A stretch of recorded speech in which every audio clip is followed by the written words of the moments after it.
Yes, yes, yes. Let's see, cameras work. Delay. Yes, camera works. 6 second delay, it seems. Hello, everyone. How are y'all doing today?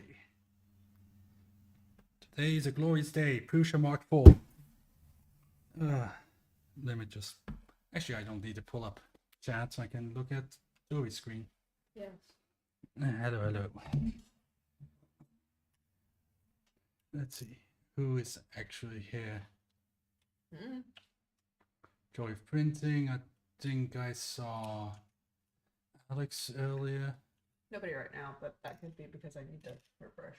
Yeah, if you can, just to make sure that the chat works. Ooh. If the audio is low, please do tell me now so that I'm not doing this on a tired there's thing. 5 Can you check the noise and see if it's okay? Oh. Is it low? Is it high? Yeah, it's fine. It's fine? Okay. Steal my watermelon? Yes. Douche canoe. It's good watermelon, so. So yes, today we're going to unbox the brand new Prusa MK4. This thing came out, when did it actually come out? Like 2 weeks ago. And I kind of impulse bought it because I was like, ooh, street. For those who kind of know me, all know that I am not the biggest Prusa fan, to say the least. I have a decent history of kind of criticizing it. But, you know, when I was a wee young lad in the 3D printing community, I bought the Prusa MK3S because everybody was saying how quiet it is, how good it prints, you know, the whole entire thing. Then I bought it. Actually, before I bought it, I was like all on that hype train. The 100,000 Prusa printers came out, you know, that whole thing, that video. I was like all hyped up. Oh, open source. Oh, Prusa. Oh, screw the rest. Screw the Chinese. And then I got it, and it was loud. It shook. It was summertime, and then it started jamming while my Chinese printers were still printing. So yeah, I don't have the biggest positive opinion about my Prusas. So I bought this. I'm optimistic. I mean, it's been like 5 years since the Mark III, so it should be better than what I have now. So let's see. 1,100 euro, if I remember correctly, for the pre-built kit. 800 for the full kit. I don't know if this is, you know, I mean, we live now in a society of bamboos and anchor makes and all of that.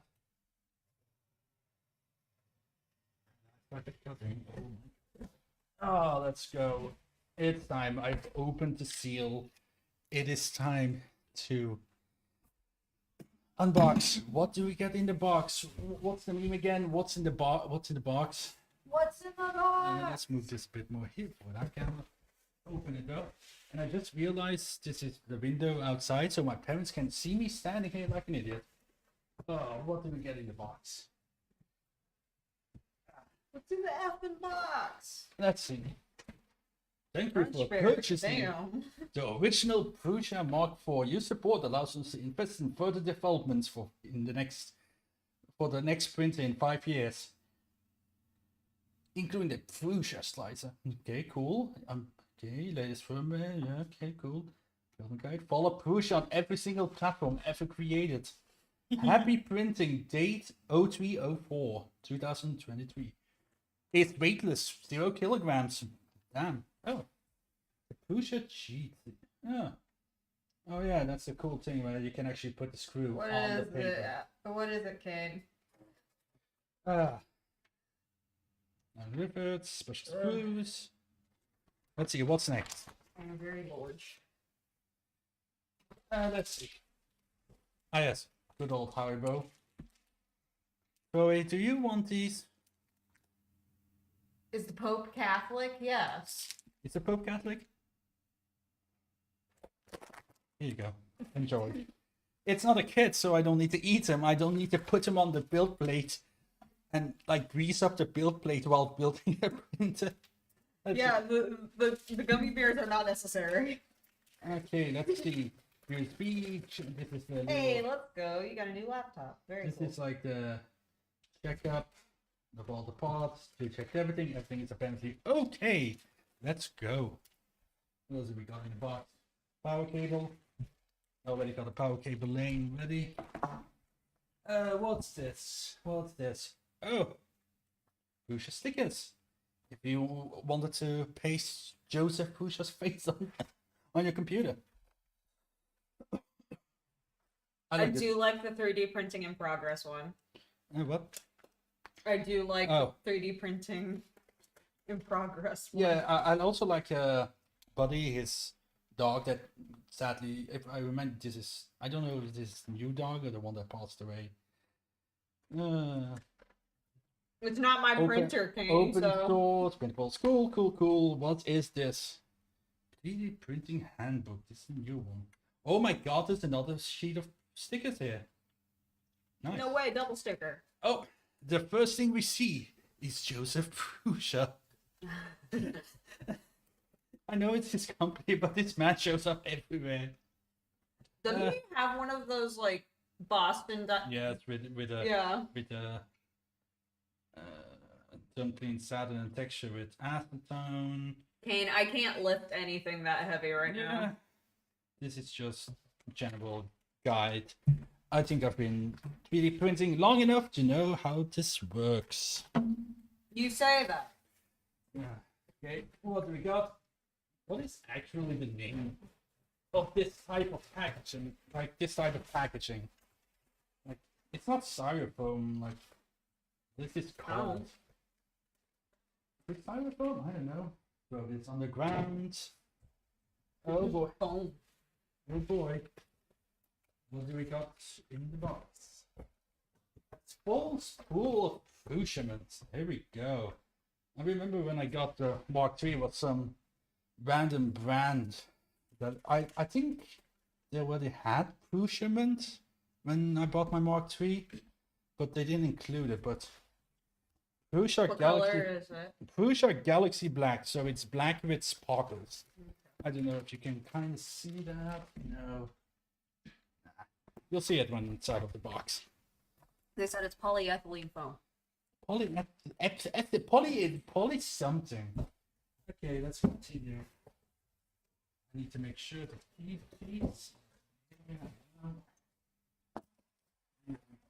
these. All depending on how I enjoy this printer, I may sell it. But I've got way too many printers. Way too many. I think this is like, yeah, Mark IV accessories. Nice. Now to single-handedly lift this entire thing out.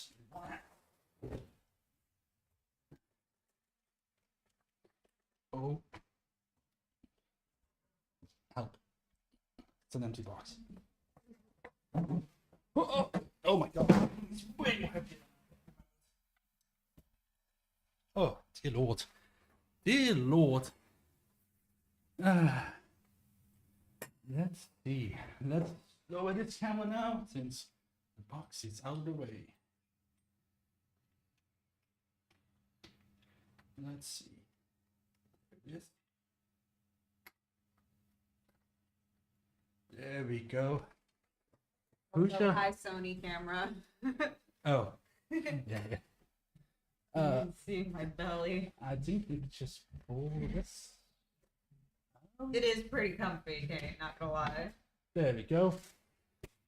Oh yeah, the packaging's really good. It looks really sturdy. Yeah, I don't remember how they packaged the pre-built kit for the Mark III, but You I never don't think. got one. Yeah, I got a full kit, But I don't remember them like using like this entire stuff to hold. I think it was like zip ties.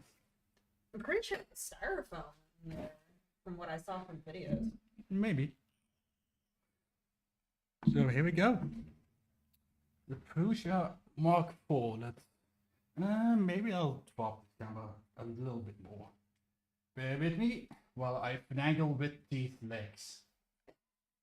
How many tripods? So little time. Oh god, no idea. I need to buy a different tripod. I don't think I'm level at all. Actually, yeah, I'm not level. No, you are not level. I'm not level at all. Thank god this thing has a leveler thingy. Okay. Let's move this a bit more here. There we go.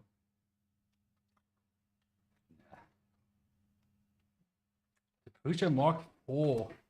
5 years since the release of the Mark III. I don't know how many years it was on the Mark 3S or the 3S Plus, but here it is. It's a very familiar looking printer. I mean, I don't have the original frame. So what, they can see my face fine. Oh. But essentially, it comes with a good old... Oh my god, how do I zoom in on this thing? Comes in with a preprint. Check it out. Oh. Excuse me while I finagle with this. So, I think they also did this with previous kits.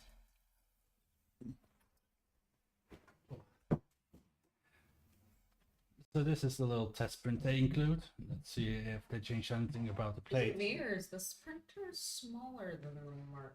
No, it's the same size. Is it? Okay. No, you're just used to me having the. You're used to me having the it's kind of dirty, but whatever. Original Prusa test print. If it'll come off. And this is something that I've heard. I think it was oh, who was it? Not Nero. Jesse. Oh god, I forgot his channel name. You know, the Jesse Elegoo resin guy with a helmet, good old stuff.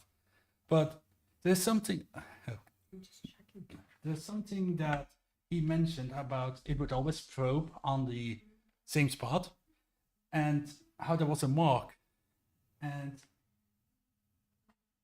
you can see if it's gonna. You can see it right there. That is a mark from the probing. This is not dirt. This is actually on the. I got scratched a little bit. Oh my god, focus. Zoom out, make it focus. That is from the first point probing. It always does that at the same spot. And apparently, it leaves a mark.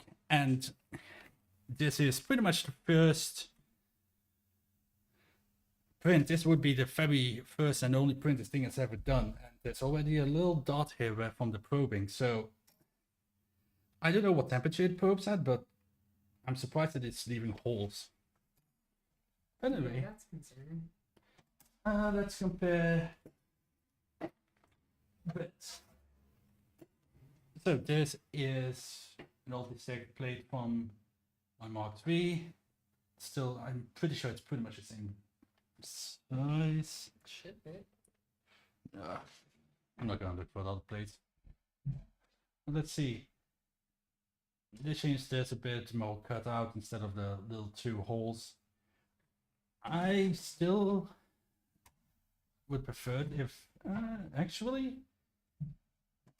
this actually does place much easier than the Mark III. It used to be like really like, oh my god, it's a little bit crooked or not. No, that's fine. But let's continue. Prusa says 80 or 90% of everything is changed. So let's take a gander. First thing I notice is, of course, the new screen. Very nice clicky button. All 3D printed.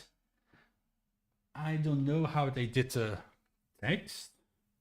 It looks like it's printed. There's Very cool it is.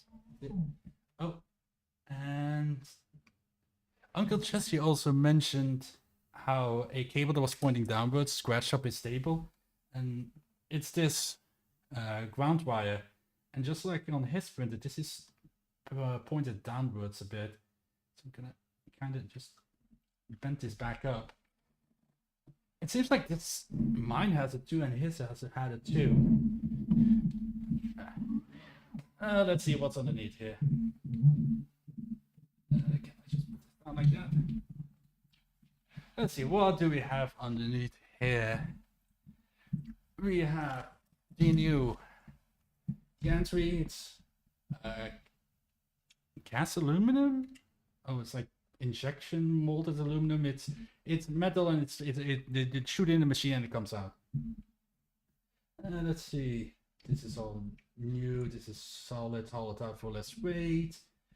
Wiring looks pretty clean. So this wire, oh, you can't see, just realized. This wire was sticking down. And I think if I would have like moved my printer around, it would have like started rubbing against my table. New, let's see, motors. Very beefy new mounts for the C compared to the original. The wiring is clean, nice. Can't really say much about it, other than the neutral, the ground wire. Oh, the neutral, I think it's ground. It's all good. Let's see, what else? I can't tell here, but I get a feeling that this is just one long bearing instead of the 2 loose bearings from the Mark III. Still the same noise as before, like, but it's bearings, what you expect. One thing that I do not like, and which I don't understand why Prusa didn't do that, you know, is the belt tensioning. There's no belt tensioning knob. If you want to tighten this belt, you would have to like unscrew, loosen up these screws, and then essentially like manhandle it to the left so it's tighter. And I actually don't remember how you actually tighten this belt. It's been so long, and my bear has actual proper tensioner.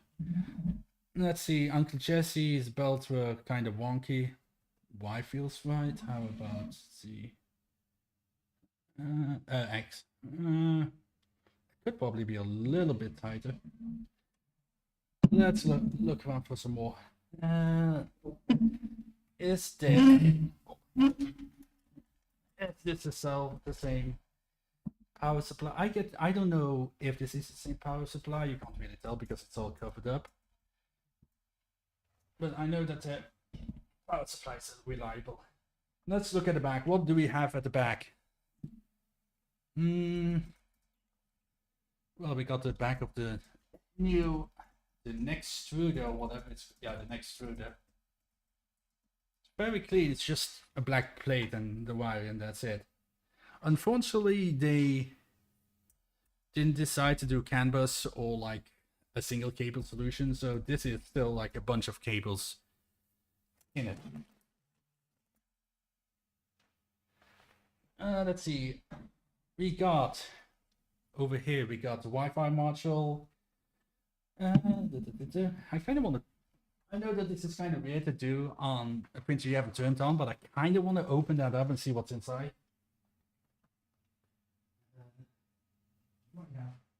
Yes. Do I need to do this? No. Am I curious to see what's actually behind that little thing? Yes. And because I will probably be opening this thing up later, why not? I actually want to see if there's like something sticking out or what is being covered up here. Oh, it's literally just. Let's zoom in. Oh, let's zoom out. It's really just a little Wi-Fi board.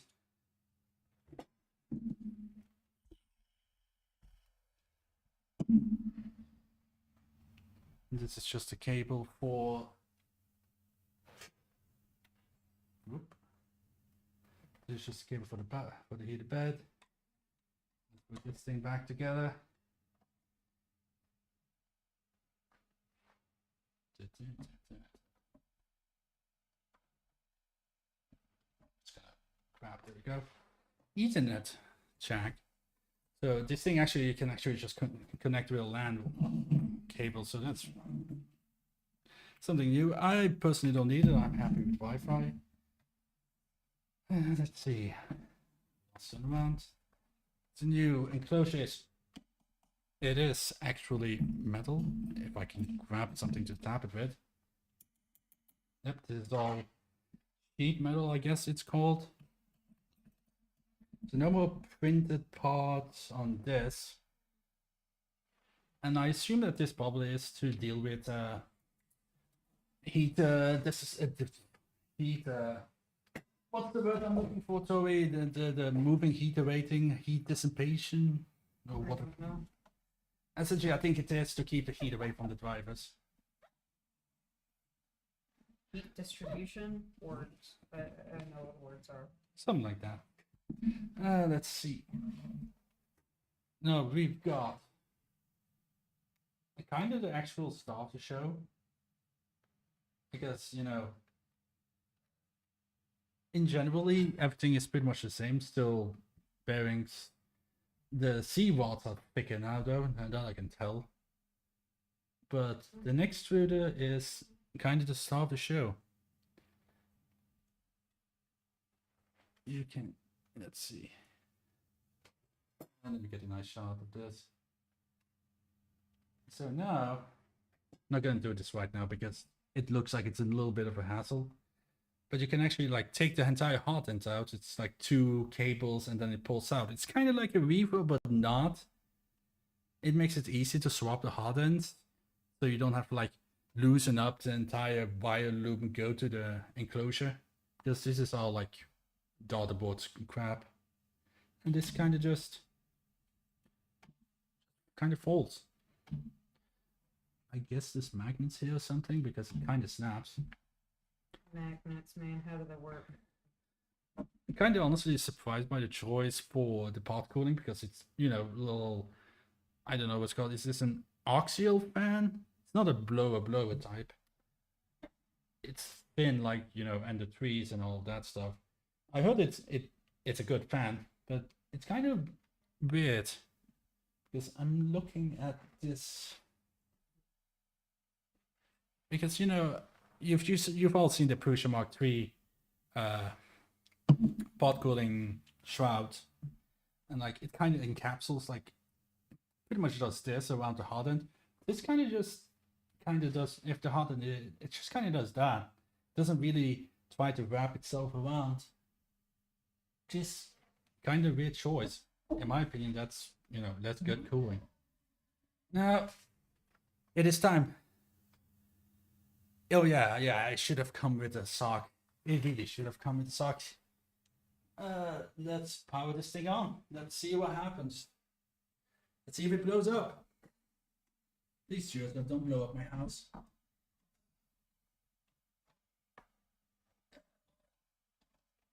For real, Joseph, I just got the house clean. True. It's time. Whoop. Let us go through the startup together.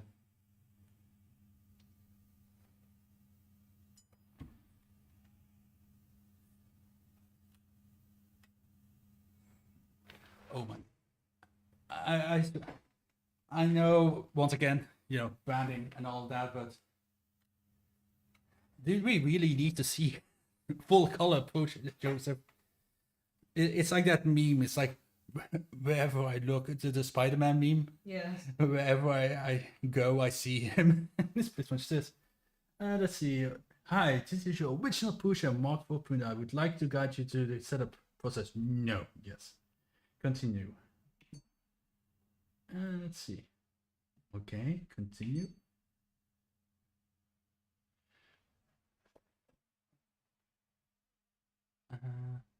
I do need to pay attention because Jesse's fan wires were switched around. True, Kane. Well, he is the face of the company and all of that, you know. It's kind of understandable. But He's like Steve Jobs, but for 3D printing. I think that's a fair assessment, yeah. I whatever printer that has socks, I keep them on. I mean, the Bamboo has a sock, that's no issue. My big UBX has a sock. I think I put a sock on my area one.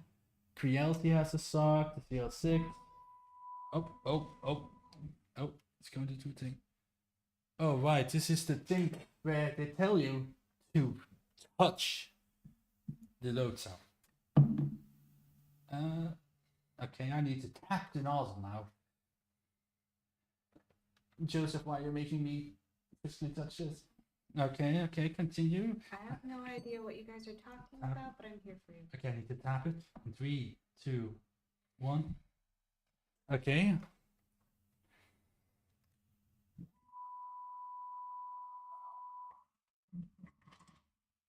Okay, it's doing its C calibration thing. Which actually, now I think about it is quieter though. I will be honest, it is quieter. But yeah, I don't want to open this right now, but I wonder if it's still only one Z mode and that's why it still does that. Okay.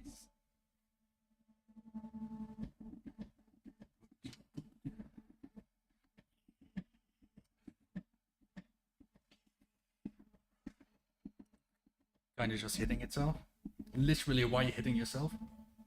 Okay. Stop hitting yourself. Stop hitting yourself. Stop Okay. hitting yourself. Oh, it's gonna do the thing. Yeah, you can see, you remember where I showed the dot? I think that's the same spot. Yep. Kind of vibrated weirdly. Okay. Let's see, what's it doing? Nozzle heater check, heat bed heater check, heat break status. So they also got a thermistor in the heat break area, so they can actually see if the temperature in that area is too high, because then they know there's going to be heat creep, which is cool. I'm not going to deny that. So it seems like the heat break is currently 22 C's. It is currently heating the hot end to 290 degrees and the bed to 110. That seems quite excessive for just a thermistor heater test.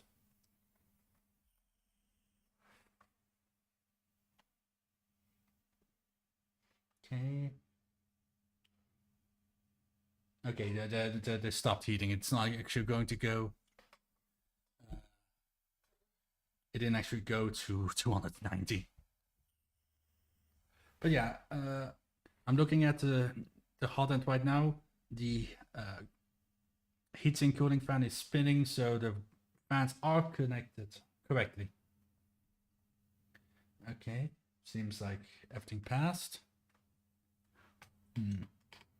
Let's see. Do I have filament? Boy, oh boy, do I have filament. I have way too much. I need snippers then. Do I even have snippers on me right now? What are my snippers? Do not mind. Oh, you can't even see my that, so I don't need to worry about exposing my unorganized mess. Oh, there we are. Do I use the Prusa that came with the box, or do I just... The Prusa that came with it, Okay. just as a baseline. Yeah. You have filament. You gave me filament. Actually, I wouldn't be surprised that in the full kit, instead of the pre-built, they might not give you the filament, or they might give you a small amount. Who knows? So this up. Now, I will say, all my criticism on Prusa and all that, one thing I will say, Filament is good stuff. I've never had issues with it.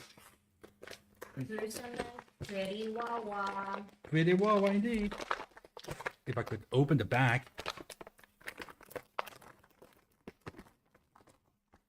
Let's see.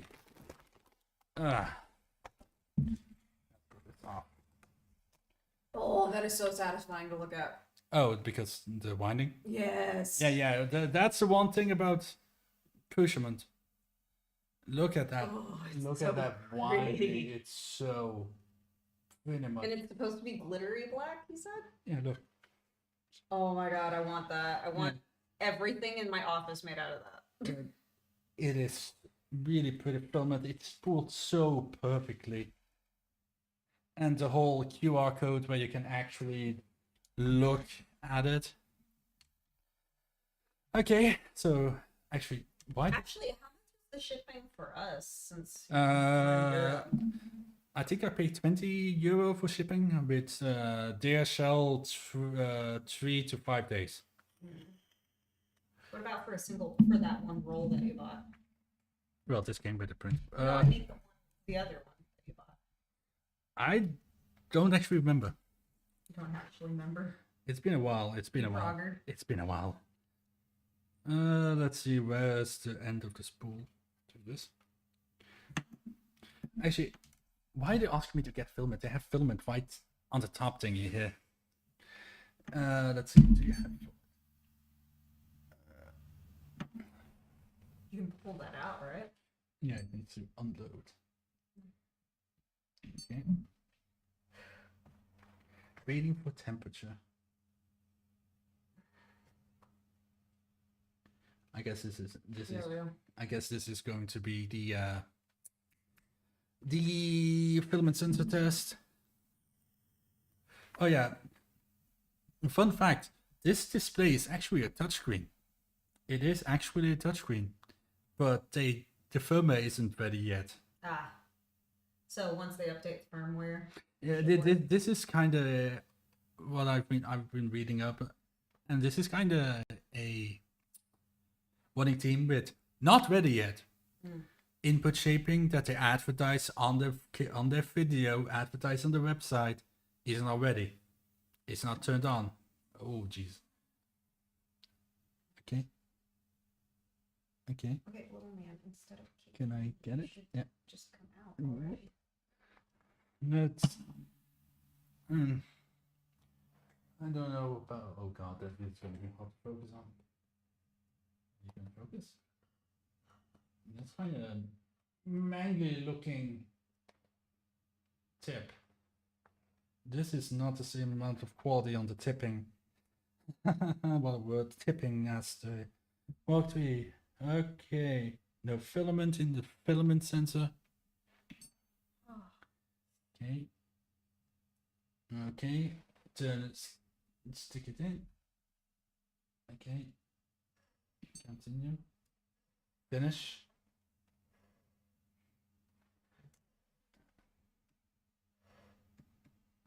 It's all internet Wi-Fi not connected. Happy printing, and of course with Joseph's face on it. Of course. Of course. There you go. The printer is ready. No USB, preheating, what's load filament, unload filament, purge, control, move axis. This is essentially, you know, standard settings. But you know,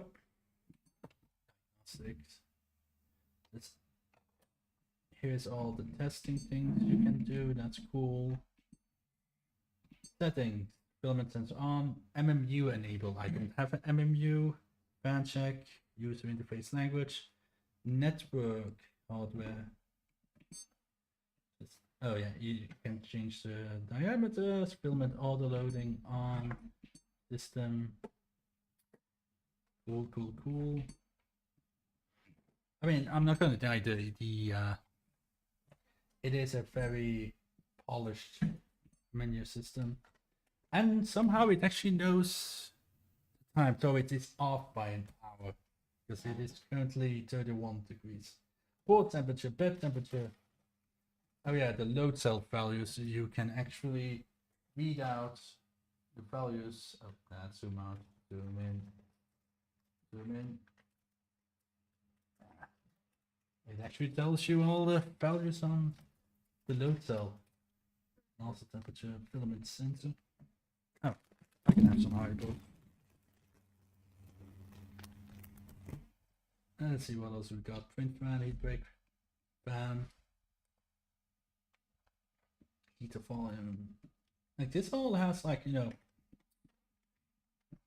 good info, NOS temperature. Heat break temperature, currently 30 degrees. Let us continue.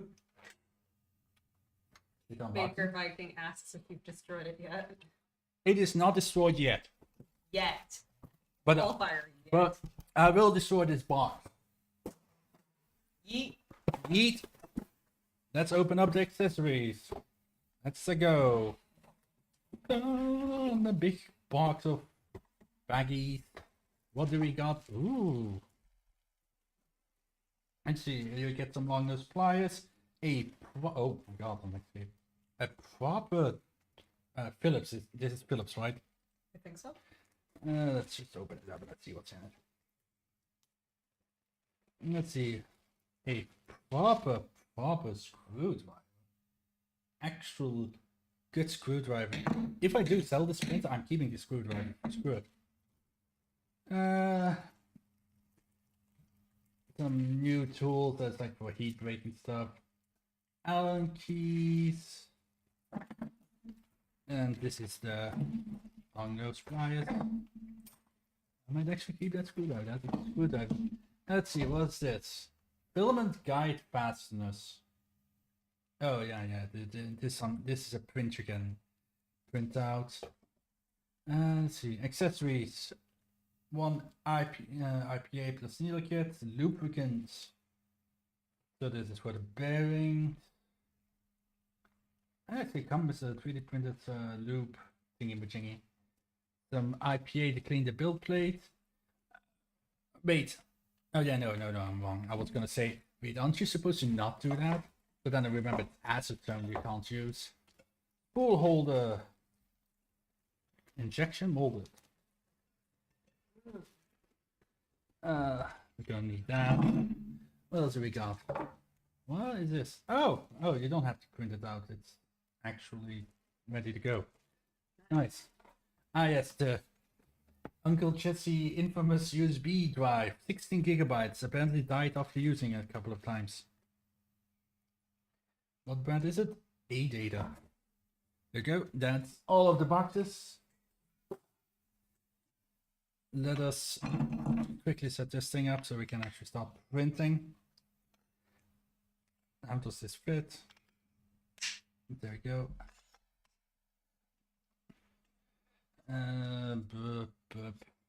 Can you move the hot end, please?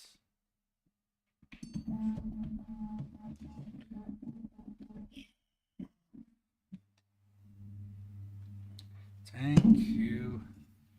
Also, I didn't mention before, but the frame is like all new. It's got like essentially everything is homemade now for in terms of that stuff. Got hexagons on the back, which is cool. Let's see. Oh, that actually snapped on way easier than the old. I'm not gonna put this guide in. It's not needed yet. Let's put this filament in and see what happens. Where's the end again? I lost the end. Almost as much as I lose the plot. We do a bend test on the frame. A bend test. What do you mean by a bend test? Like you want me to like try to bend the frame? Like how would I bend cast aluminum? Okay, so this is gonna go in. Okay, that's loading filament, but does it? Okay, so now it's this is nice. It actually asks you what filament this is. This is peeling, and I get the feeling I put the spool holder backwards. Pretty sure I did. Yeah, I did. Can I fix this? Gotta wait a little bit. Don't start pulling on this filament yet. Silly Belgian. Screwed up. It's okay, I still love you. That would be something. Belgian, I wanted the force. Why? Because you put the spool holder on backwards. Will it blend?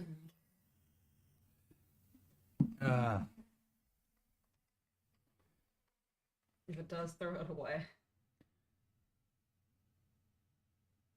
I do have to say, the heat break fan is extremely quiet. It is spinning, but it is quiet. I can't hear it at all. Very quiet indeed. Oh, you can't see my pink benchy. Where is it? Well, sure. Give it to me. I'll show it. I can't reach it. Belly's in the way. It's perch more, please. They said you're missing the guide. Yeah, I know. I just this is this, and it's a bunch of screws and fasteners, and I can't be bothered. You cannot be bothered. Yes, the color is right. For some reason, Tori really wants me to show you this benchy. It's pink. It's cute. It's a pink benchy. This is bamboo's matte pink. I do not want to print the filament guide. What's actually on this? Okay, what are we going to print, guys? We got the filament guide. What's this? Oh, that's a bunch of files. I'm not printing that. Filament guide, robot alpaca, rocket engine. That's this thing. I printed this on the bamboo. And kind of, I wanted to print Mark IV test print on the bamboo, but whatever. Dual color keychain, normal keychain. That's it. No whistle, no Prusa whistle. There is no boat. There is no benchy on this. No benchy. What the frick? There is no benchy on this. Obviously, that means you have to put benchy on there. I mean, will you entertain the chat real quick while I slice up a benchy? Yes. Absolutely. Well, fucking, how long is the howling wolf? Like, how long will this take? Okay, Zoe, it's up to you. You're now the entertainer.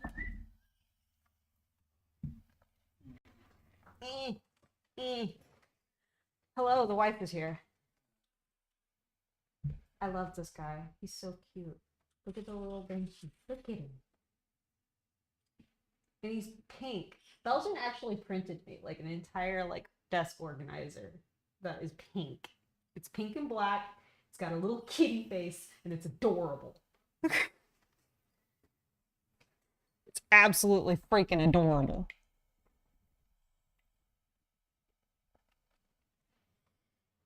Also, sorry if my neck bumped the microphone. Wait, is it a keychain? Yeah, it is. It is. It's a keychain. Are you effing kidding me? Yeah, so you can web Prusa on the go. Ew. Why? You don't have to be that in babe. Like, don't get me wrong, it's a good printer, but like, bro, why?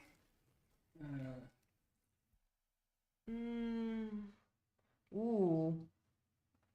There's like little filmy bits coming off of it and stuff. Yeah, it's kind of wispy. Yeah, that's a little The print concerning. quality honestly isn't that Yeah. Let's see. I need to. Okay, Prusa slicer.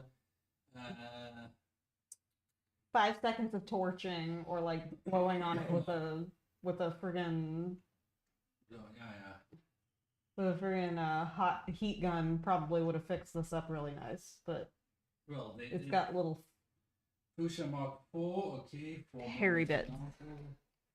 Next, Filament. Next,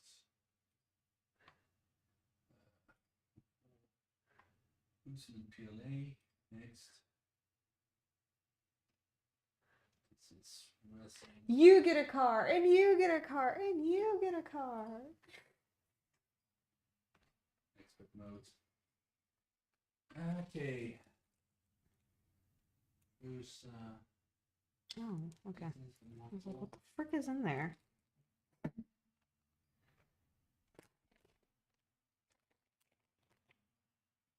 Oh my god, it's so squished.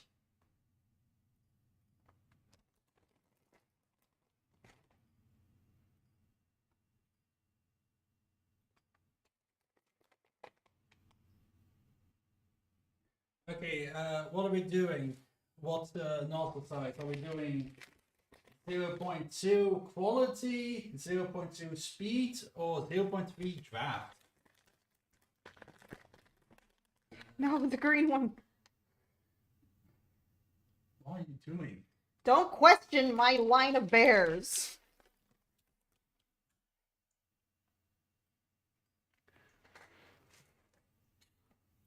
Quick print on wood before he gets back. You can't do that. I don't want to, though. I don't know anything about printing. I'm just here. I just live here.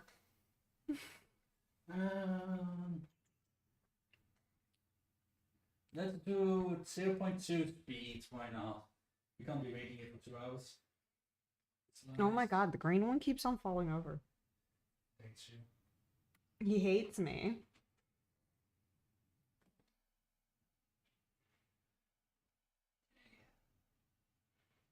Click buttons until it starts moving. Nah, I think if I started pressing buttons, I would end up accidentally breaking it somehow, and he'd be very angry with me. I'm gonna eat this one because he's the shortest and survival of the fittest. Okay, I'm back. Ah! Move backwards, please.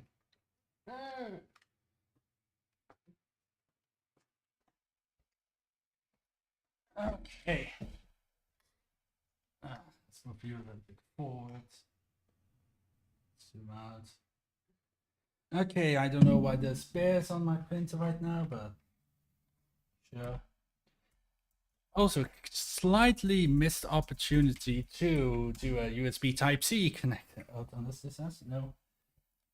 So I have to do this. Kind of. Question my bears. Oh, you lost one. Here we go. There it is. The boy, the legend, the Benchy. Print.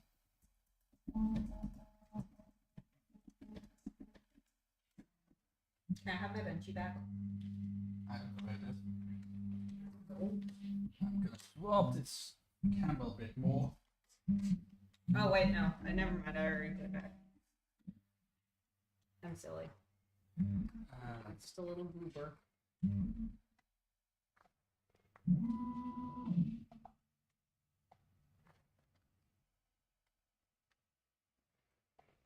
Let's see.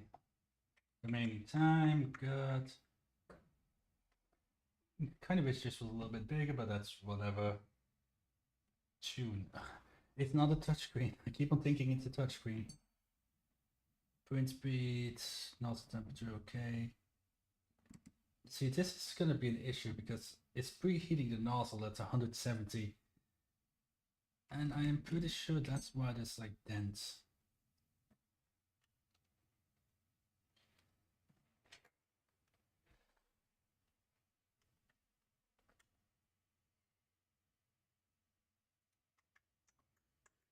Come on. Let's see, 60 degrees. This is the Saturn. Like, I could feel filament stuck on that, and the little mark is more noticeable right now. So yeah, that's. I think the biggest mistake is having this nozzle heat up that much, but I don't understand why they heat up that much. No, it did not. It did not yet. Still preheating. But I know why they do the 170 because the nozzles expand. So if they do it at too low of a temperature, the measurements aren't going to be, you know, correct.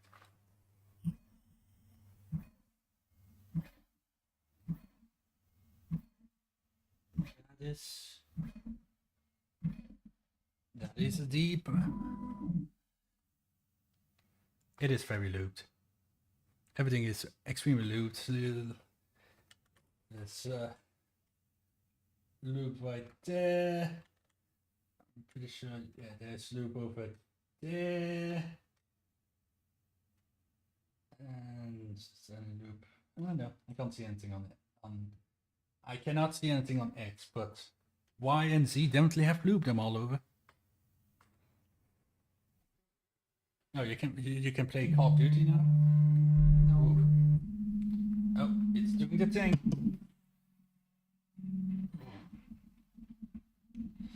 It does the same thing as the Prusa. It does the little rattling noise.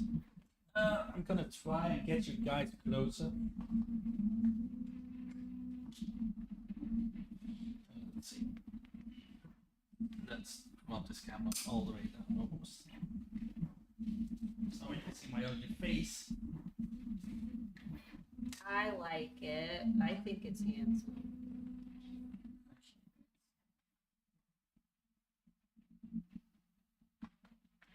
Okay, let's see, where am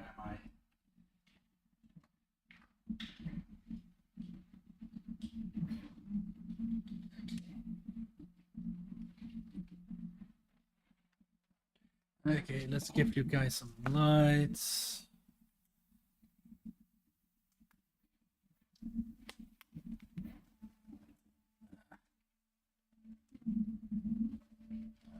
It's gonna work, maybe.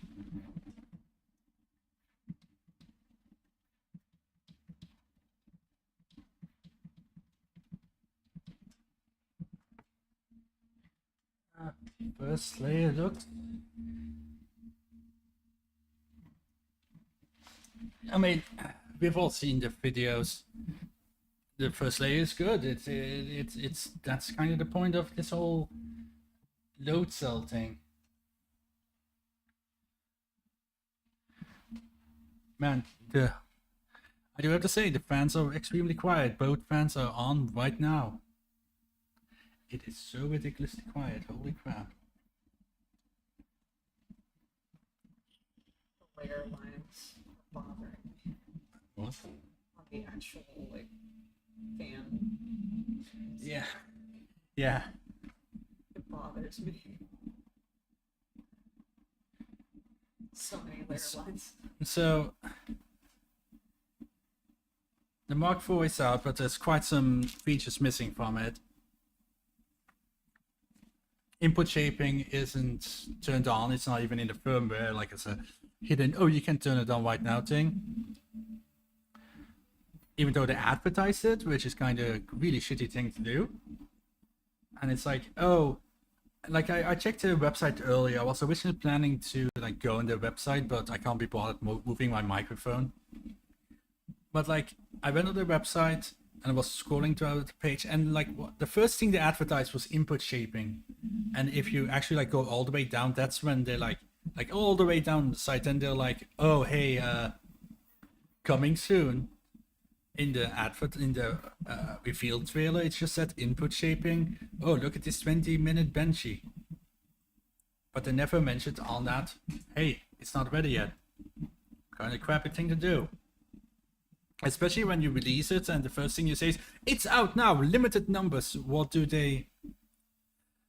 people do? They just mash rush to buy it as soon as possible to be the first.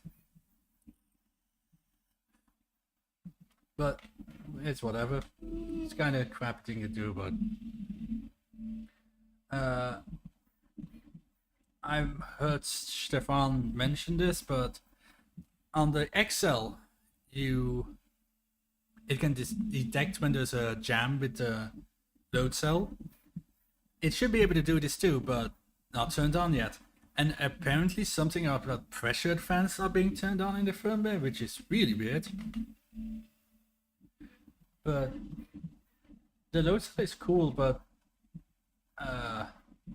what does it do when the nozzle is dirty? What if there's like some filament sticking on it? Is that what the little dot thingy is? Is that where it, like, I don't know, wipes it or like plugs it? I don't know.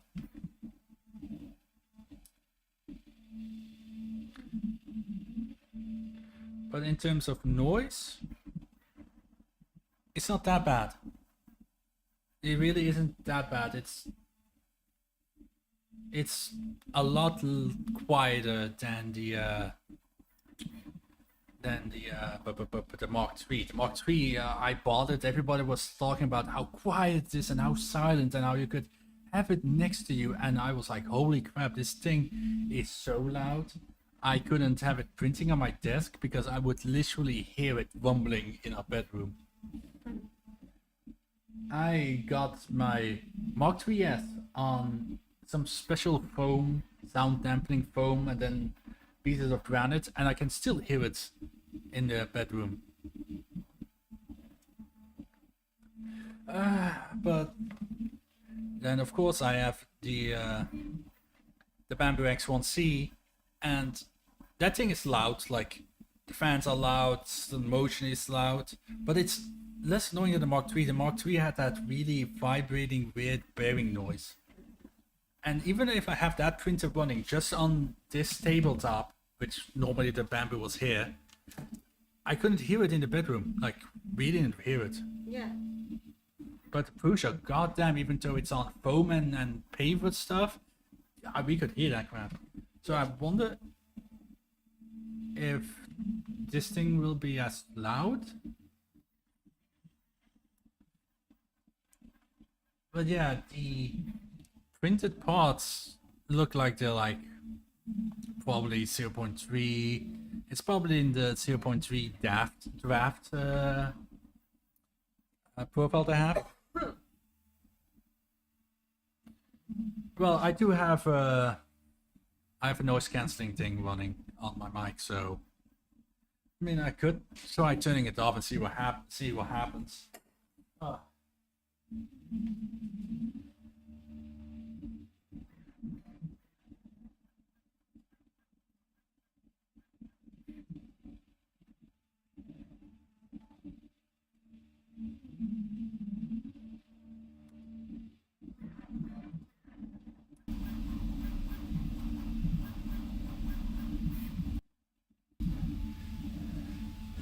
Okay, now you can actually hear it. The noise suppression stuff is off. And my camera just... come on, just stay on. I wish I had the flashlight. Let's... There we go, let's move the mic over here. There we go.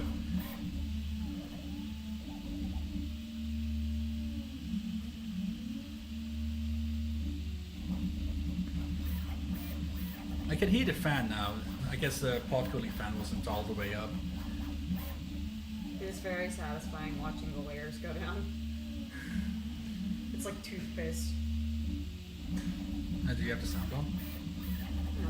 Okay, turn the sound on and see if you can hear the printer. Yeah, you can hear it. But it is actually quite a bit quieter than the Mark III. The Mark III, in my opinion, was pretty unbearable at times. That's actually why I didn't buy the Mini, because I was like, you know, I got burned on the Mark III, I didn't want the Mini. Let's move all of this crap around. And that's just plastic bag. You can go there. I don't need all this. You can go there. Oh, oh, it's doing the annoying. Hey, guys, hear that? You hear that vibrating? That bzzz, bzzz, bzzz. God, I hate that noise. The Mark III does it all the time. No, this is the 0.2 speed profile. So this is for them speed. But from what I've heard about the stock Prusa slicer profiles right now are about like 10-20% faster than the Mark III. So it is faster.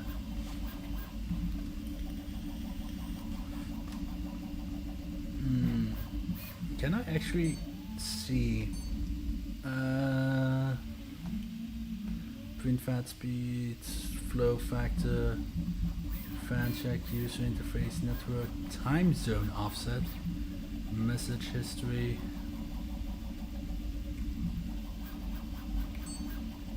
Should I like really speed it up and see if it dies?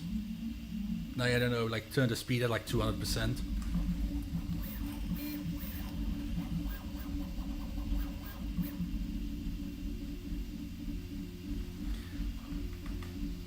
I do kind of want to wait a little bit to see, so I can look at the hull, because that's like the always like the kind of big thing. Yeah.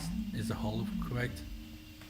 From the camera, it looks okay. Yeah, I'm actually quite surprised at how good the camera is picking it up.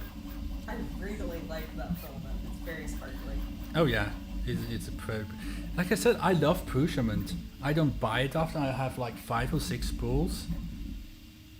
But it's really good stuff, and the whole being able to look at the actual graphs and stuff, it's nice. I just like how sparkly it is. I like the black and sparks.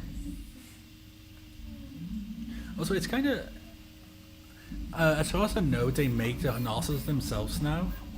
Actually, I'm gonna move the camera a little bit to the right because I just noticed that the other camera is like blocking the view. Let's see, is this better? A little bit more to the left. Something like that.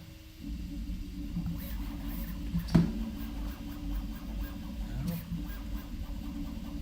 Maybe to make this window a bit smaller. Yeah, I might just do that. You just shift it over to the side a bit since we can see mostly just window.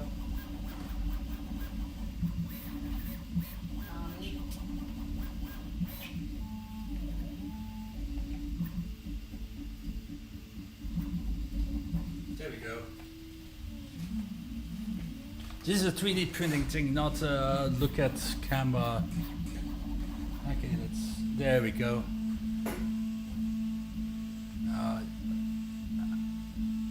Can you guys hear that noise?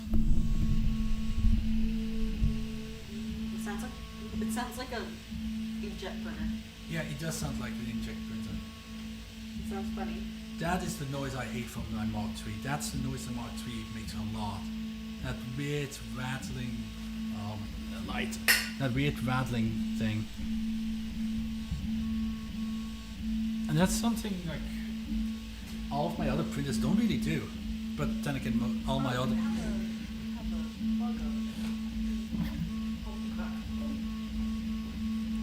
And that's kind of one of the main gripes. It's not quiet. It's not a quiet printer.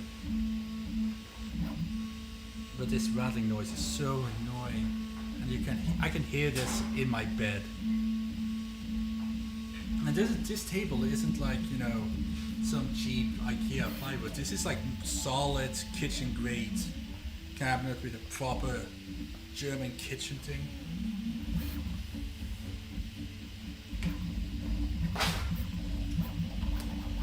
Oh, we're gonna get light. So we got us an LED light.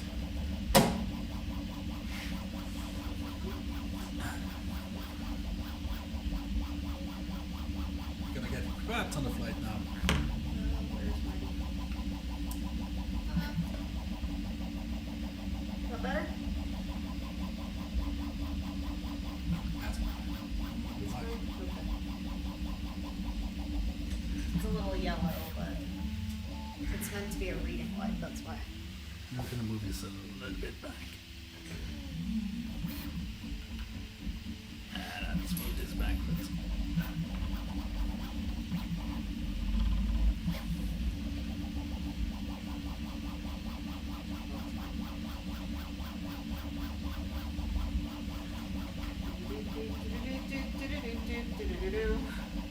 But so far so good. It looks good. It looks very clean. No weird issues.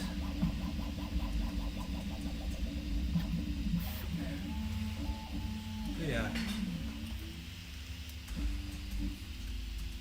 The printed parts. I'm looking at the printed parts right now. They are quite a lot better than on the Mark III, because that was kind of the first thing I saw when I did the Mark III build. I looked at the printed parts and I was like, damn, this looks bad. It really looked bad in my opinion. Also something I just noticed that's kind of cool is this layer height is 0.2. You can, it actually like has like, you know, the model, and it seems like it's gray, and the more it progresses the model turns orange. That's actually kind of cool. Like, you know, this is kind of what Prusa's really good at, all the firmware stuff. Let's see if it can zoom in. Will it be able to? There we go.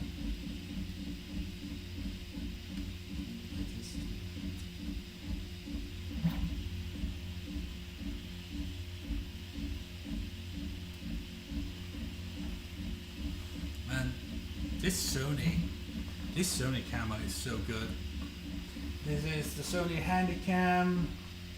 What is this? Handycam, it's a 4K one. But it's got a, I don't know, something zoom, I don't know. But I'm really surprised at how well this zoom is. It's a really good zoom.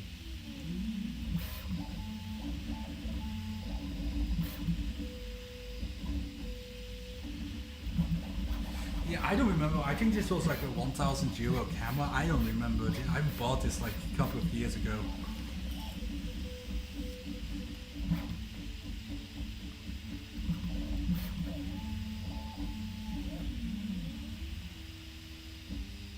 I've even used it. Yeah, you've used it. Yeah, true. It's very portable. It is. Like, it takes up less room in my laptop bag than, like, my water bottle. It's about the same size as a Yeah.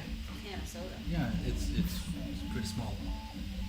It's small. It's kind of funny because the nozzle, like the way it looks now, makes it look like it's an E3D nozzle, but it's not.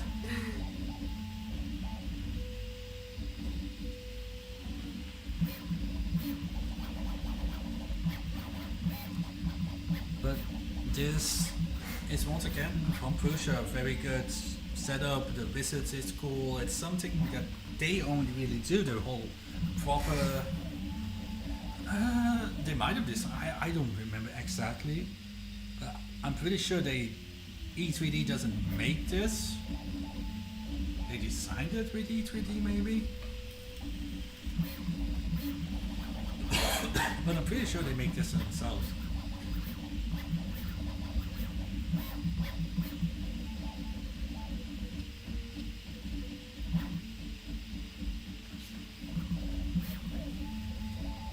I don't know, I'll need to look that up properly.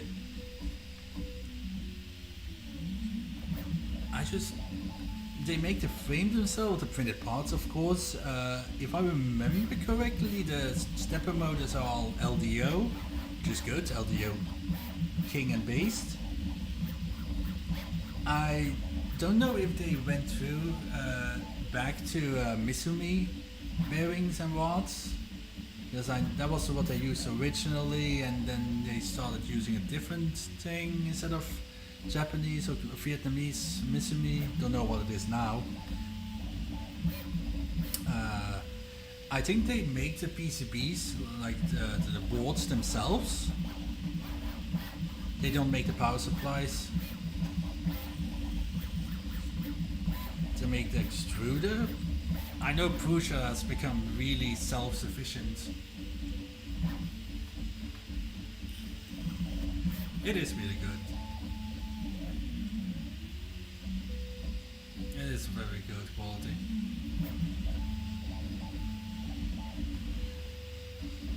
Once it's done, we can like check it out and see how it looks, and then we'll for funsy we'll do a full bed single layer thing. Look at that quote unquote perfect first layer and see how that goes. And I'll be honest, first print is very good. Oh my god, can you see that little wisp? Oh, horrible. I don't like this printer anymore. I hate slightly wisps. Wait, in wood filament? Or on wood? I don't actually have wood.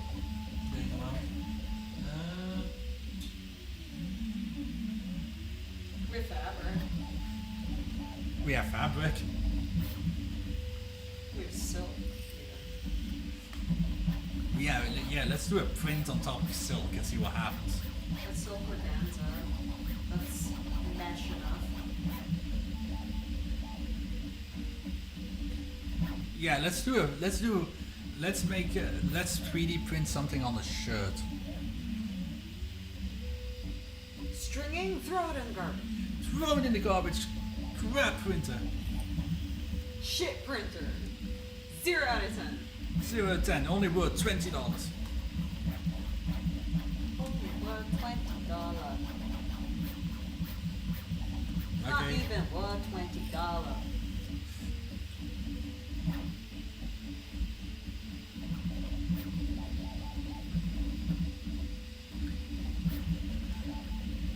After this stream, I'm gonna like throw more stuff on it and try a bunch of crap and see where things go wrong or where things go right. And after the input shaping update comes out, I'll test that. Maybe stream it, like let's just stream the super crank speed on this thing.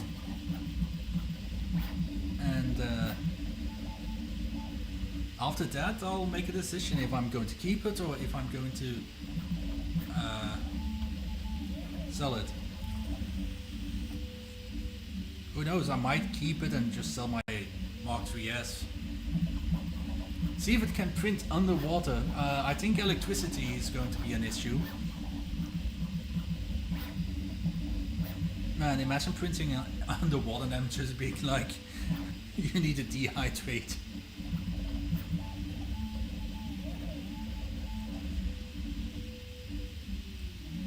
It is kind of this.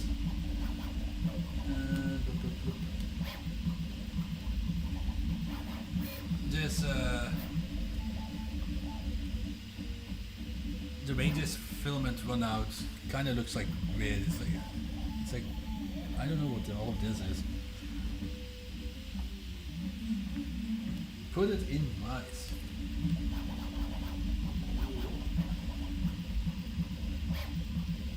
Come on. Come on. Try to focus. Try to focus. Come on. It's not gonna focus.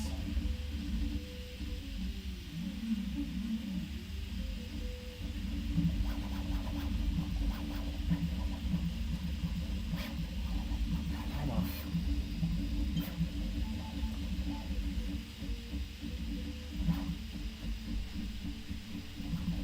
Now it won't focus. Why are you not focusing?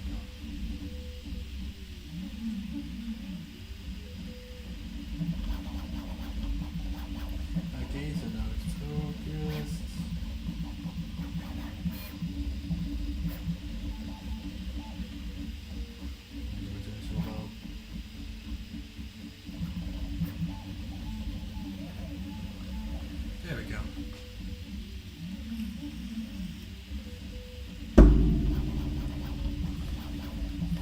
Let's put some light on top of it so we can really see that.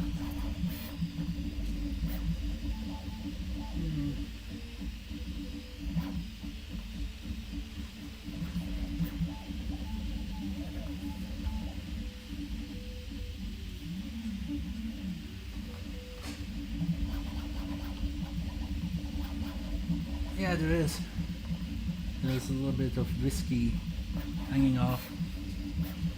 Shit printer, return it!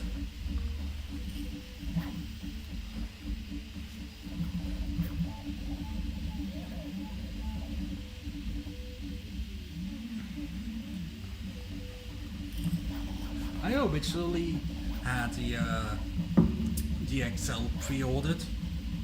I pre-ordered on the day it was announced. And then it took 2 years, and like 4 days before this thing was announced, I cancelled it because I was, you know, like it was what, $2,100 for a single head to XL, and is the Mark IV still worth the money? Like, you know, it's $1,100 slash euros for the pre-built, 800 for the kit. But if you like look at the competition, I looked at the Stefan video today, and well, how much value do you put into customer support?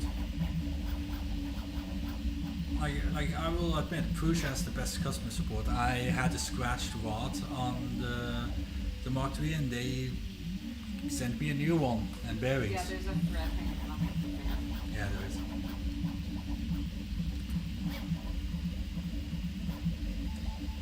And honestly, like my bamboo, it prints really well, and the print quality is very good, especially if I slow it down a little bit. Well, a little bit. And what I've said for quality, it prints a Benji in like 30.5 hours or something. And the print quality is really good. And that the X1C, the carbon, is like $1,200, I think, for just the printer. So you got a $100 difference between the X1C and the Mark IV. But the bamboo has a bigger build plate, because this is 250 by 210 by 250 if I remember correctly, and the bamboo is 256 squared, so it's bigger. It prints faster, it heats the bed in the hot end faster. It's got a AMS that you can put on it. The MMU3 isn't out yet, so we don't know how good that thing is. But then you got the P1P, it's $699. Prints as fast, just without the enclosure and the LiDAR and all of that crap. So in the end, if the print quality is about the same for both, but the bamboo is faster, then the only thing you can really look at is branding. Are you a brand loyalist? Do you care about branding? And customer support. Because bamboo is slow in the customer support, right? It can take a couple of days before you get proper help and maybe part fix. And they don't really do the whole, if it's a part that is on the website, instead of like just sending you the part, they like give you a voucher for the value of that part and the shipping.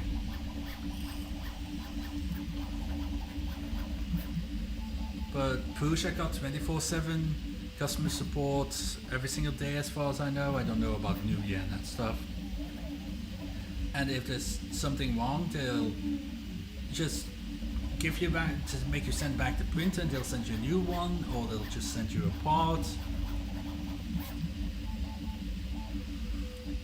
It's, I personally,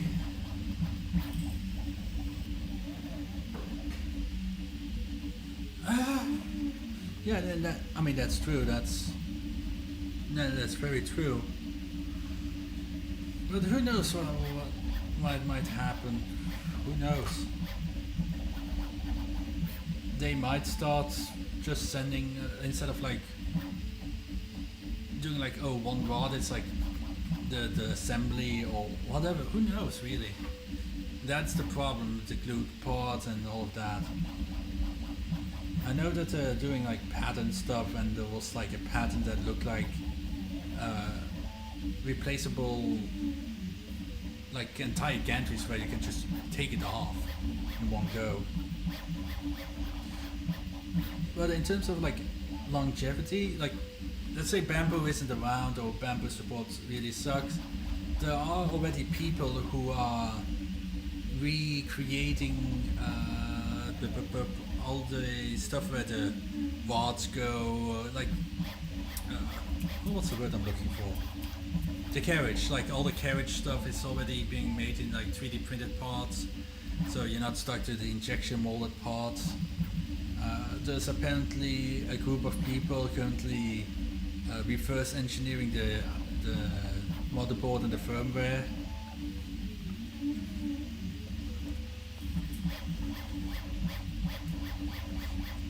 Yeah, I'm personally waiting for an official response from Bamboo on all of the patent stuff. Because the community kind of had a knee-jerk reaction to the one thing where it's like, oh, they're trying to patent using 4-1 parts, and then it turned out that the image was just an example of a competitor or like another design. So who knows? I'm just going to wait till there's like an official response, which probably will happen soon after this weekend.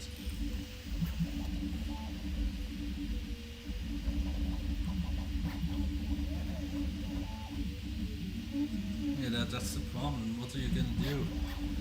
But the problem also with Prusa right now, well, problem is that the source files for this printer aren't out yet. So we don't have schematics and all of that for like the extruder and all the hardware, and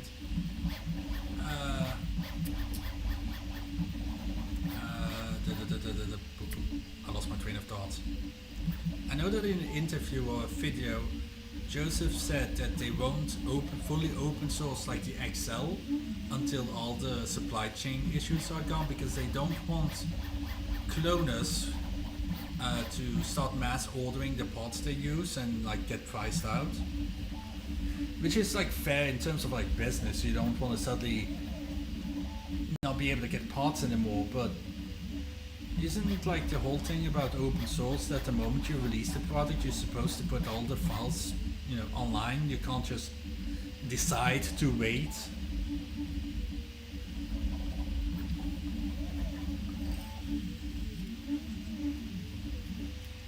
Like I remember when Bamboo and Anchormake released the first printer, there was such a drama on Twitter on like, oh, they should have released it on release day, and it should have all been ready to go and on GitHub the moment the first one left their office.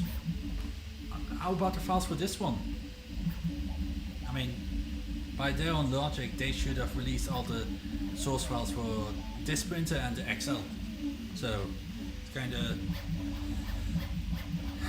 I don't know what the word is, but you know what I mean. You can't say, oh, you should always release everything on release and then decide to wait another year or until supply lines are done.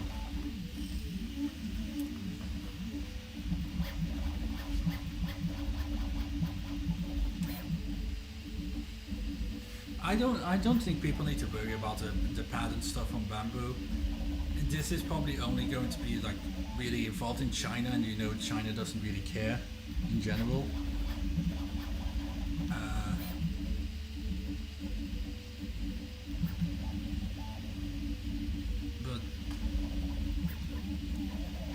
read a blog post that got released when this printer came out, and where Joseph was talking about a new license thing he wants to do, which kind of is patents without calling patents, because it was like, oh, selling one-to-one clones commercially is banned, which isn't really open source stuff. That's more like a patent type of thing.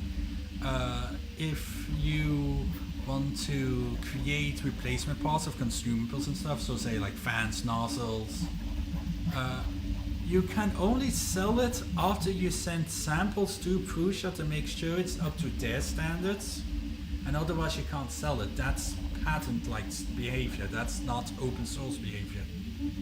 And they included fans and like fans in that description, which is funny because Prusa does not make their own fans. So unless they're planning to make fans later on, it's kind of weird that he's talking about that. Either be open source and have everything available, and don't be like, oh, you can't do this and this, or you have to send samples to us. Or just start making proper patents and protect yourself.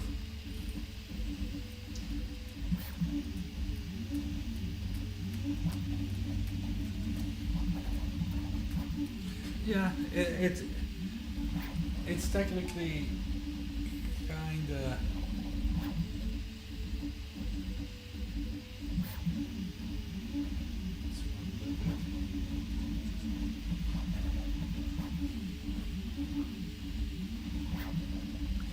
Yeah, but Apple is like a completely different story. Apple is just awful. My parents right now have a M1 MacBook Pro, the 13-inch, and the screen broke while they were on vacation. They have no idea why. My dad takes it with him to like watch movies while on vacation, and suddenly the screen stopped working, and then they finagled with it for like a couple of days, and then suddenly half the screen is like broken, like completely destroyed.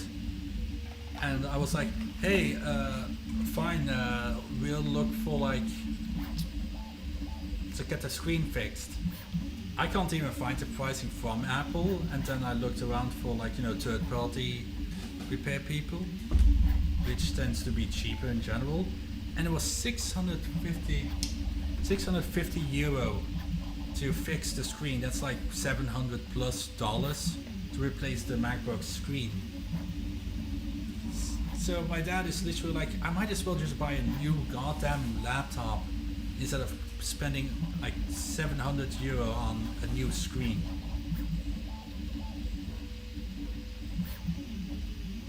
And it's just insane. So much money for a screen.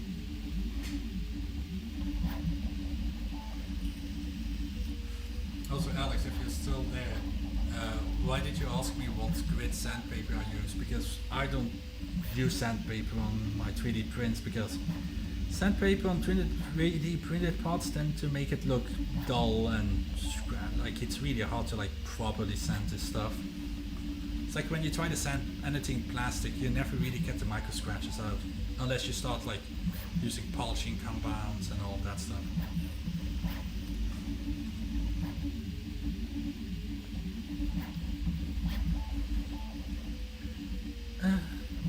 Actually, don't worry, the smooth PEI sheet, this is the satin. Can you print everything on it, or is it like just PETG, PLA, or can you like put like ASA and stuff on this? Because I remember back in the day, the textured one was the one you wanted to get for PETG, because the PETG could rip out holes in your smooth PI. Yeah, my dad is probably going to buy, well, I kind of nudged him towards it, a Surface laptop, the Microsoft Surface laptop. Because one, Tori has one from a couple of years ago, and other than a crack in the screen that she has right now, it still works perfectly fine. It types like a dream. and it's like cheaper than the new MacBook Pro.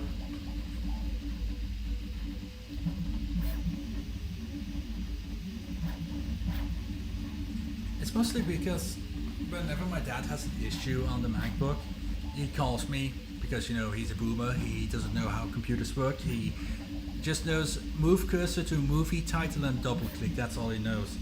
Having to troubleshoot macOS that I don't know anything about because I'm a Windows person, kinda pain.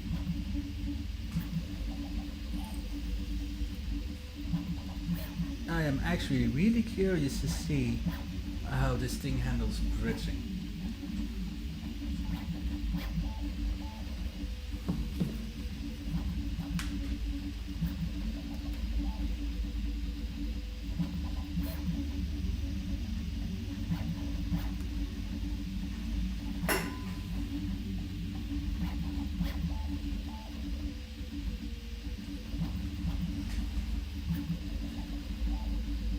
So how about you guys? What printers do you guys have?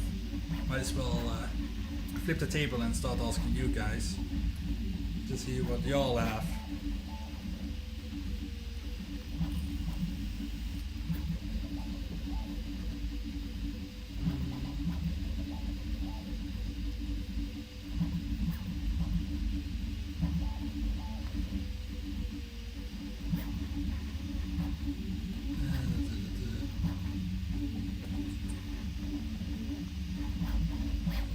Checking something on Twitter right now.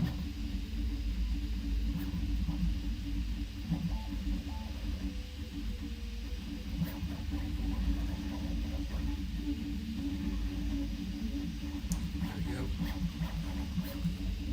There is indeed a string. It is swinging slightly.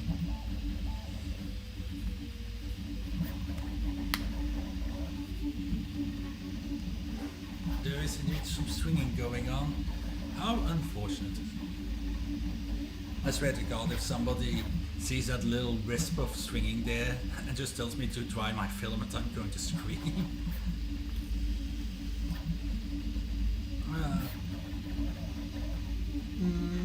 Let's see. What color would be good to look at the first layer? Because black sparkly is going to always look good. That's kind of sparkle, kind of hides any defects.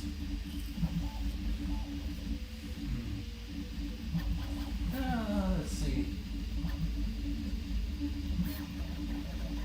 I mean, white is kind of a good color, but then again, white kind of prints bad anyway. So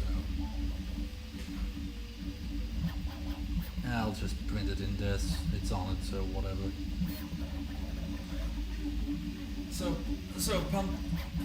Pontone, what printers do you have? Like, I'm curious, what printers do you have?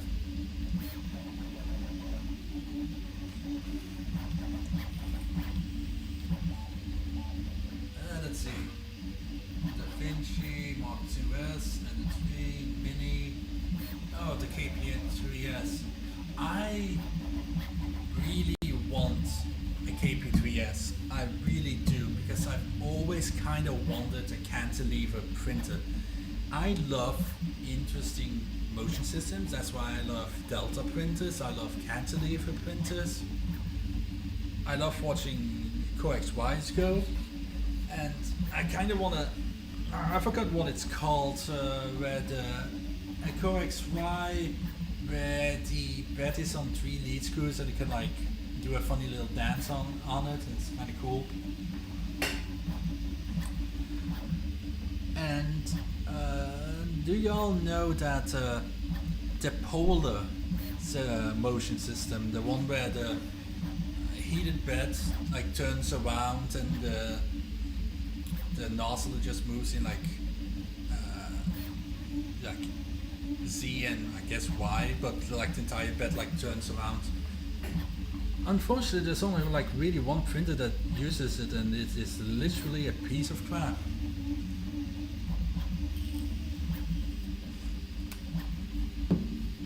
Like, that Polar printer is so cool to like look at it and see it print, but unfortunately it is bad and slicing is bad and it's like online only stuff. Can't connect it to with USB as far as I know.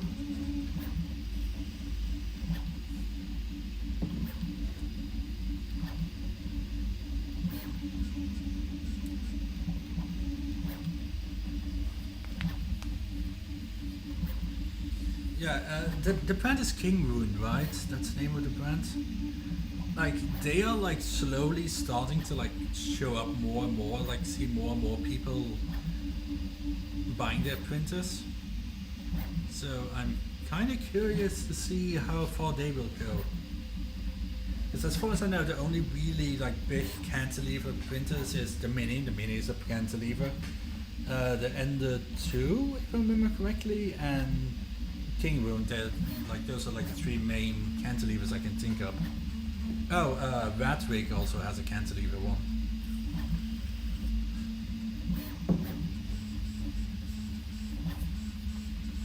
Radwig in general, their Core XY printers are actually a pretty good deal because I priced out a 500 by 500 by 500 Core XY from them with the board, the drivers, the stepper motors, an extruder, a hard end with like the enclosure, like everything on it, and it was like 1,800 euro, which is actually really kind of cheap if you think about it.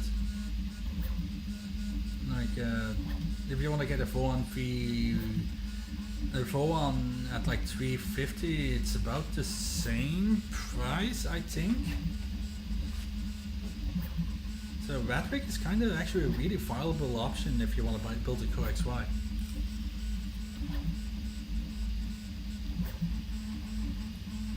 Now come on, do the little funny bridging thing. But I think I still have the noise filter off. You can hear that buzzing noise, right?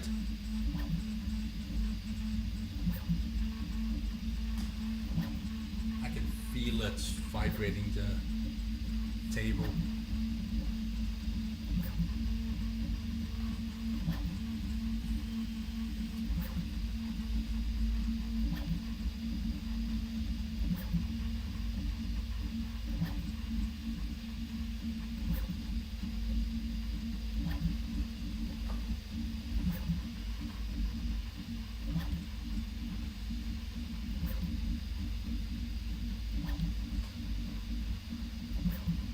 And you know, in like a month or two, there's going to be linear rail mods for this thing. I don't think anybody is going to bother with like putting like different extruders on there, because an extruder, you can't really update this. Like you could put like Bondtech and stuff on there, but why would you? You would lose the load sensing and all of that. I can see people changing the part cooling fan stuff though.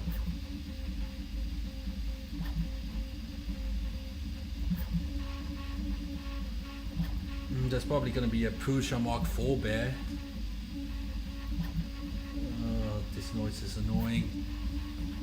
There it is. This is the noise I hate. That pretty high pitched vibrating bzz, bzz, bzz, bzz noise.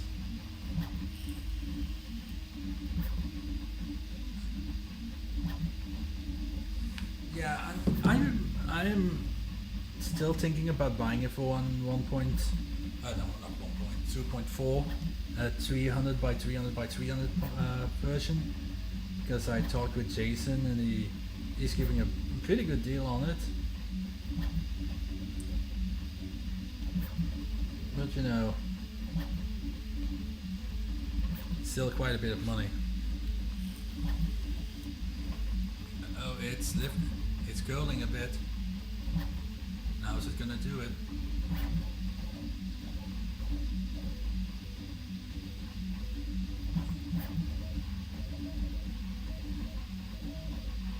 Oh, it's drooping.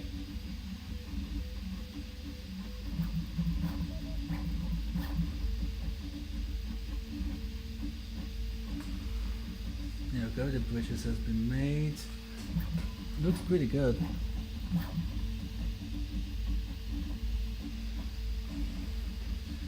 Now the real question will be when it does the big roof. I'm also kind of curious to see how the chimney does. Can you feel the... You can't really feel the air blowing off the hard end.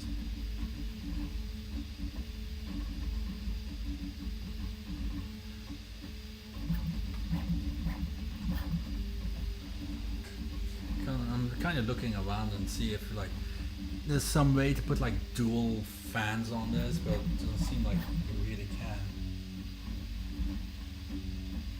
But who knows? The 3D printing community is, you know, what was I gonna say? Inventive enough.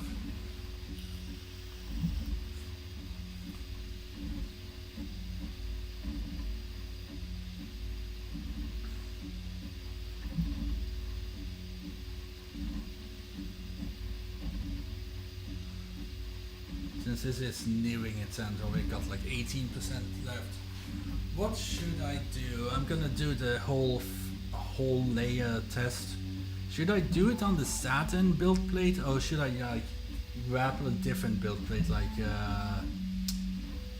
the Ulti-Stick print plate, which is a textured one?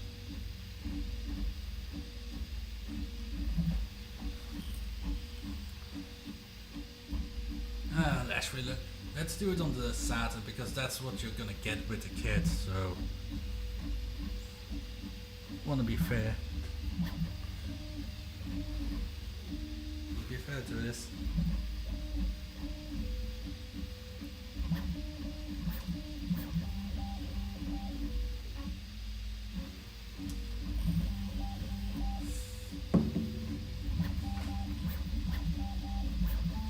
I'm gonna say, admit it, that's a fine looking Benchy.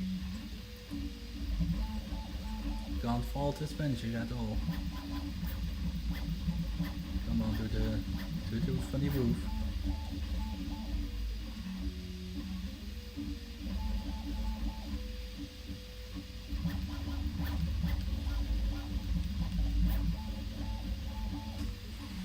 Oh, gonna move the camera up a bit.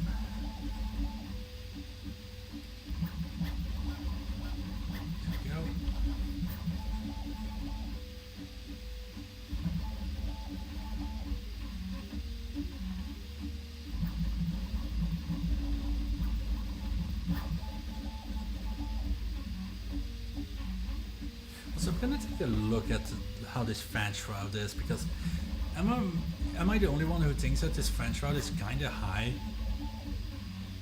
I get that it's kind of like probably like blowing downwards, like directed, but I feel that it's pretty high up.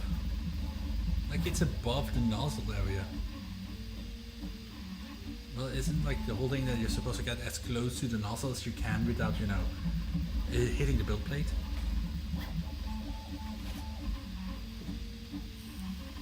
And yes, I mean, I've like looked at it at the kitty or whatever it's called, the smart X smart thingy kind of bamboo lookalike.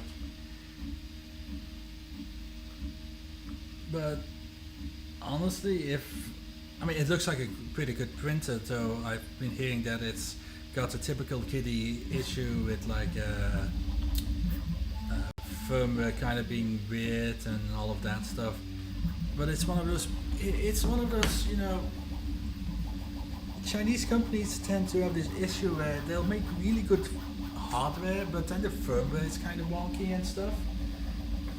Like when the BigQ BX came out, it was a great printer. Like it had everything 32-bit, 2209s and everything, dual C stepper divers, big ass touchscreen, very good extruder, hard end, cooling, like everything was great. But then they screwed up on the firmware and the offsets didn't work properly, and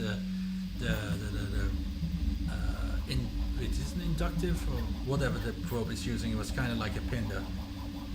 and it was great hardware, but the software was really lacking, and I could actually not properly use it until I used the community firmware that essentially fixed everything.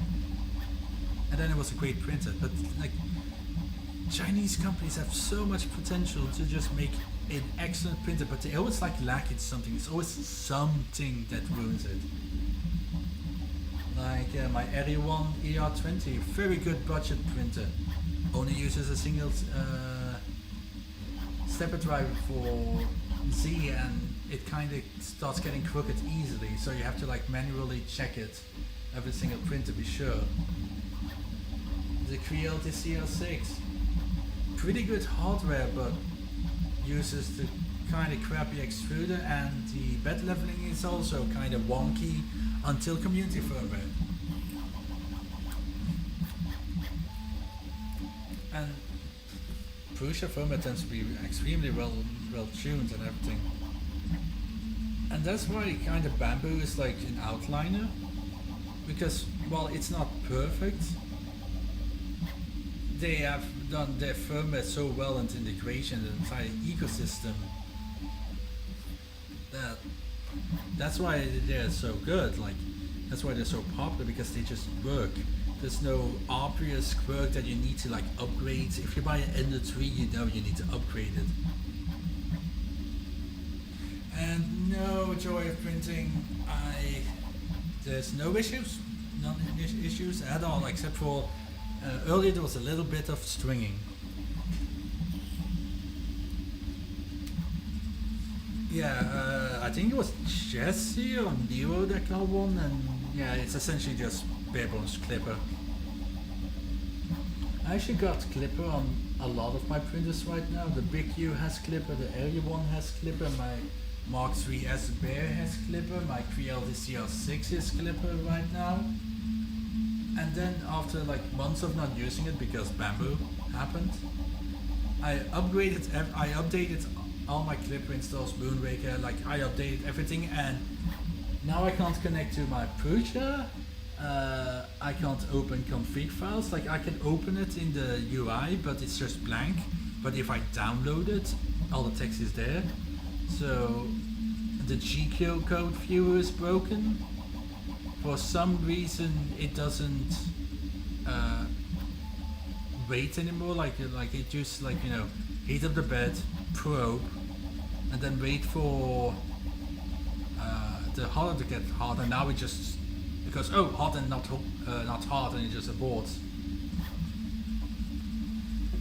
So it's like Clipper is really good. It has unlimited potential, but it's kind of like Linux. Like Linux is extremely strong, extremely good, has so much potential, but having to like use command lines and this and that, and it kind of turns people off.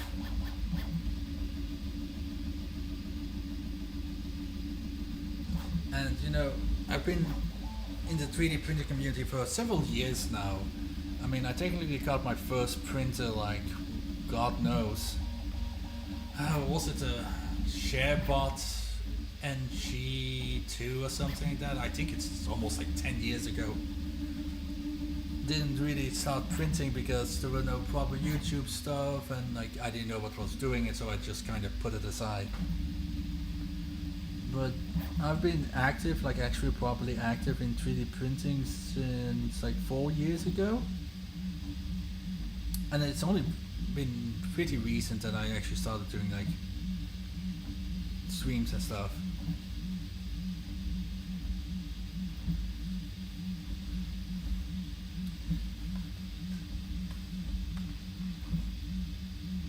Yeah, I mean, I know that I can just take the config files, save them on my computer, and like reinstall Clipper and all that, just do a fresh install. But you know, it's kind of a pain in the ass if you think about it. Like, oh no, I did an update now, I got to redo everything. And my Raspberry Pi 4 is running 4 instances of Clipper, so I need to install it 4 times and 4 times Moonraker, and like, it takes like a good solid hour just to like install everything and have everything ready to go.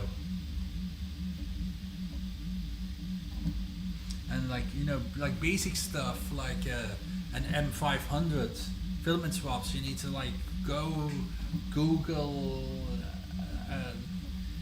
a macro to do that, and it's like this and that, and like tool changing for like ITEX is like a whole search thing.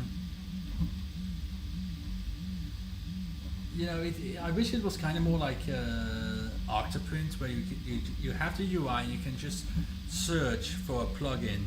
It's like, oh, hey, I want M500 or tool changes or this, and you just type it in and it's just a install. Now you have to like go to printer.config, do this, go to that config file, change that, add that config, then go to another and do an include.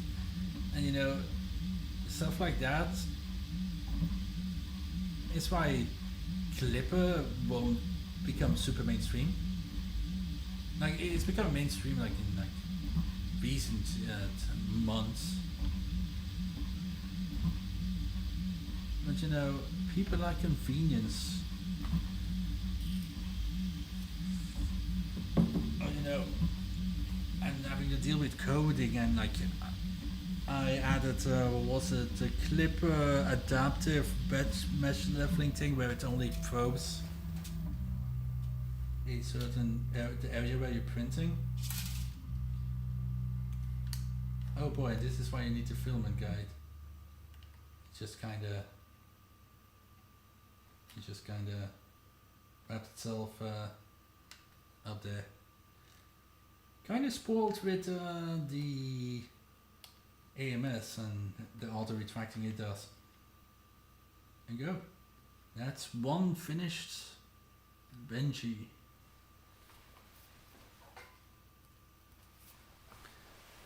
Okay, I'm gonna let that cool. I'm going to really quickly slice. There we go. Okay, so tune home. Bam. Done. Now we will wait till this bed is a little bit more cooled down. Let's really give it harsh lighting up top.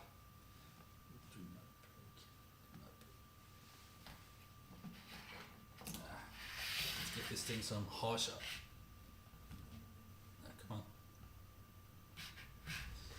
There we go. That's some harsh light.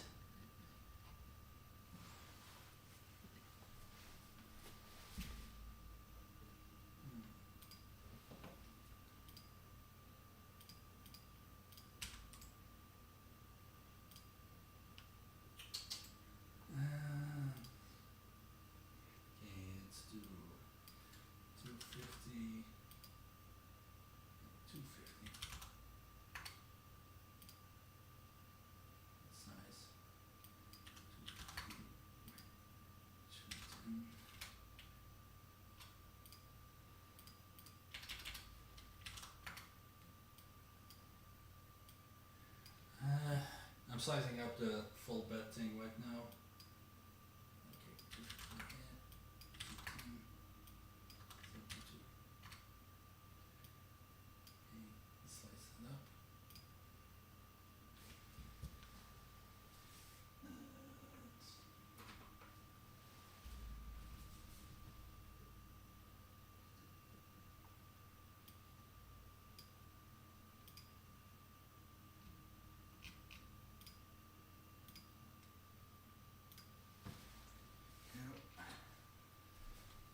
Let's see. Oh yeah, Prusa link. I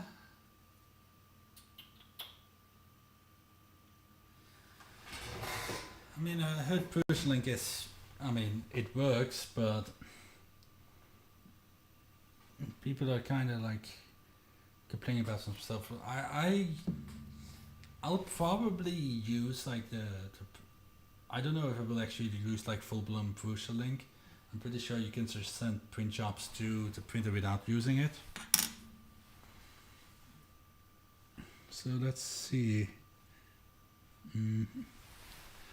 That's the kit with some harsh ass lighting. It looks pretty good. Can I? No, I can't pop it off yet.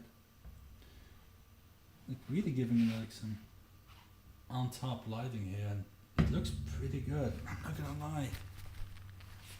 Now let's get this light out of the way and let's put on some LED, strong LED. Where's my light? There it is. That looks like a pretty fine benchy to me.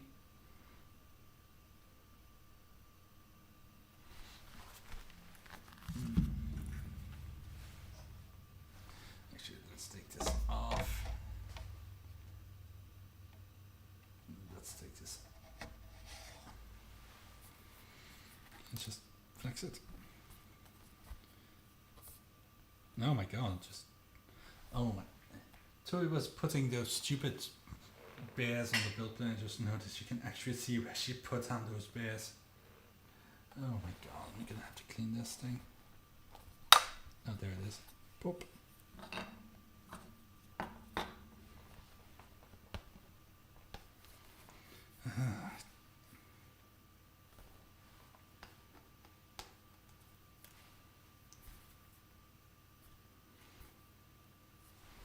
Kind of some bubble, like I don't know what if that's like actual like damage or if it's just dirt. And you can see that indent from the bed leveling. I'm actually utterly surprised that it's doing that. Like this whole thing with the come on. Yeah, come on. There we go. Okay. Let's take a look at this bench. I'm gonna look at it myself right now. It's very clean. That is an extraordinary good benchy. C3D. Text is relatively visible. Okay, you light, point downwards, give us some light. Let's look at this.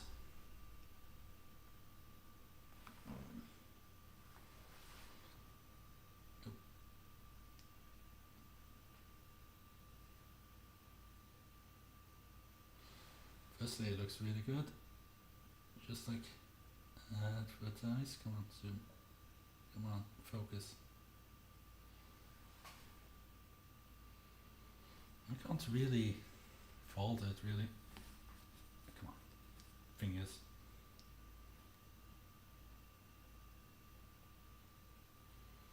Just looks like a really good benchy. I think the window is good. I would say that's a pretty damn impressive benchy for first print.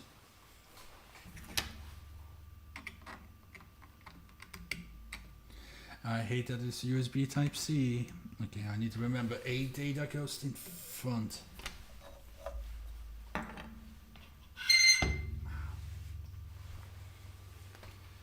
Okay. So yeah.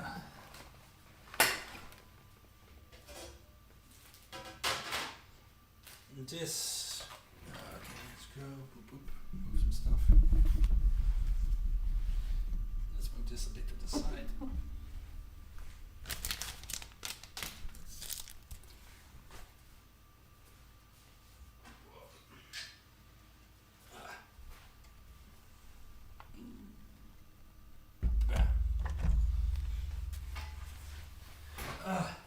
There you have the two Prusas next to each other. And there is my good old Mark III fully Prusa bear.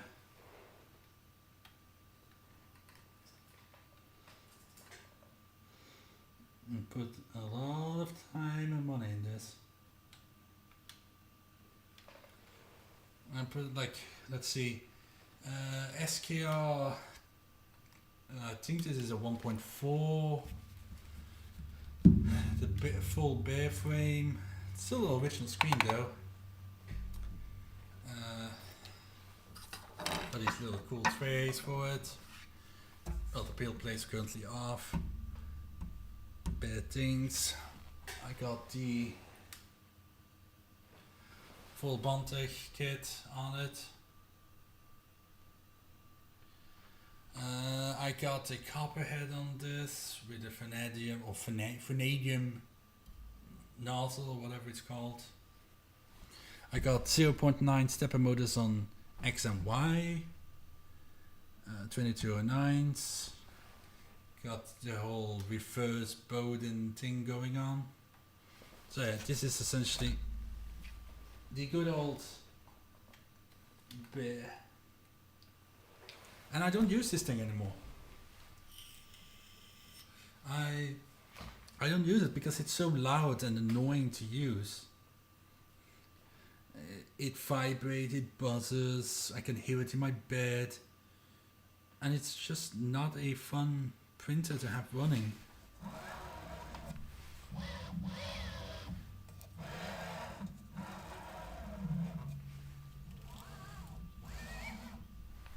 It's not fun. So if I actually like the Mark IV a lot, like if I'm actually happy with it, I'll probably sell this one. If I'm going to sell this one, I'll probably also sell this one. But it's still up in the air what I'm actually going to do, because so far the Mark IV is pretty good. Not gonna deny that. I'm not going to, you know, call it crap just because. Oh my god! Oh my goodness! I need to put that filament guide thing on. Really do.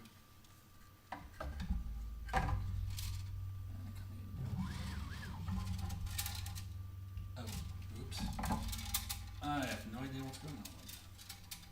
You come here. Oh my goodness. Why are you being such a problem now?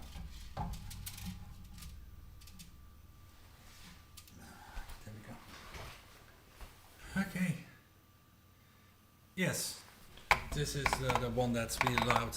And do not think that this is because of the bare frame or whatever. The printer was always loud, like really annoyingly loud. And yes, I've done it without these trays and all this junk. Like the trays is actually reasoned. But I got the Prusa, it was super loud. I had jamming issues because Prusa used a Noctua fan for the heatsink, and during the summer this place was hot enough that it couldn't cool enough.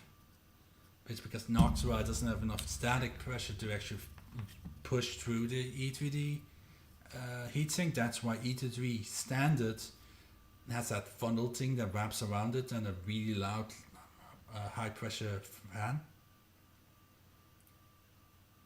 And then I ended up doing the entire bare kit, you know, to get it more stable and hopefully get rid of the noise, but it never worked. Yeah, so let's do the first layer print. Boop.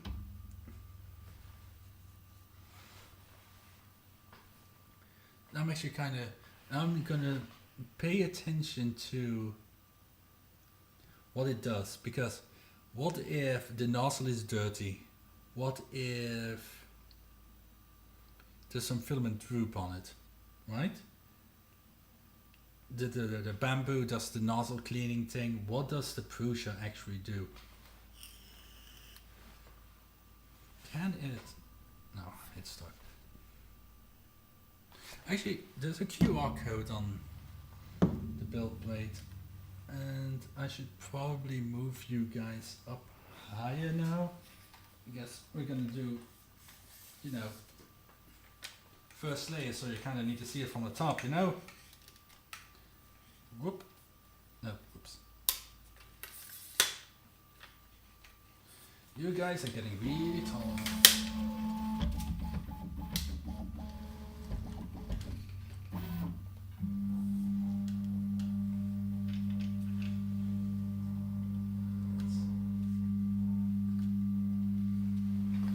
does it actually do? Oh wow. That's that first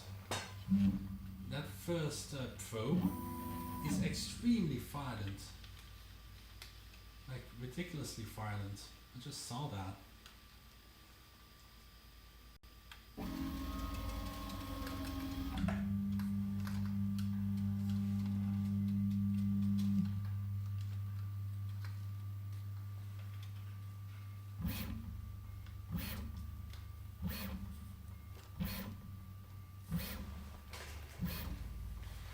It was... Yeah, I know. It should be fine. Now that the hot end is down, it's probably not gonna jump out. And it is. I'm a silly Cooper.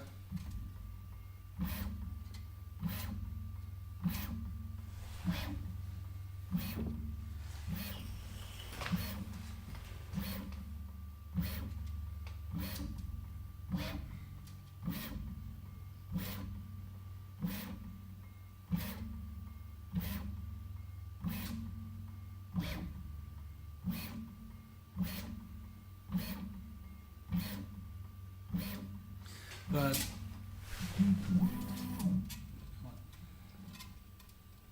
yeah, I should have put this Filaments guide thing in. Oh, I can do it.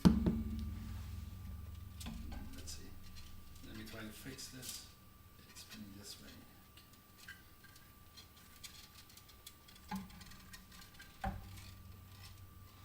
So, that should be fine now.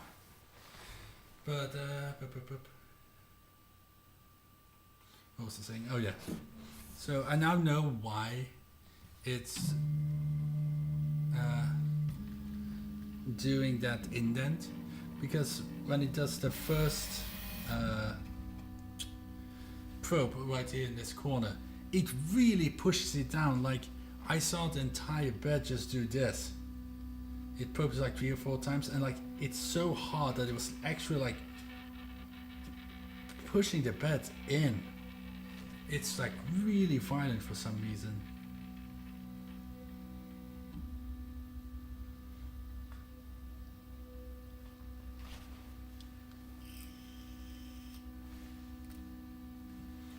Honestly, I will be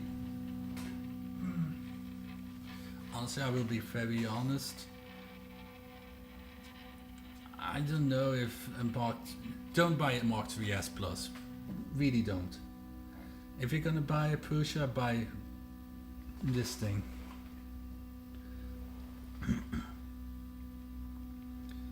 But honestly, the X1, the X Carbon or the P1P, I know. I don't know. I just really like bamboo stuff.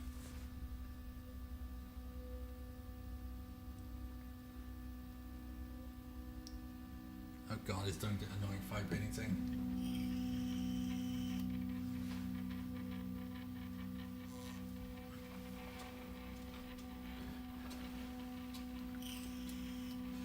Well, how small are we talking about? Like talking actual like little bits, or are we talking like small but tall? Like, what's your general print time right now?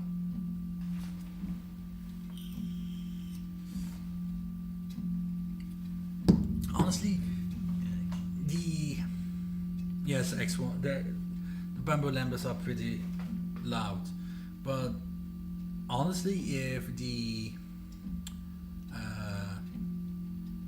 what's the name? The chamber fan isn't on, it's not that super loud. Like, you can hear it running, but if you like slow it down and don't do the ridiculously high speeds, it's actually pretty bearable. Like, I have like this printer's here, right, and my desk is right over there, and I can just be on my computer without any issues.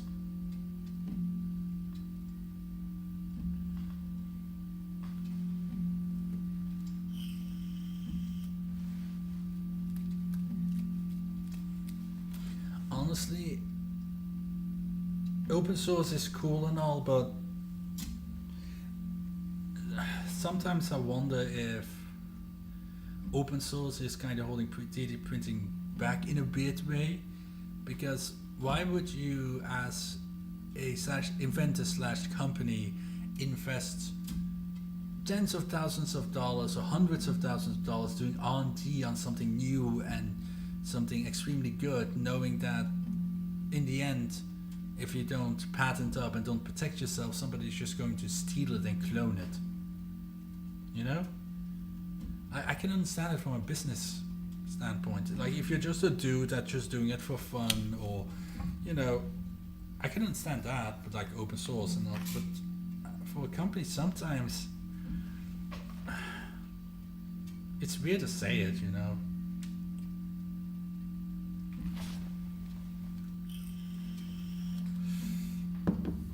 And it's also,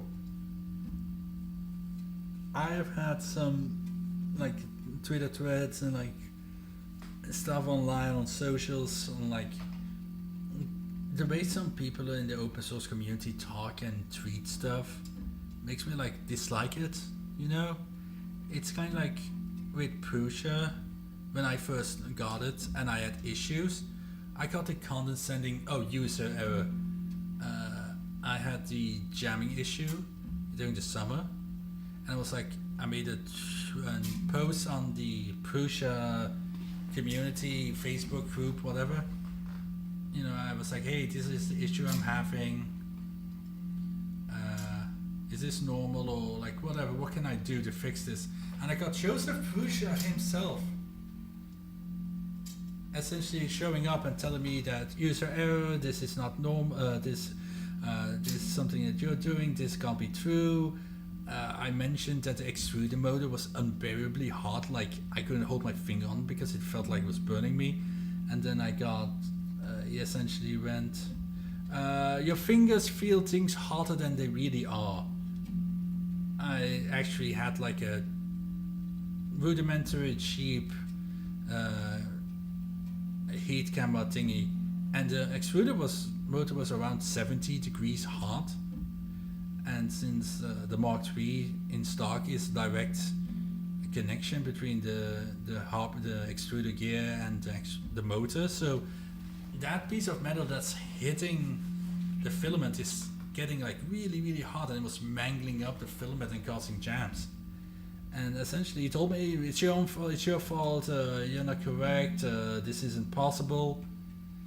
And then like a month or two later, there was a firmware update that lowered the stepper motor current for PLA prints. And I'm like, wait, you said it wasn't true, but then you guys did something that lowers the temperature of that motor. So, you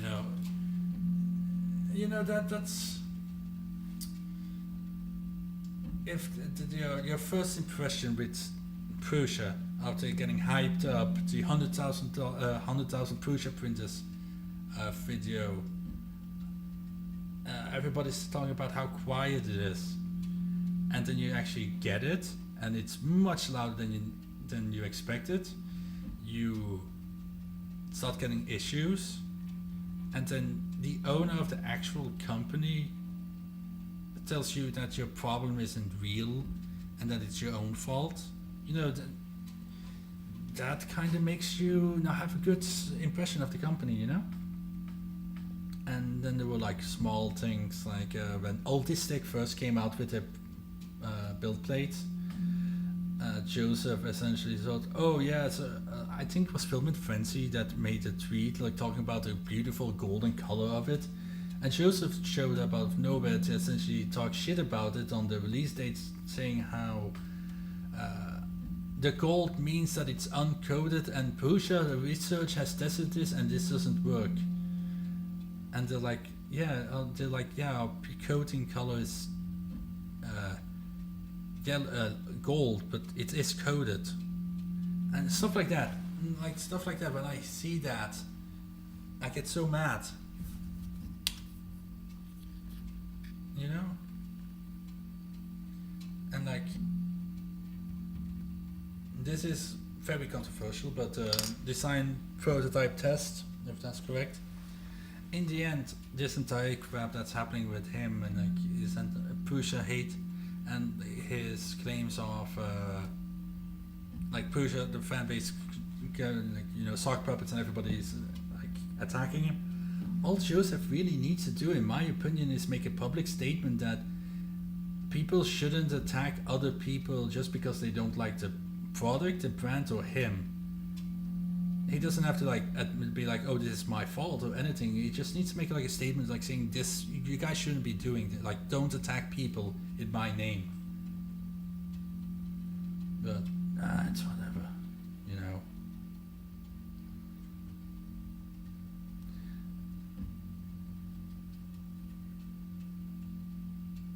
I used to be such a fanboy of Prusa, and now it's just like,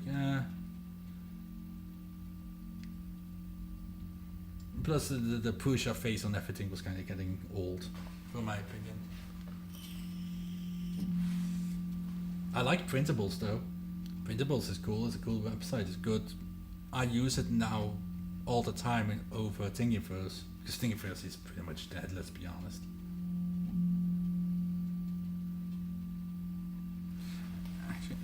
Let's actually...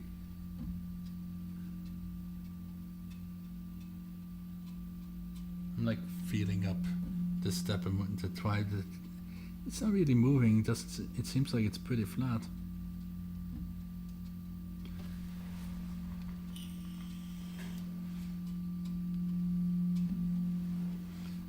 If you actually like look into DBT, like I've been watching his videos, because all of his videos that isn't involving Prusa are really good. Like, this guy in general is a really good engineer and he knows his stuff. But like his history, essentially what really started this was an idea that he had, that he made a video about, and then Prusa essentially released the exact same thing, and he felt like cheated, like he didn't get credit, and he like started calling them out, and that's really how it started years and years ago, as far as I remember. But I've talked with him like in DMs. He's actually a really nice guy, just don't mention Prusa.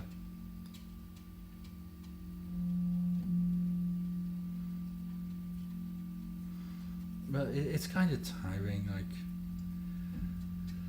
And I made a tweet earlier today where somebody made a video that's like, what your 3D printer tells you, says about you, and it's like kind of like shit talking everybody. It's like, oh, if you have, what was it, MakerBot, you're something fund baby. You just looked for a 3D printer and picked the most expensive option. And like there was like something about, there was one about Prusa, and like the comments were all like, how dare you make fun of Prusa, blah blah blah, and blah, and just like insulting this guy over it. And it's like, why must you act like that? Why this extreme fanboy behavior? And I'm not going to deny that Bamboo's community is much better, trust me. But you know, the people from that had Bamboos were like laughing with the guy, like, yeah, kind of true.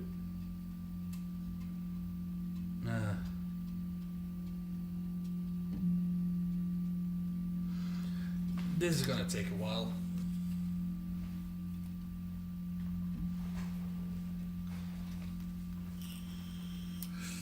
And you know, TBT, apparently, what was it? I actually forgot the full name of that rap festival thing that's like coming up soon. Like, he suddenly got his vendor ticket cancelled and he doesn't know why.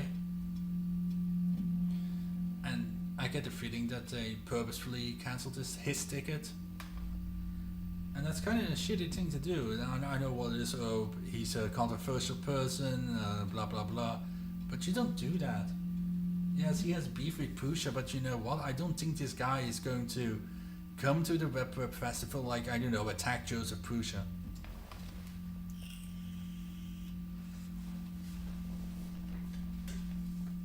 But you know, tribalism happens in every single community. Cars, goddamn, BMW drivers can't shut up. Porsche drivers can't shut up. Honda, and all of that. There's so much hate between Carpent loyalists. Computer parts, Intel versus AMD, AMD versus Nvidia.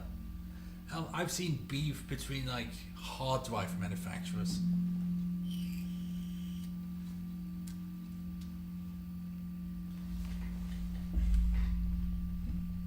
And it's like, you know, there's like people in the community, like Chris Wakaki that showed up out of nowhere and then suddenly became extremely Prusa, defending, attacking other people. Like, he told Lightspeed, if I ever meet you in real life, you're dead. And that kind of somehow flied by people, and like, people didn't like start to think about that. Like, Lightspeed can be an asshole, like, for sure. But you don't tell people you're dead if you meet me. Like, what the hell? Oh my god, the 3D printing community boxing match. Joseph Prusa versus DPT, I don't know, Filament Fancy versus CNC Kitchen, I don't know. Jonathan from Next Layer versus, I don't know, Nero 3D prints or whatever. I'll box somebody. Why not? I'm heavyweight. I can punch somebody if I wanted to. You know, just... You know... There's so many people that, like, I like their videos. But... like, I really love Nero's videos. Like, I really do. But, like... his gun honus on instantly attacking anything involving bamboo, was a 3D musketeers. He makes good videos, but god, he's also such a confrontational person. Like, if I had to say something, like if I publicly stated stuff whenever I thought about it, everybody would fucking hate me. Oh my god, that would sure be so cool. A boxing match, but everybody has to like print their own stuff. Ew, imagine printing your own teeth guard, your mouth guard thing. Ew.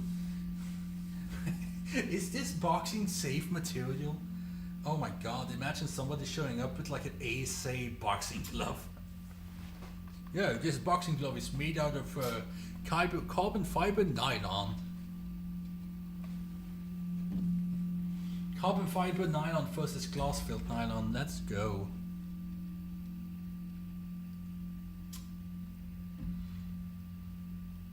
I am also really curious to see how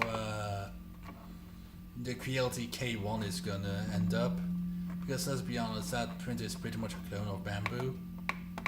It's probably gonna be Clipper, I guess, but who knows, it might be much better than expected. Like the new Western printer that they showed, the Harmon something or whatever it's called. I want that thing, it looks really good.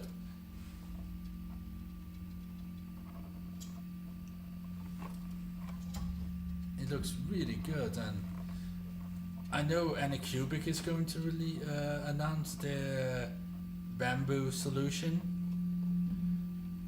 and hate or love or hate bamboo, they woke up the 3D printing community in general. There wouldn't be a Creality K1 without bamboo.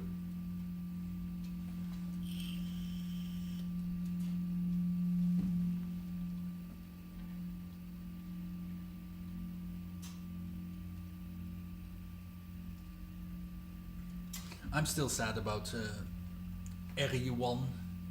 I loved the RE1 ER20. I was friends with so many of the team members. They were planning a Prusa Mark III answer with, like, you know, linear rods but like beefed up, linear rails on Z, 32-bit, direct drive, geared extruder, proper filament sensor, flex plate, you know, everything, kind of like the Sofol S306, but from them like a year and a half ago. They were working on the IDEX, they were working on the belt printer, and then new people became CEO and stuff, and they just cancelled all of it. They cancelled every single printer they were working on and just went back to Filament. All the people that I knew left the company.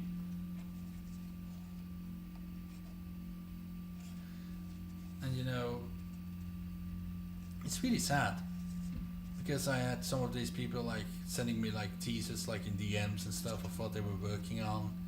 I was really good friends with some of them, and all of them are gone now. Either they left the 3D printing industry, or one of them that I was really good close to now works for another filament company. Anycubic, in my opinion, fell off. Like the Photon was cool and all, but there were so many issues with it. Mono X was a disaster in my opinion. The screens didn't last long. They had major issues with replacement parts. The actual 3D printers had issue. The FDM printers had issue. The Fiber and the Cobra were kind of letdowns. Elegoo kind of took them over, and then now Elegoo's printers are good. Now Elegoo is killing it in the FDM market.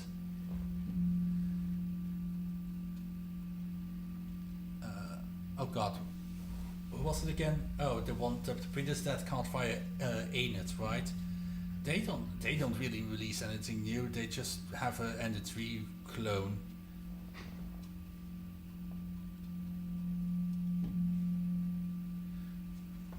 Like, imagine if ANET suddenly announced like their bamboo copy. Imagine, it catching fire at 500 millimeters per second, high acceleration, fire spread. Well, who else is there that I haven't seen in a while?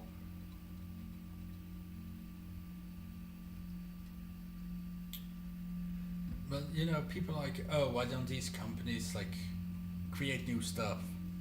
But a lot of these companies like exclude like Creality and stuff, but like ANET, they don't have the money, I think, to like do proper research and development and like really create new stuff and work on new stuff. I think they the only reason they can survive is because they just mass buying Ender 3 stuff and just releasing it.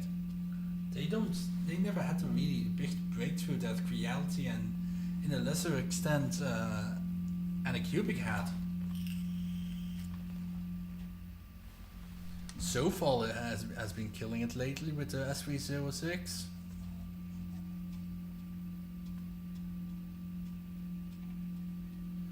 And you know, the problem also kind of is like European companies. There are a couple of European 3D printer companies, but they're like so expensive for us. Lulzbot, I want a Lulzbot, but they're so expensive for what they are.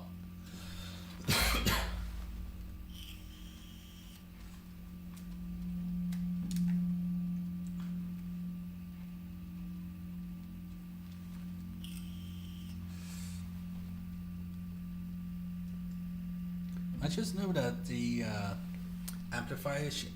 Before I went on stream, there was like a Twitter thread on the load cell amplifier, or whatever chip that they use. Apparently, it's actually a really bad one that like lied about the claims, but it seems to work. So who cares for us? But in the end, it's just a gauge. I mean, there is nothing actually truly like super special about the load cell. It's just a pre-existing thing that they adapted. And there was a different company that like actually originally came up with using this type of system for better leveling, and that's also something DBT mentions. They will showed and like released their stuff like way before like the XL was even shown with the string gauge, but now everybody just thinks Prusa thought it up, and it's like they didn't give credit to like the original like person that like kind of came up with the idea. Like at least like Bamboo gave credit to something that they put in. I think it was something involving the motion system. Also, halfway this print, I am going to test something. Remember how the Mark III's has crash detection? So when like it detects a crash, it will like recover from it. They did not talk about that in this printer. Does the Mark IV have crash detection, yes or no?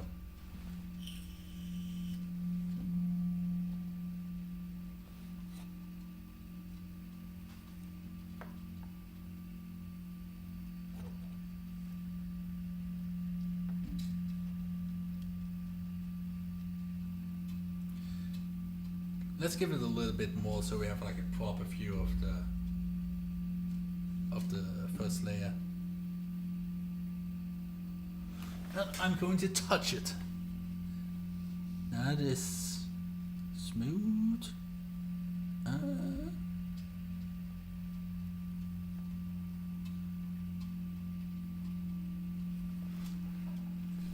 It feels good, it feels clean.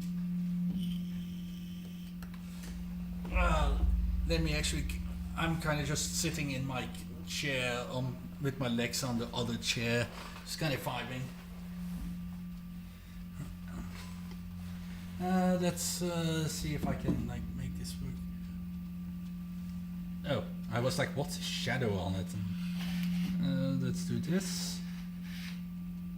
And let's zoom in, laddies. Let's go close. Let's see.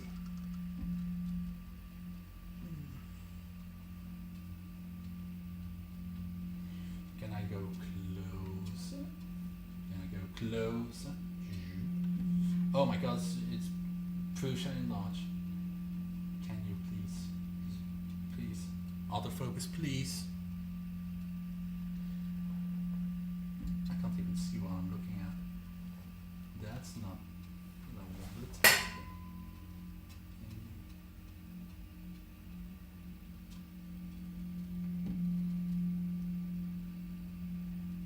It's really having that.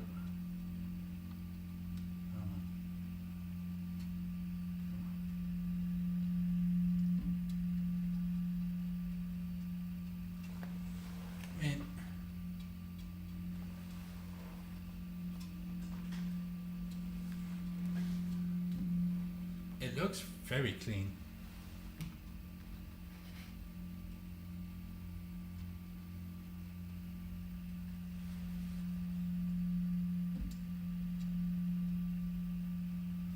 Let's be honest. Oh, Bamboo's carbon fiber PLA, I have not. I have used their carbon fiber nylon, the PA that came with the printer. I printed with that. Actually, let me grab a part of it.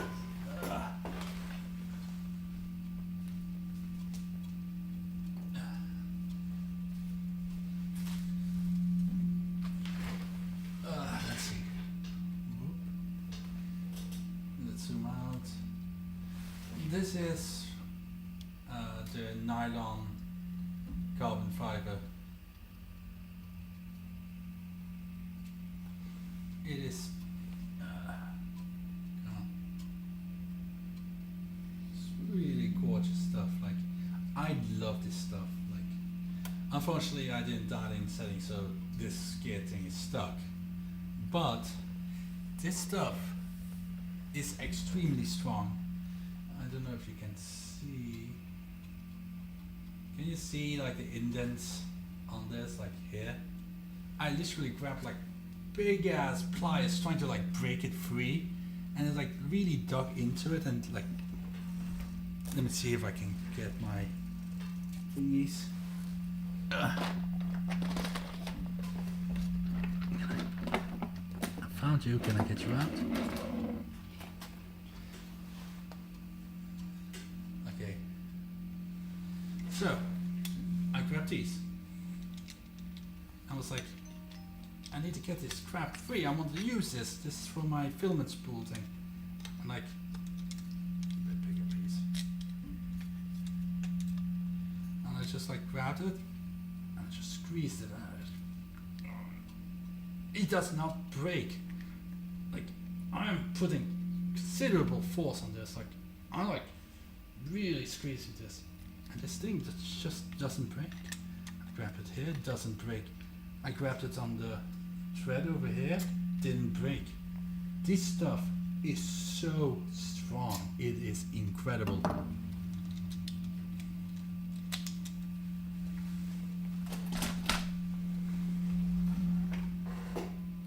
It is extremely strong. I love this stuff, I really do. I got my bamboo. Actually, I'm gonna just do this. Actually, bad idea. I got my X1C. I did the test printing the white bamboo PLA that comes with it, you know. And then after a couple of prints, I was like, I'm going to try this carbon fiber nylon because I've never printed in nylon. You know, I all have open air system printers, so I never touched nylon. I threw it in the printer. I stole it to print a Benji. I don't know where the Benji is. And it just printed it first go. Like, I didn't change any settings. I put it in the AMS. Kind of bad idea because you're not supposed to put carbon fiber stuff in the AMS. And it loaded it up. It read that it was nylon carbon fiber. I hit print and it just printed it without warping, without issue. It looked gorgeous. You barely saw layer lines. It was spectacular. And I have, if I can find it, it's somewhere here. Let's see if I can find it. Because I can't really open my crap anymore because the camera is in front of it. Oh, here it is. This is carbon fiber PET from Atomic Filament. And this is also absolutely gorgeous stuff. This was actually printed on the Mark III S. It's not perfect, like you can see like some layer inconsistencies like right there, like this like weird layer stuff going. But in general, like the finish on this is like, come on, like it's really beautiful. I love printing in like carbon fiber material because it just makes layer lines either disappear or look extremely clean. And I love the feel of it. It's slightly matte, kind of grindy feeling.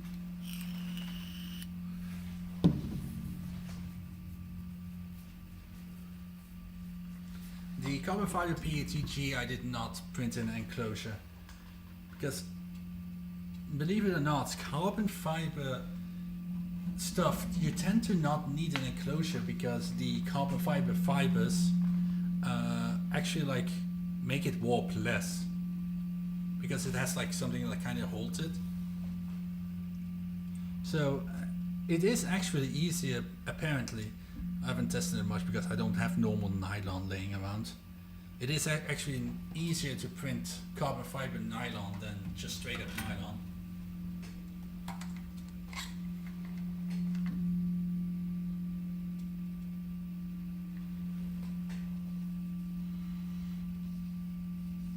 Still feels... I love touching the first layer. This is no real issues here. It looks like indeed a first perfect layer.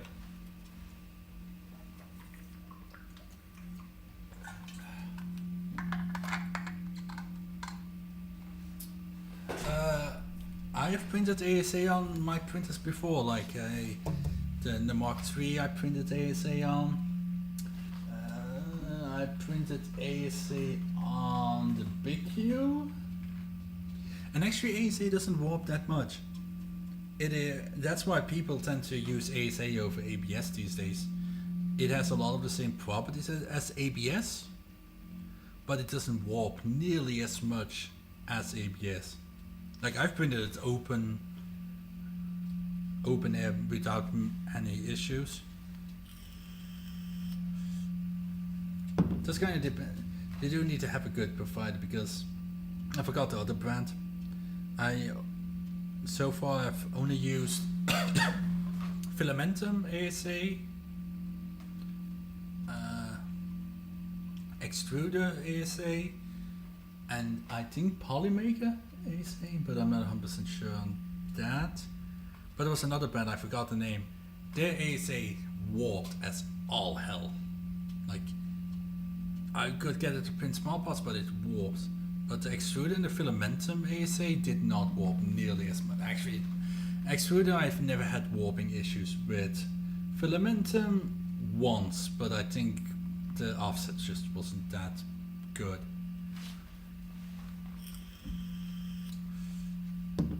But actually I don't mind ASA. Hell, I've bought a bunch of ASA from Extruder, thinking about printing 4-on parts out of it.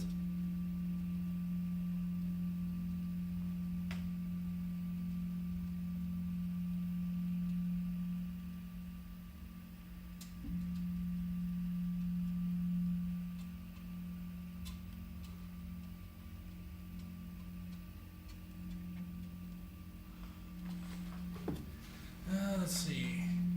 I haven't printed a lot of TPU, even though when I bought my ShareBot, my very first printer so many years ago, it came with a bunch of filament from the company I bought it from, some Belgian retailer back then, and they gave me a couple of colors of PLA small spools, a full spool of transparent PG, and they gave me TPU, and that TPU I've printed with before. I've printed with ASA, with TPU from Extruder, and like TPU is really hard for me,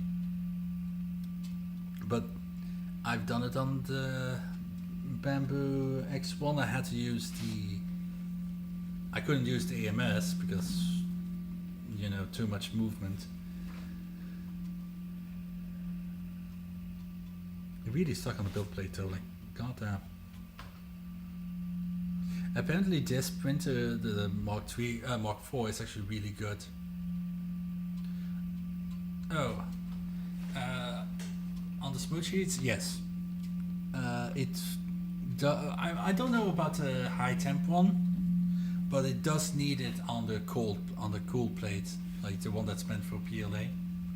But Bamboo is testing a satin PIE sheet, actually pretty much like the same material as this, like it's satin powder coated PEI. God, I hate that.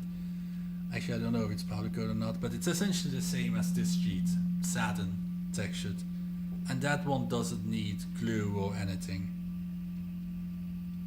But let me grab something real quick.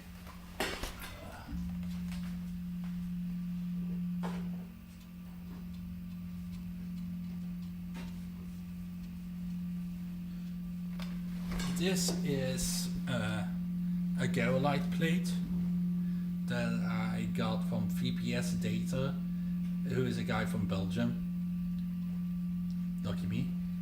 And this is G10, Garolite 10, and this is such a good build material. Like, he gave me a G11 and that one didn't work as well, but this plate I've printed a couple of PLA parts on it. Stuck as all hell, not a single like little bit of warping allowed. It's slightly like textured, like dotted textured, and when it's cold, like the parts just fall off. It's extremely nice, and honestly, this is probably my favorite plate for my bamboo right now, because it just works. Like, it just straight up works. I actually do have, if I can reach it without knocking my printer upside down. Where did I put it? In the bottom one? Might be the bottom one. Ah, I can't reach it. The camera is in the way. But I got a Garolite plate for the Mark III, so I could actually try that on this. But yeah, cool plate needs glue. The cool plate needs glue for sure. Alright, 3DHP, what's up? It's been a while. Let me zoom in a bit more for that first layer torn. Yeah, let's just move this up.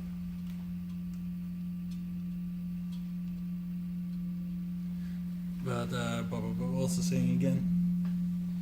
But yeah, Baker's Muse has been using Garolite G10, I think it was, and he was really happy with it. G11 VPS had success with it, but I was like trying it and PLA wouldn't stick unless I like really mashed it in with the offsets. PET-G barely worked. ASA was pretty good, and it's like this weird thing where like he could print on it but I couldn't. Like I was kept on having issues even though I cleaned it. And then he gave me the G10, which is the pretty much the standard retail version that it's gonna be. But it's out now. He's already selling it. He did a Kickstarter for the initial one and now he's selling them. But the G10 works perfectly fine, no issue, I love it.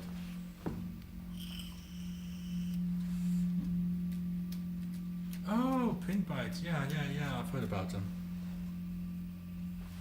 It's kind of like everybody's talking about PIE and powder coat stuff, but Bamboo's textured plate is pretty good.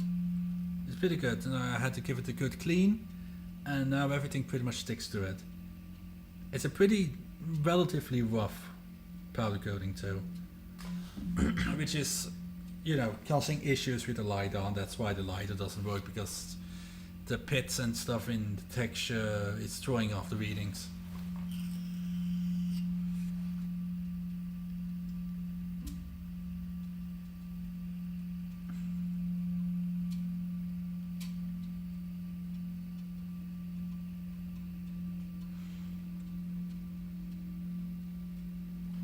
I would say this first layer is looking spectacular. I cannot see a single mistake so far.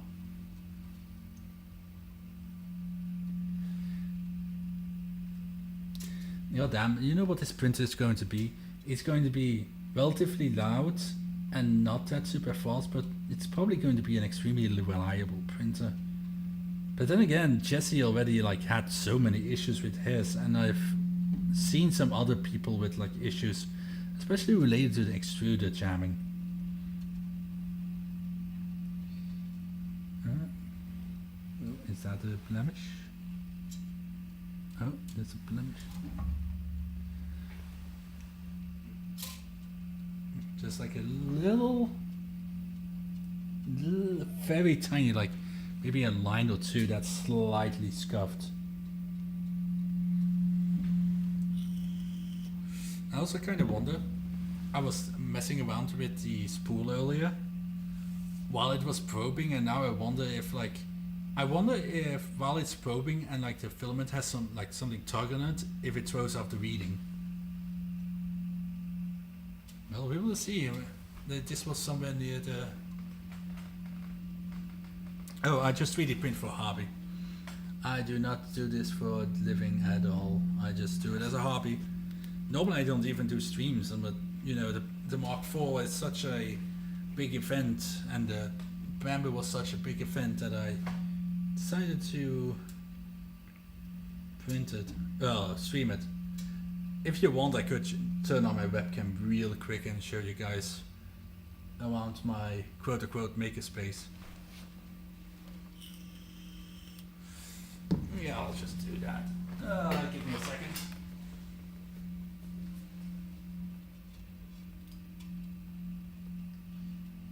Let's see.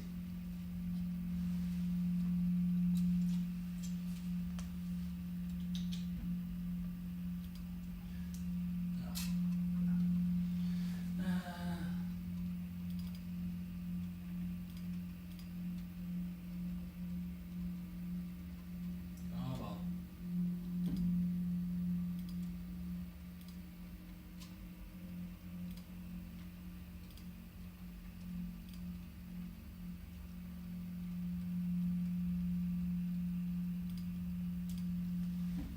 My webcam died. Joy.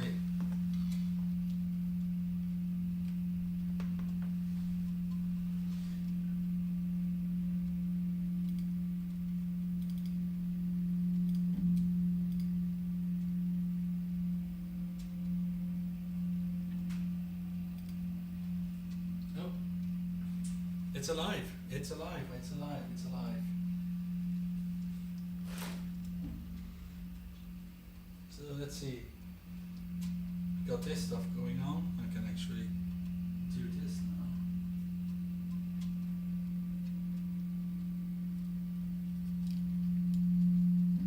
now. Let's see. Got the Mark III over there. That storage desk.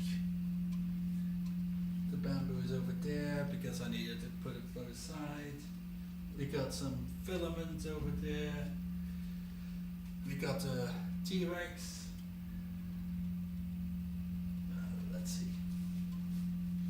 Got the Mono X over there. The big UBX. Area 1 ER20. CR6 SE. Original Photon. T-Rex 3. T-Rex 3. Little Anacubic Predator. And way in the back is like some more.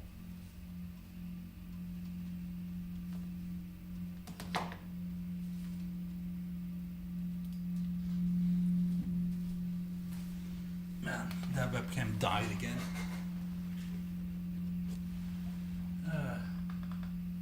Yeah, the webcam died.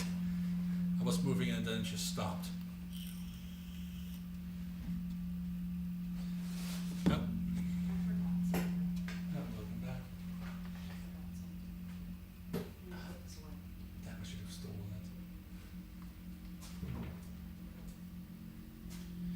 it. Over the year, right now, that would be the Bamboo X1C. I got that thing and I've pretty much used it every single day. But in general, like all together,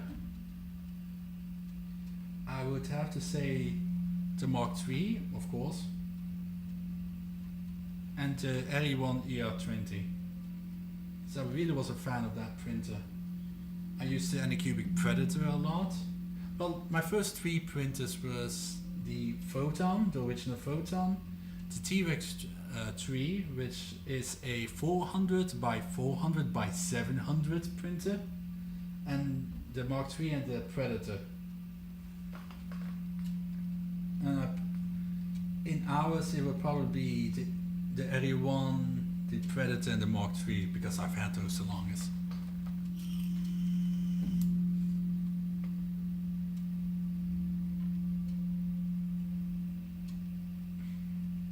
Well, that's good for you, man. I mean, I once did a print job, which when COVID just hit, it was those safe grapper thingies, you know, those plastic bits that you could use to like open doors and stuff. And I got a customer at my parents' kitchen store was like, oh hey, you 3D print, can you 3D print like something for that? I was like, sure, I can look it up, which I did. And okay, and then he was like, oh, I need 600 of them. I was like, okay. I printed some samples, and And it was like, oh yeah, but this doesn't work on like touch screens and like and ATM machines. I'm like, okay. So I looked it up how the systems worked, and they work with magnetism / conductivity. So I tested out the what was the brand again? They make the high five blue and stuff. Protopasta, right? Protopasta makes like a conductive filament, and it worked with that. Like if you use that filament and you printed a safe grappler, you could use the tip to engage with like touchscreens and stuff. It worked. Like it actually worked. And so I ended up making like 600-700 of those for like 2,000-3,000 euros. It was like ridiculous profit. It was expensive filament. It was like 50-60 bucks for a spool. But hey, I was able to sell it for a lot. But I used the Mark III, the Predator and the T-Rex for like a week and a half straight printing all of those parts. And then when it was done, I discovered that not all of them worked perfectly, so I essentially sanded the tip a little bit more to like expose more of the conductive materials on metal. Yeah, that was fun. My floor still has dark stains from that filament. And this was technically a government job because the guy worked at the government thing. But that was the only time that I actually like 3D printed for money. And I kind of miss it. I actually enjoyed it. Like this 24/7 kind of just print, get it done. No thinking, just print, clean plate, print, clean plate. It was so cool. It was fun. I like that type of like blind, just straight focus thing. And the best place to sell 3D prints, Etsy, probably. Etsy is a really good spot, though Etsy has a problem of taking way too much of your goddamn money. Tora used to make handmade soap, like she had a soap company called Hippistink Soap Company, and she used to be on Etsy, but they were like taking like 30% of all the profit. Like they were taking so much. You had to pay for the listing, and then per thing that you sold was this amount of percentage, and like this was already a relatively low margin thing because shipping is, you know, kind of expensive, and you didn't want to be like, hey, this soap is like, I don't know, like $4 or $5, and shipping is like $10, you know. And Etsy just kept on taking more and more money every single like couple of months. And then she changed to Big Bazaar to host the site, to host the shop essentially. But you can just do Etsy, or you can just open a web shop. Be like, you can like have parts that you want to sell, like something you created or like something useful, or you can be like, hey, I'm a to-order 3D printing thing, and people can just send you a model or like something and ask for a quote. Or if you actually know how to model, you can just like do stuff for people. And honestly, if I could, I would do something like that in a to-order printing form. But I'm just too lazy. I don't have the energy and the time and the drive to like make a website, make connections, try to find customers and that type of stuff. I don't know if it's laziness or if I secretly have like ADHD or something. But it's like really hard for me to focus. Like I was like preparing for the stream and I like kept on being distracted by other things. It's kind of funny.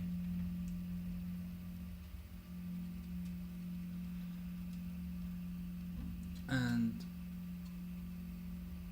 I currently work for my parents for the company, But like I went to Frankfurt for Formnext, and then like I was like talking to my dad about what I saw, and he essentially was like, "I don't want you to take over the business. You should work in 3D printing." And technically, if I want right now, I can quit my job at my parents' place and get a job at what was the company again? Poop poop poop. Oh come on, I forgot the name. 3D printing Belgium. Not materialize.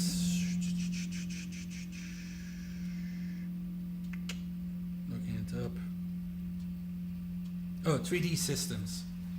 There's actually two major 3D printing companies very close to me, like an 8-minute drive away from me. 3D Systems, which is the international building, and Materialize, which is also an international company. But like I know 3D Systems, my nephew's dad works there. It's like I don't know what he actually does there. He's not an engineer or anything. I think he just like cleans or something. But they like print like parts for cars, planes, super industrial. Like I mean, these are the people that have like the several $100,000 printers, and I can actually start working there. I don't know what the hell I would do there. I'm not an engineer. I'm not a designer, and that's kind of why I'm like, do I really want to do this? Because what the hell are they gonna use me for? There's only so much you can get by being enthusiastic about something. And there's a difference between buying a printer, thinking with it, messing with it, printing cool stuff, and you know, it being your job for a boss.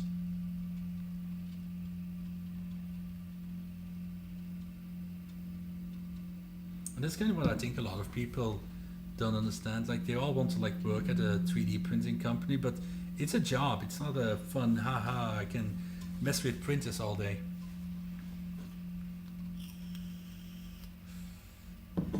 Okay, time for another touch test.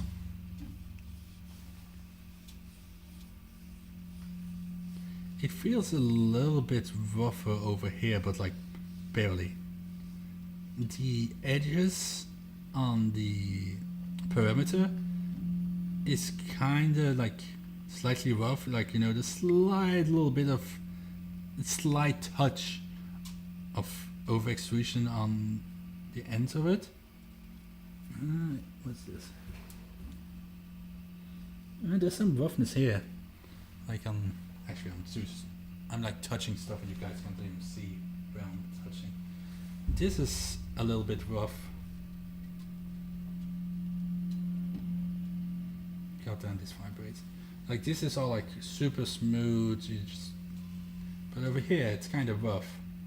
Like, but I don't think it's the printer's fault, because I see some grease here. I think this is because of a certain woman putting gummy bears on my build plate.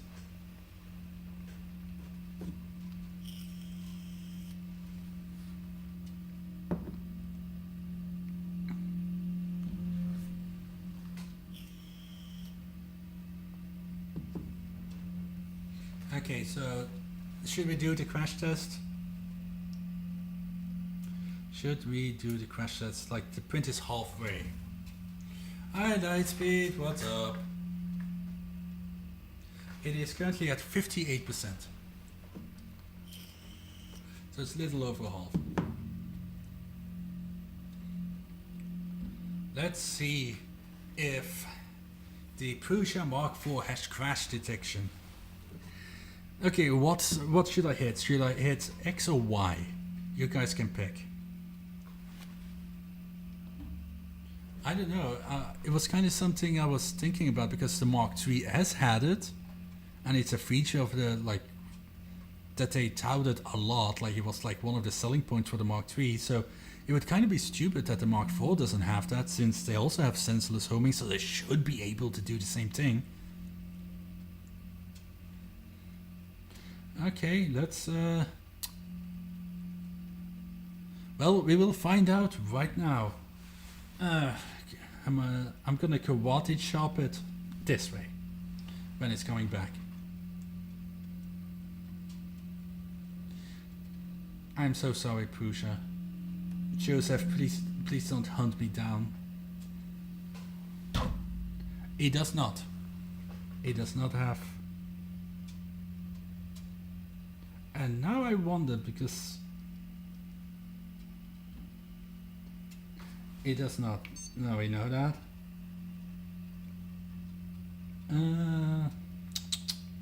Let's stop this print.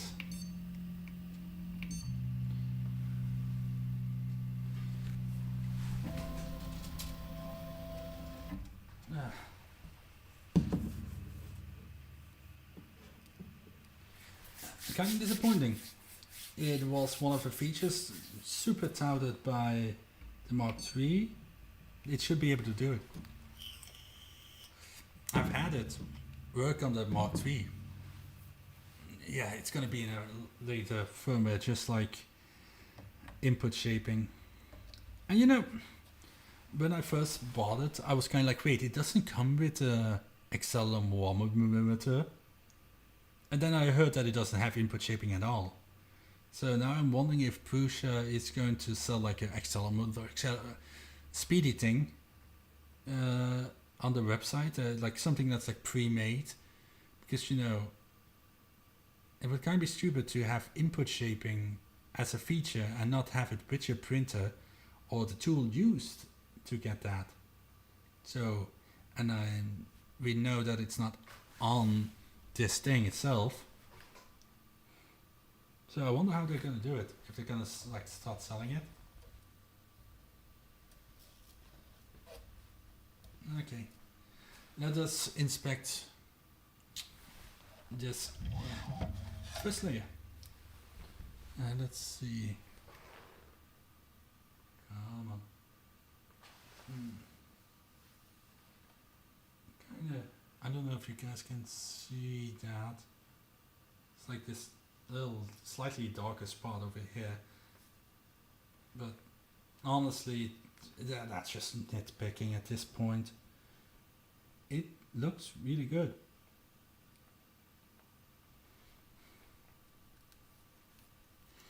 Let's see if it peels. There we go. Give me that peel. Oh, yeah, sure. Where are my calipers?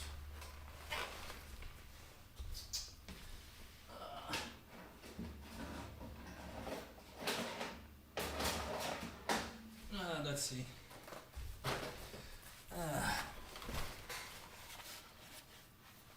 Yeah, that's kind of what I don't like. That's kind of what I don't like, the generalizing. Because input shaping is very dependent on a lot of stuff. Like, is the printer on a shaky table? Is the printer on a solid table? Is the printer on a rubber mat and pavers? All of that matters for input shaping. Like, for real, like, hell, they say if you just move a bamboo from a different table to another table, you should rerun the entire calibration.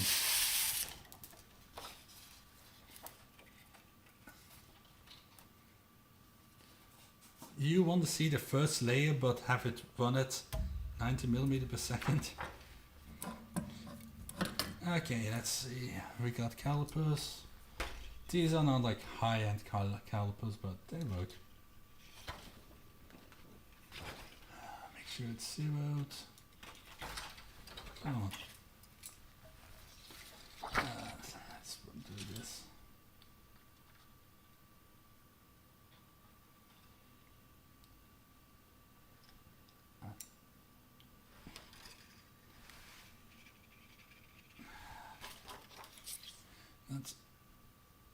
There we go. Okay,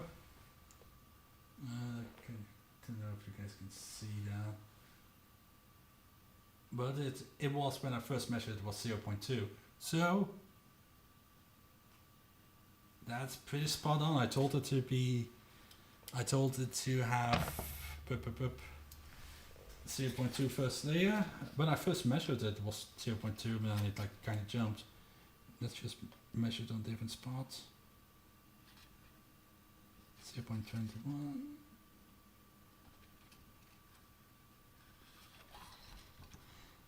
This is 0.19, 0.2, 0.2. Let's just say it's 0.2. Let's be honest, that's actually a perfect first layer.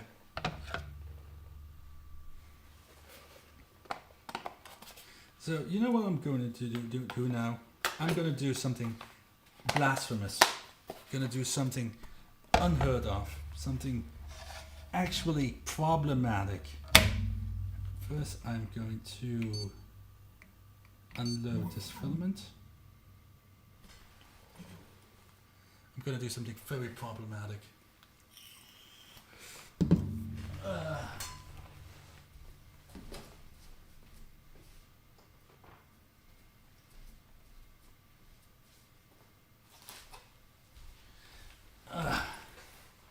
I am going to put bamboo lap filament on the Prusa MK4.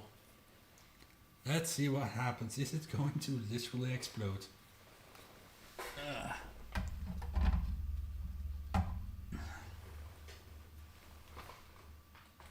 This is going to be a fun one. Guys, what should I print for the pink bamboo lap filament? What should I print from with pink bamboo lap filament?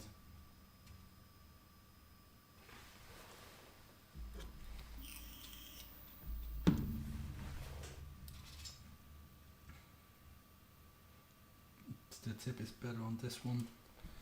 And you can't... Oh, well, there goes that. Oh, well, time to see if it's tangled later on. I don't think it tangled.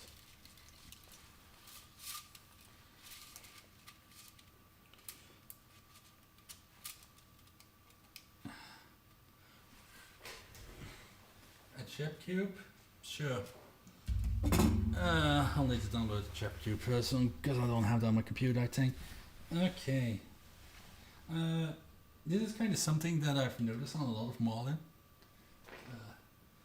I unloaded the filament, but it's still keeping the temperature, which I don't like, because sometimes I just get rid of, just pull out the filament because I don't want it being inside of the printer at all times. It should kind of unload and it's just cool down, in my opinion. I do have to say, automatic filament loading, pretty based.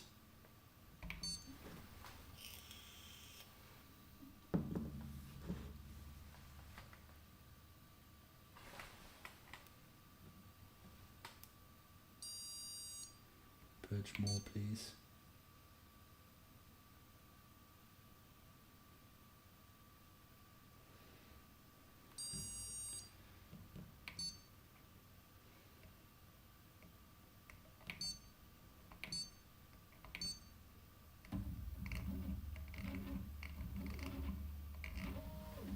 Oh damn, this was like pretty odd. It was like a little tree with like cotton candy on top. Filament guide. Where did I put that?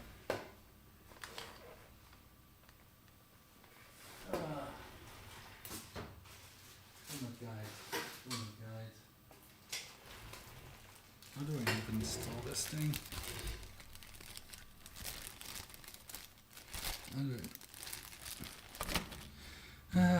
You want me to put on the filament guide? I'll check to see how long the instructions are.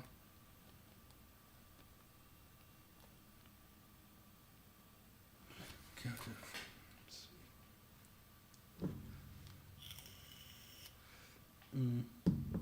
okay, there, I got that.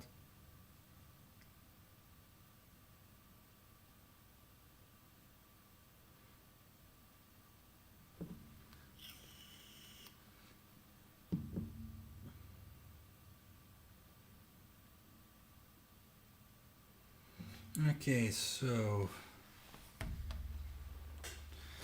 take this, insert 2 M3 nuts,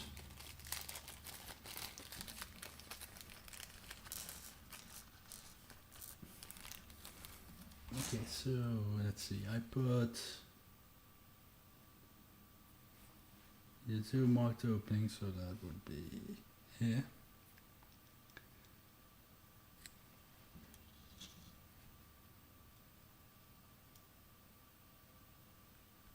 Put that in.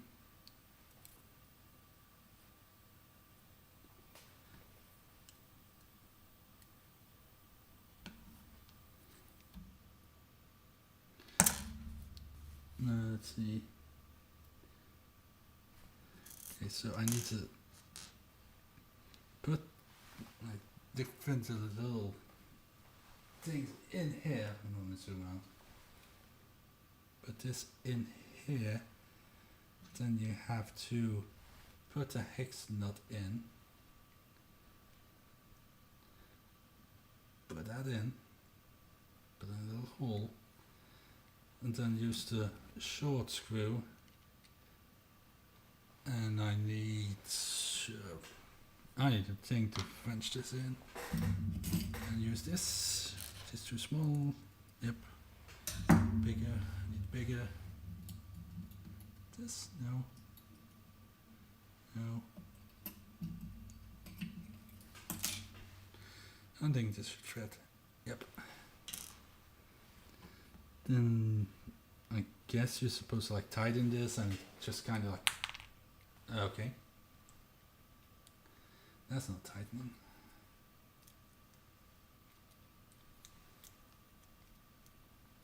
Come on.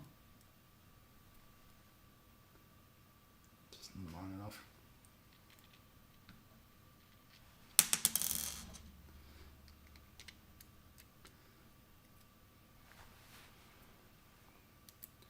Give me a second here.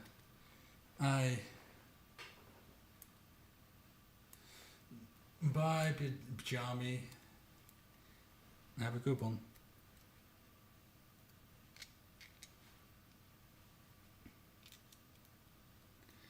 Let's go.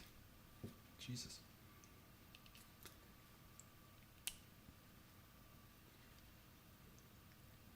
Okay, there we go. Really needed to shove that in there. Let's put the screw in.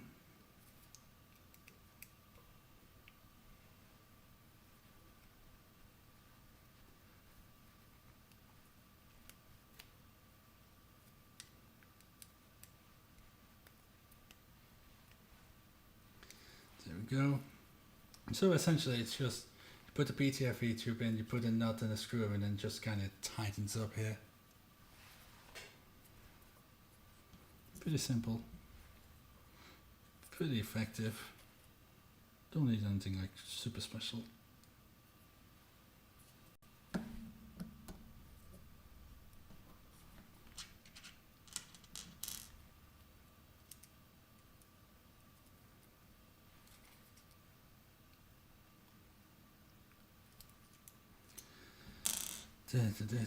Put this in. Put this in.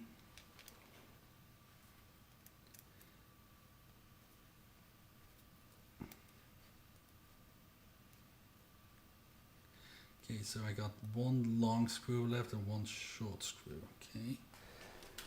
In the opening on the side. Where is it? Okay.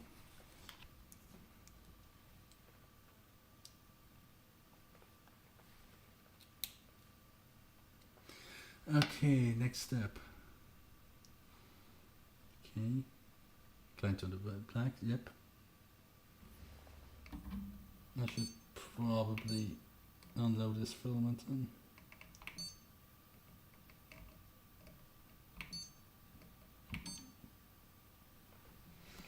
Okay, what do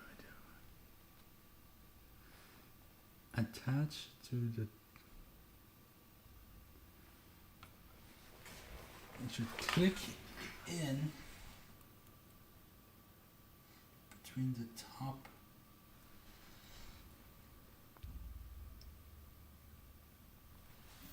Okay, so it should just click in here apparently.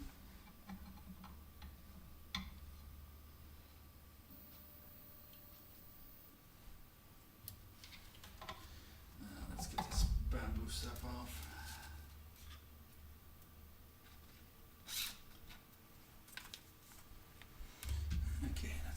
So this clicks in like so. Here, it did click, and I assume, oops. Oh crap.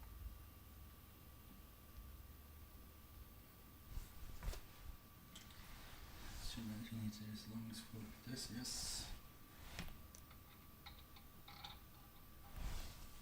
Guess we just time this.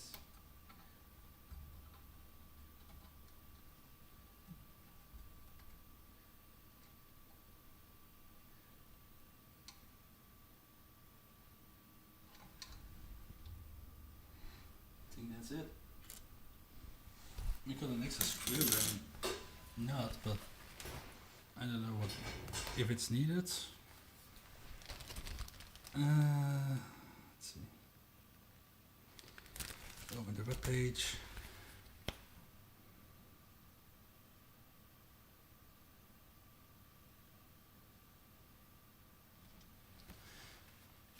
Okay, that's it. That was all I needed to do. Okay. Let's do the unthinkable. Let's put bamboo filament in this thing.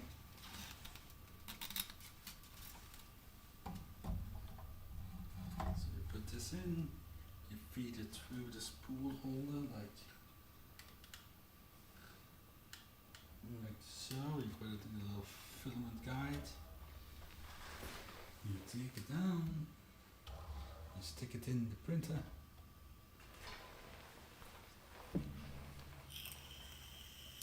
Still not broken. I'm doing I'm putting bamboo filament in a Prusa printer.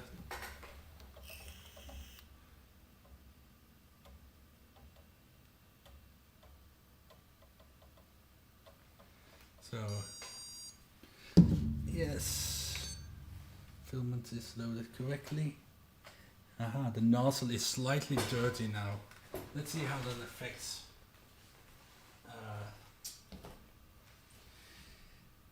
the first layer. Okay, let's get a check cube.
Okay.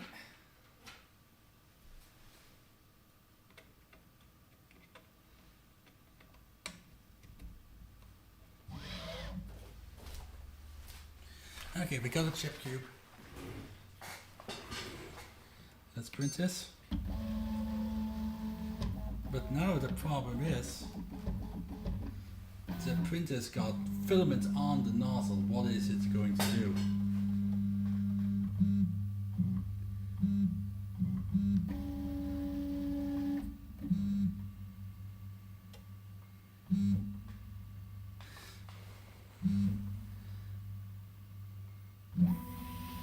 It says it's nozzle cleaning, but that ain't no clean nozzle, bro.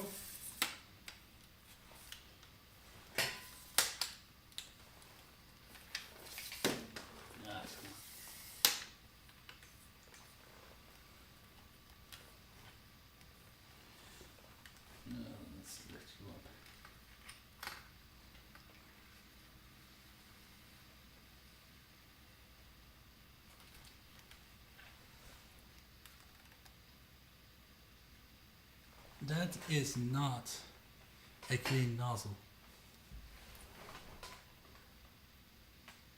What will it do?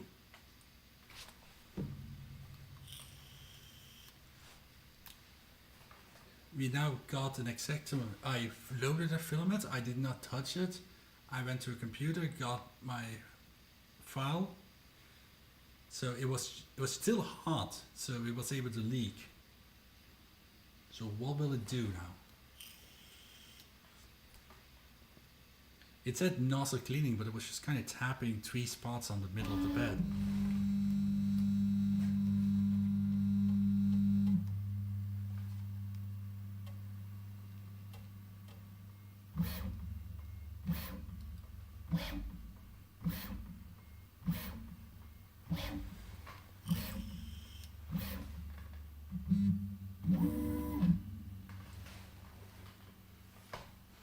It does not have a... That's not a proper cleaning routine.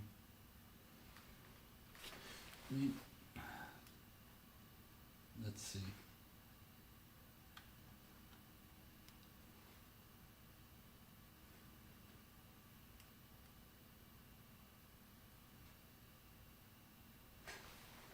That is a dirty nozzle.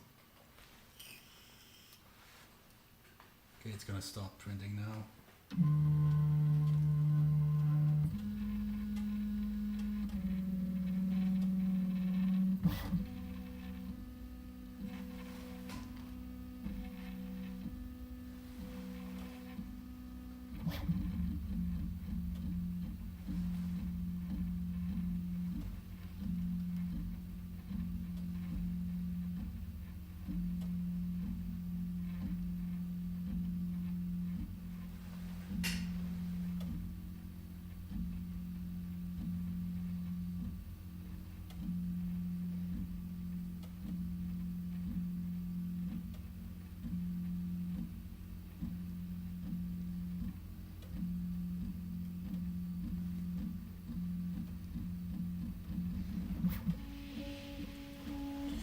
Okay.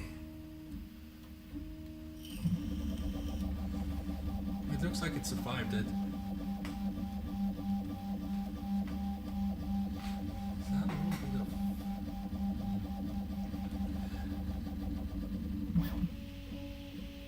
There we go. Prusa Bamboo Labs Pink. Sakura Pink. On the Prusa MK4. This is blasphemy. This is dramatic.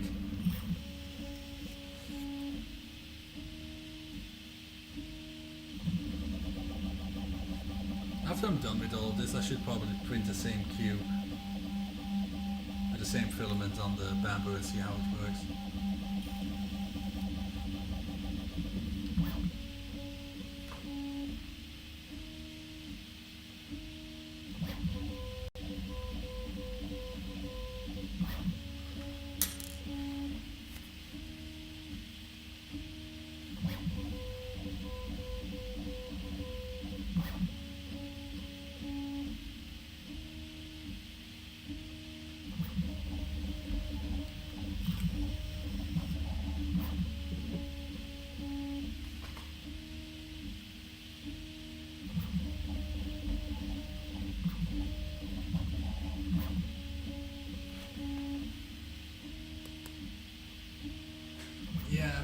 Yeah, that filament will eventually drip.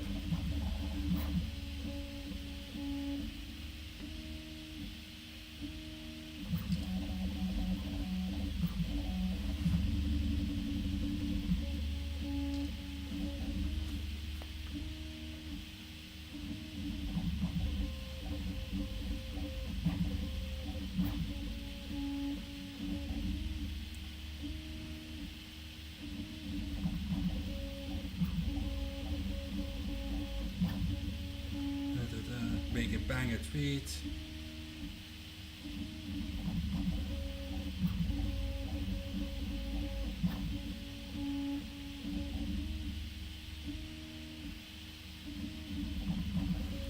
There we go.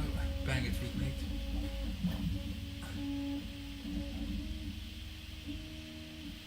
Oh yeah, yeah, this is still set to Prusa, right?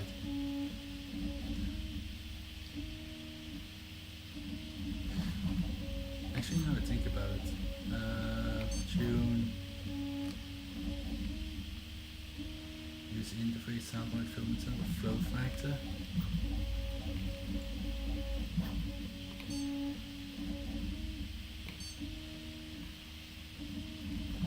Actually, I'm gonna check something. Because I heard that Pressure Advanced is not turned on this printer. Now I'm curious.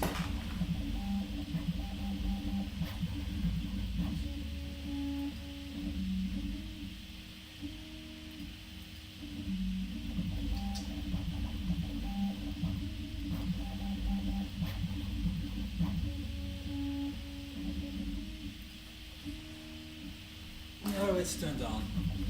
I just checked the filament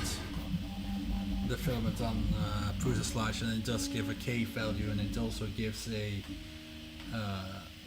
estimate like heat break temperature. So I think it should work, but I can't change this on the screen. I know in the Mark IV, I'm pretty sure you can change linear advance on it.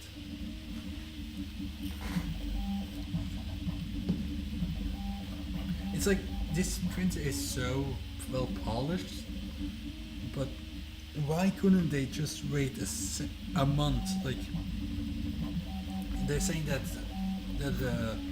like 2 weeks ago they said, oh yeah, it's gonna come in a month. Why didn't they just delay the Mark IV until like next month when they have all of the features ready? Why did they release this touchscreen apparently without the touchscreen functionality working?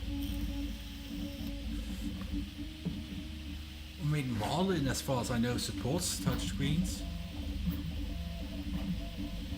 Well, yeah, it's because Prusa is actually very clever because they give you glitter filament. So glitter filament hides layer lines pretty well.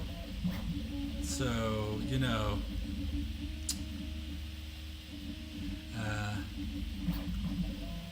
so everybody is printing out the test prints in the Prusa glittery filament, so that means that layer lines are less visible, which looks better on paper.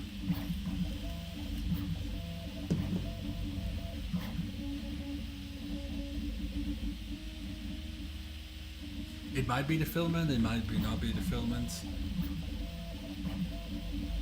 Can I do a filament swap?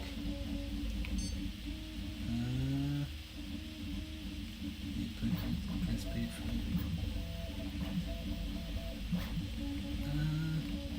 There's nothing in the menu. Oh no, there is. Should I test a filament swap? Let's see, the temperature is 215. Bamboo sets the temperature at 220.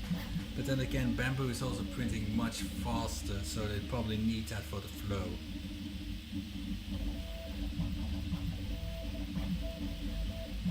I can do multiple things.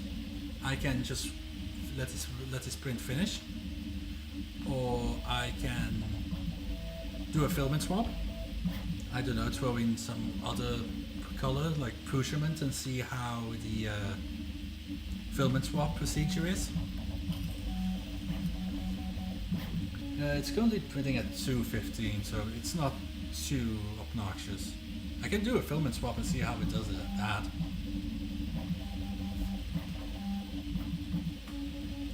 Okay. I'm trying to think up.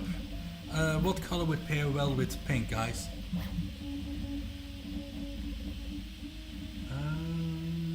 Let's see, what do I have laying around?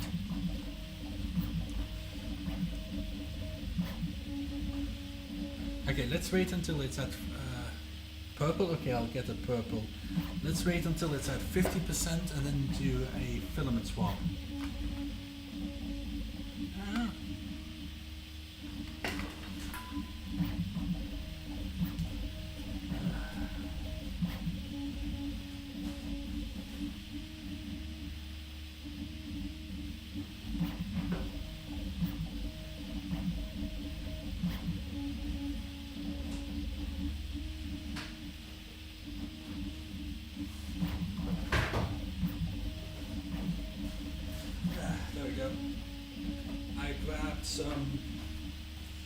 Extruder Biofusion Epic Purple, which is a glossy purple. It's really pretty. Let's see. Let's zoom out. Yeah. Look at this. Look at this gorgeous purple.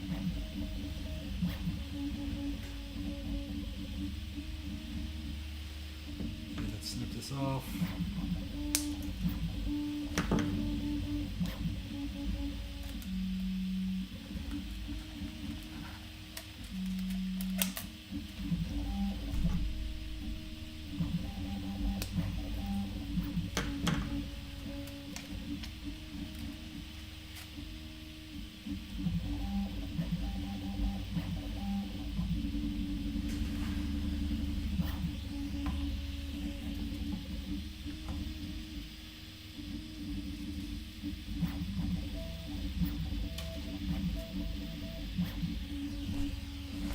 Okay.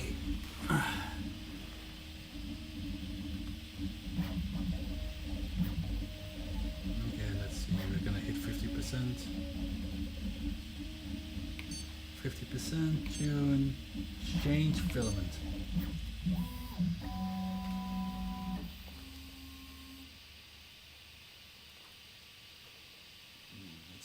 It did a really sun loading. Okay, it's beeping at me. Was filament upload successful? Yes. Changing. Not a big fan of like just red, because you're supposed to put it like through here. Well, I guess you should retract it a bit more, like draw it back a bit more, and put it in. Okay, whatever.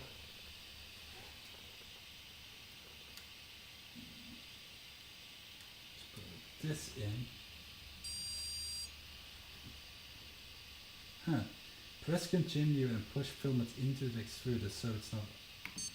Okay. There we go. I'm just gonna purge. Loading to nozzle. Purging. Purge more. Then they need to be a little bit less conservative on the purge. Yes. A little bit high.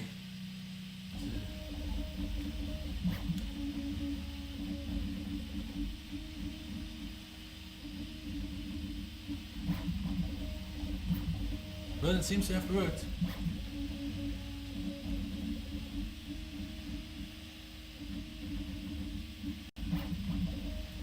Let's zoom out a little bit. It's probably below this a little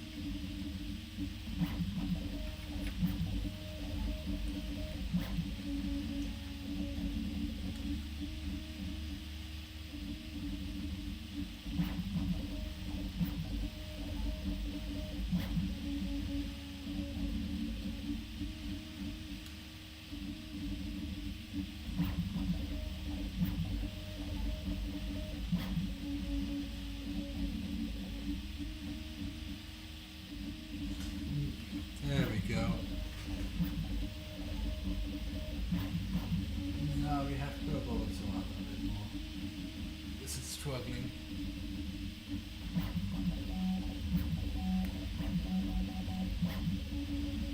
There we go. Filament swap was a success.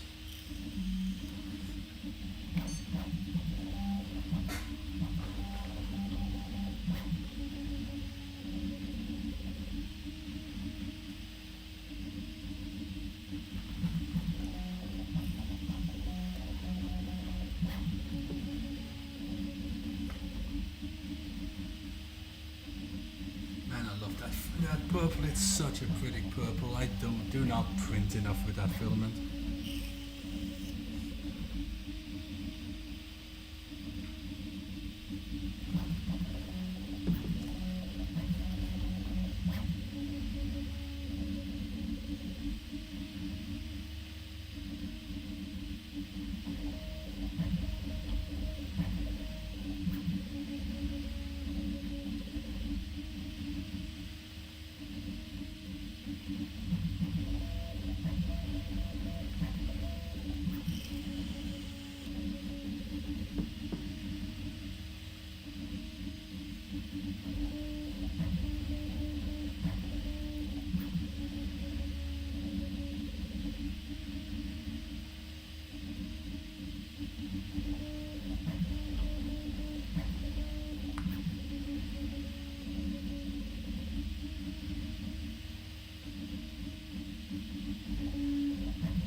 it's like,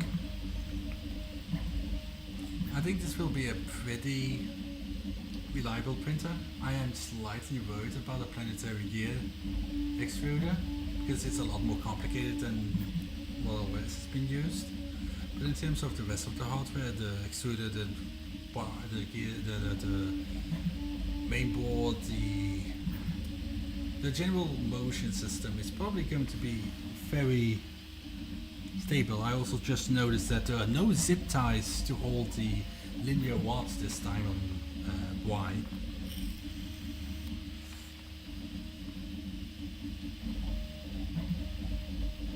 But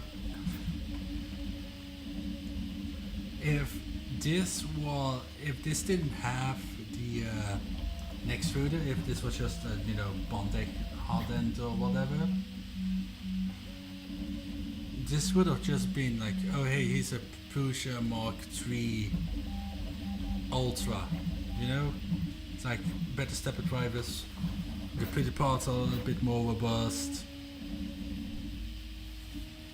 but it's the extruder that's really making this, the next version.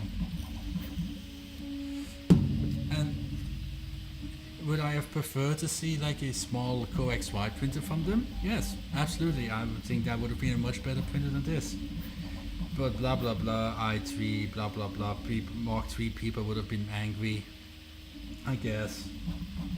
I just hope that the next printer they make is not like a Mini 2, but like they rework the Prusa iX or iXL, which is like the print form version of the XL essentially. It's like, I don't think it's as wide and it's way less, it's way shorter. I hope they release like a 250 by 250 by 250 coax wide printer.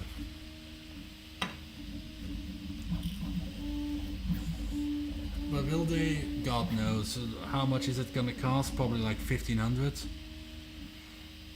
But then again, that would eat in the market share of the XL, because why would you? Well, actually it would. Why would you buy a smaller Prusa XL at 1500 at like Mark III, Mark IV sizes if you can get a 350 by 350 XL for like $500 more? And this smaller XL probably would not be able to have any capability to do tool changing. They might, but actually they could do like a smaller XL that can only like take 2 tool heads. They could do a lot. I'm honestly surprised they haven't made like a Prusa SL2.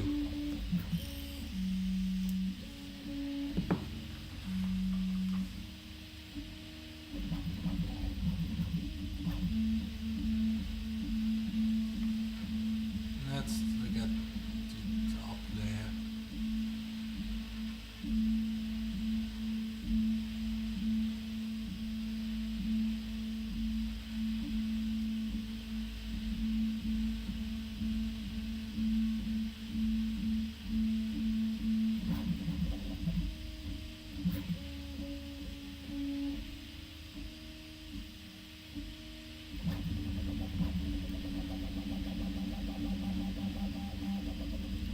It's a lot faster than the Mark III, but I've seen people like printing on the Mark III with the Prusa Mark IV profiles, and apparently they seem to work perfectly fine, that machine. So is this really a hardware improvement thing, or is it just they bump the speed?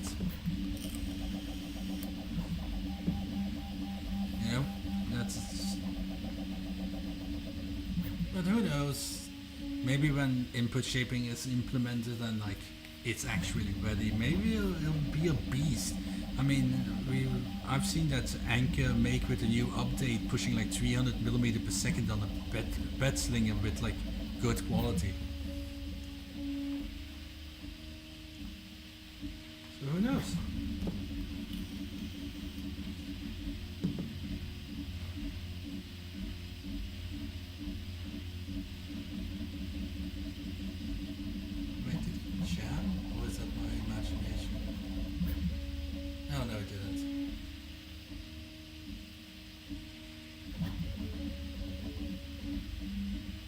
for a second there, I thought jammed because it's printing the Z, but I thought for a second it wasn't printing anything. There we go, now it's filling up everything. But you know, it's vibrating a lot. I'm pretty sure you can hear that bzz, bzz, bzz, bzz, bzz, bzz. And that is purely those linear watts. I do not understand the obsession with linear watts and the hate for V-wheels. Yes, V-wheels wear out quicker than linear watts, but they're also much easier to replace. And honestly, I think if Prusa would make a V-wheel printer, it would probably be a lot higher quality V-rollers and extrusions than what Reality is using.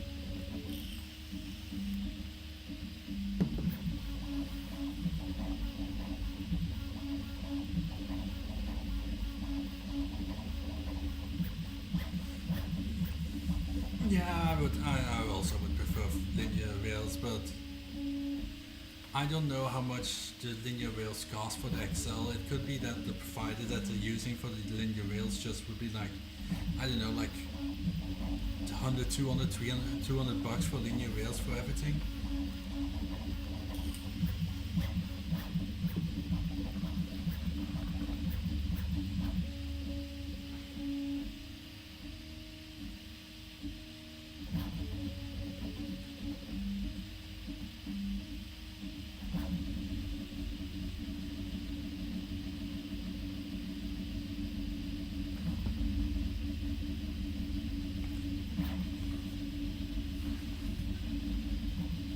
I just don't like that it resonates so much. What are these feet?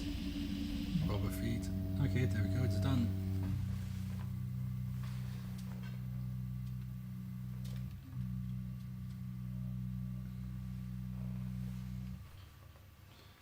Okay, finished. Little chip cube. Top feels really nice. Feels pretty good. Let's put the light on top. And that's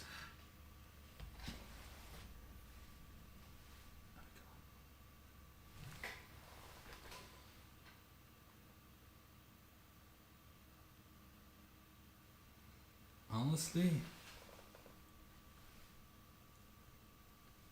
I'm trying to get like the right angle for you guys, but you know, there's like a delay on the stream. But those layers don't look that clean, let's be honest. Right? A lot of laying inconsistencies, some bulging.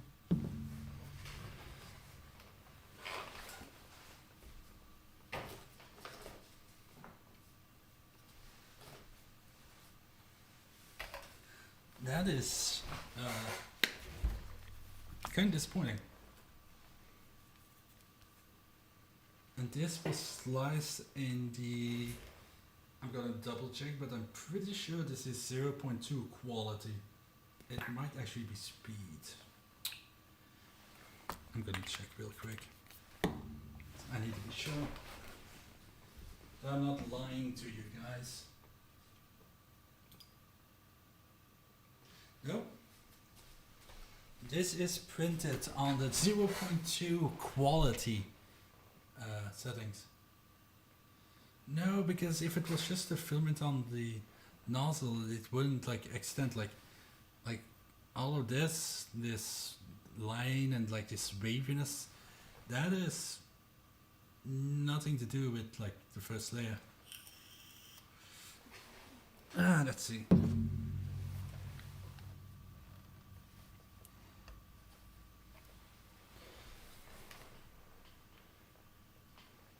I do have to say this PIE sheet sure sticks.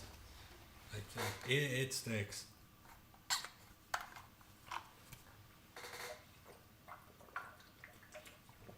And you know, now I'm starting to wonder if there is a reason why Prusa ships these with sparkly filament. You know? Kinda is. Now that I'm using like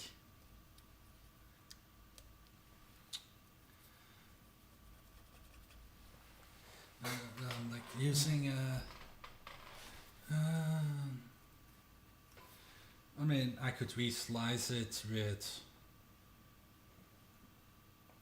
it shouldn't matter too much because the only thing that really changes is the linear advance, which would just affect the corners bulging. It doesn't explain all of. Actually, that's just. It wouldn't explain like all of these rough patches. Like it would just show up like in like the corners and stuff like that, but it wouldn't show up here. So. I mean, I could re-slice it really quick because I want to do the ridiculous speed test. I could slice it for like non-Prusa and see what that does. And let's see.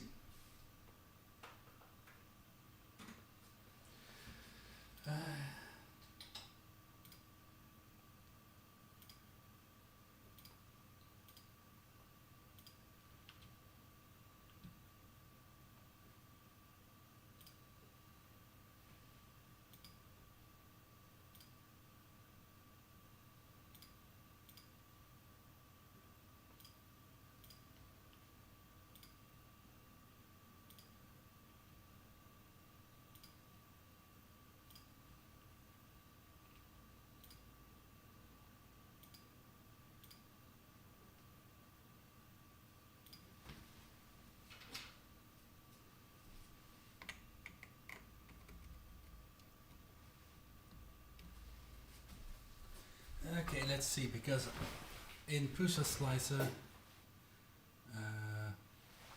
there is a actual filament profile for the purple for like the extruder biofusion. Go, popped off.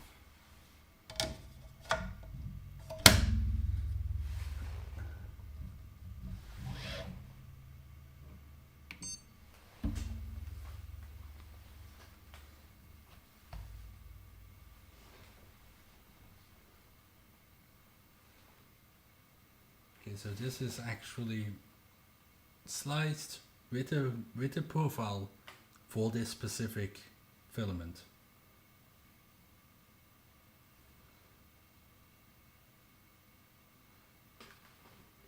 See, it's doing it again. It's oozing filament.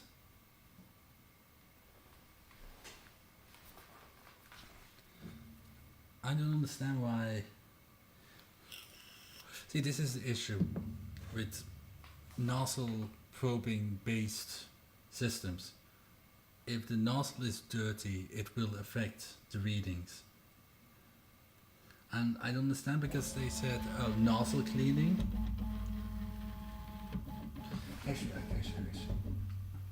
Actually, now you can see it. Take a good look at how this bed flexes when it comes down. Look at it. You can see that, how it's like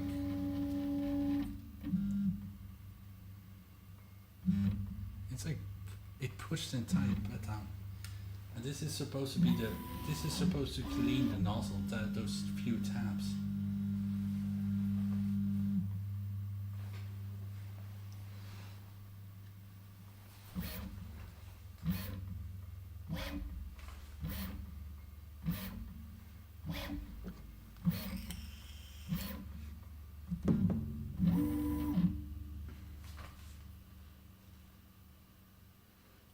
It's heating up to 220. So the profile, it's it should have had a brush or like, you know, maybe like a little vase, like put something like here or something, you know what I mean, like something where it can like wipe the nozzle on, like a magnetic brush or something like that.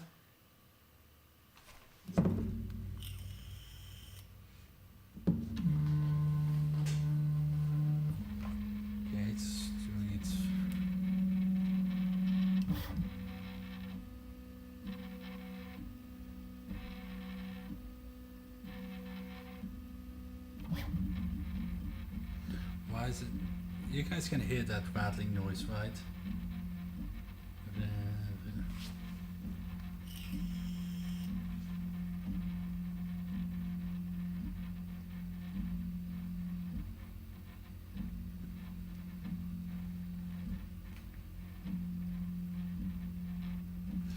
How is that first layer looking? That first layer is perfect, pretty much.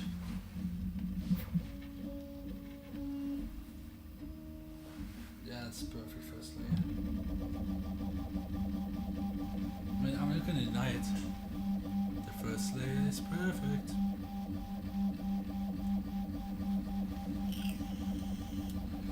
Anyway, I don't think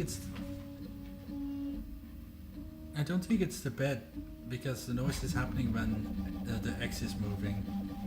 But it only happens when it's moving slowly, so this has to be some weird vibration thing. Who knows, maybe with input shaping they'll not do that because they'll be able to avoid that resonance, I don't know.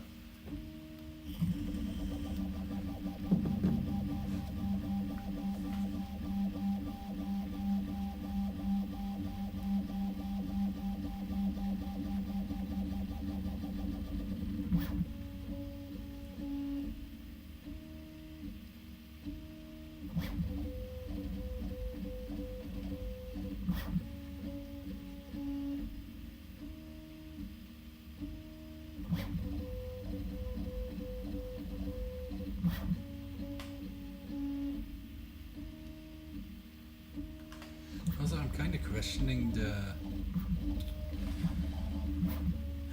yeah, it's... it can't be a cost thing. I mean... I know that the... I mean, how much would an accelerometer cost for them? Like $5-10?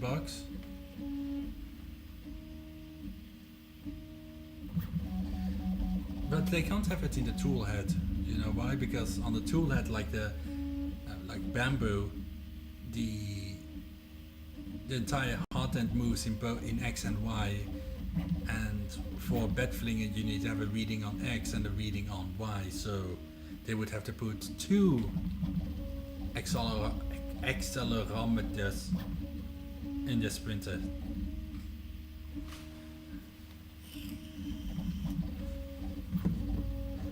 But there's literally nothing stopping them from just like having a thing like, I don't know, like connected in the middle of the bed or something, and like something in the tool head, and just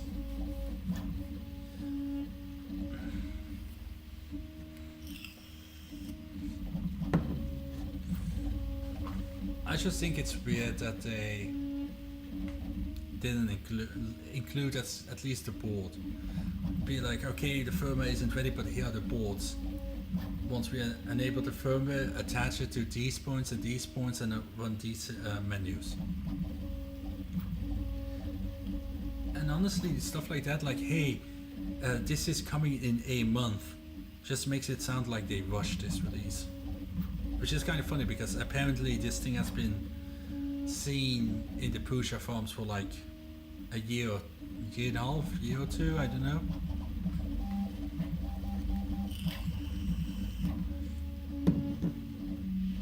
Yeah, but they're not gonna do that because cost.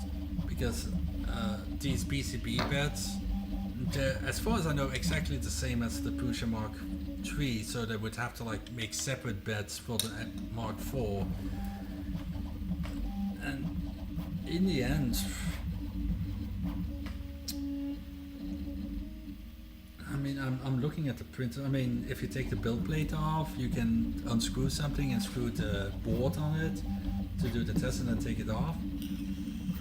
But you know, that doesn't feel like a Prusa thing. A feature where you have to unscrew something, screw it back in, do a test or whatever, and then unscrew it again and then screw something else back to it. Like, that's a very un-Prusa thing. So I'm actually thinking that they might just give us a base, like this is good enough, and then if you want to do a input shaping you run yourself, that's on you.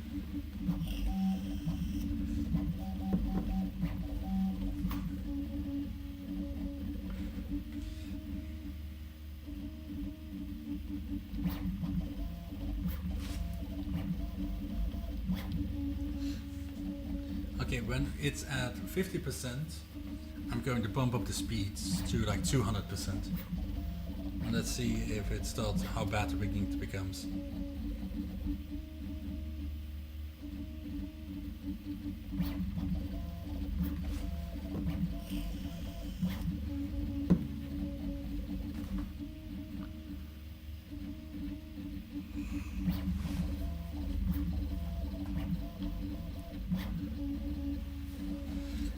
Actually, I haven't messed with input shaping yet. Like, I have 3 boards laying somewhere, so I can do it. I just need to like solder them on the pins and stuff.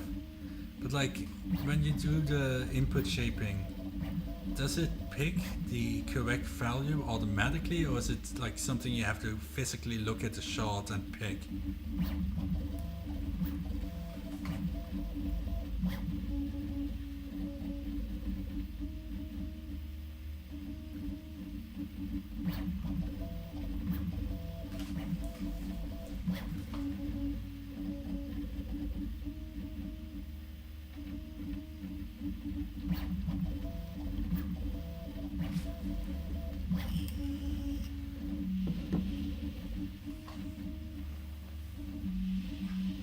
Okay. So if Prusa is gonna do it, they are probably going to make this automated, where it just does input shaping, it looks at what's generated and just automatically picks the best value. That is probably why it's not out yet, because they want to make it automated. But if they're going to just give every Mark IV essentially the same values, then why is it not enabled yet? They could, I mean, the machine is ready, they're selling it, they should be able to have a base reading now. But I will see. I'm keeping this print until input shaping is done, then I'll do a stream on that and test that crap out. And if I'm not impressed, then I'll just sell it.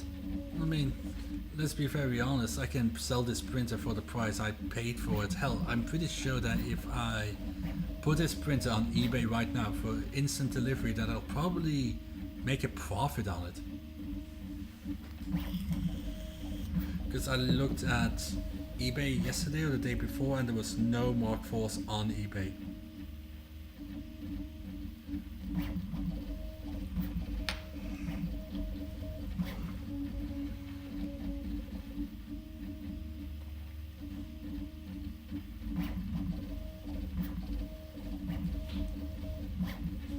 Yeah.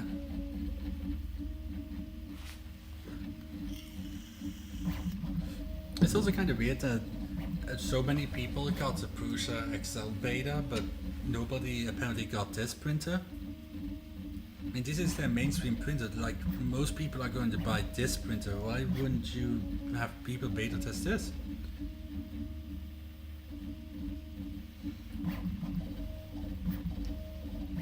Is it because it's a tried and true platform, so they just assume that whatever testing they do is fine?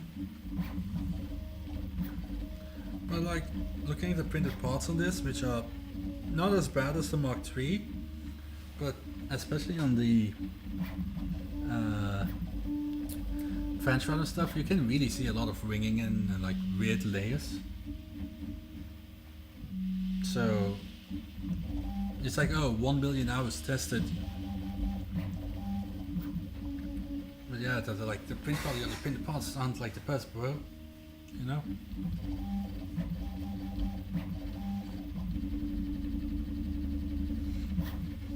But I will be honest, I don't think so. Because I don't remember anybody saying like, I received this printer from Prusa. I didn't even see that in like the mini. Like, I think Joel, even Joel, like pretty much the biggest YouTuber, biggest reviewer didn't even get like the mini for like review sample. They didn't get review samples. Okay, we're at 50%. Let's see. Print speed 200.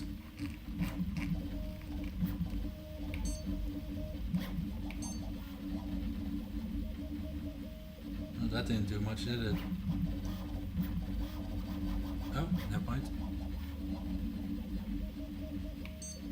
Let's just go crazy. There you go, 500%. Go fast. Go at your maximum accel rate.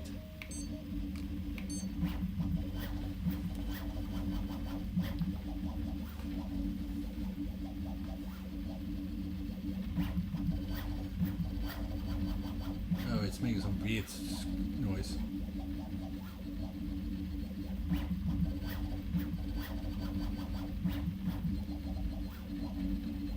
And that's a new type of noise it's making. It sounds like it's like an electrical sound.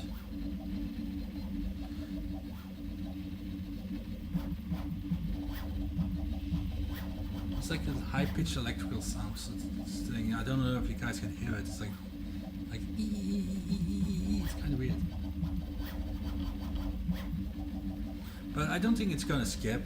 I'm pretty sure that the the acceleration isn't high enough.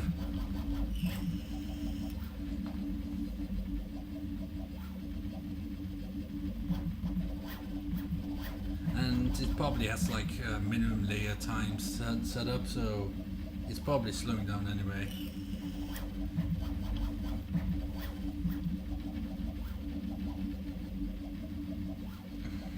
It says remaining time 1 minute. Okay. I don't think this will be done in 1 minute, bro.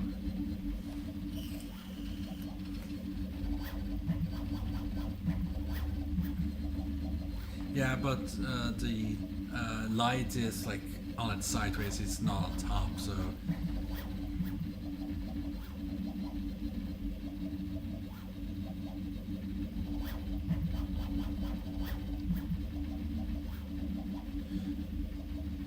But you can actually, you can clearly see where the speed change happened. Like it's starting to look pretty raggedy, isn't it? I wonder if I can zoom in better.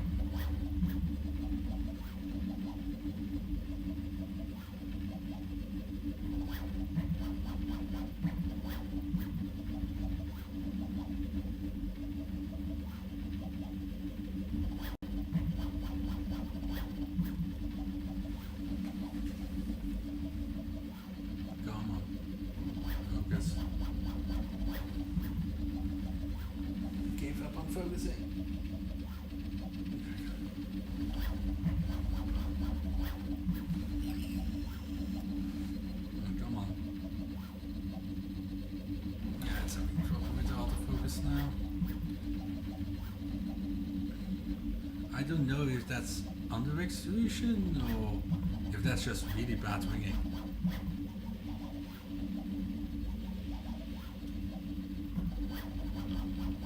Yeah, that's actually one thing that I'm wondering too, because it's like, oh yeah, input shaping is going to be fast, but let's be honest, the cooling fan on this, the fan shroud, it's kind of anemic for fast printing. It's a thin fan, single-sided, not even like pointed at the nozzle really.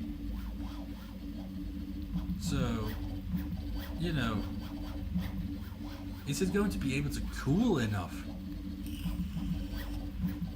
to do actual super fast printing?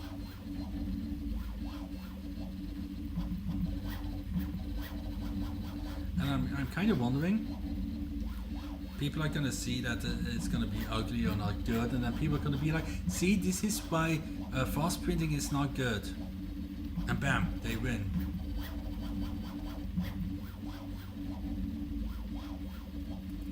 Yeah, that fan is not going to make it.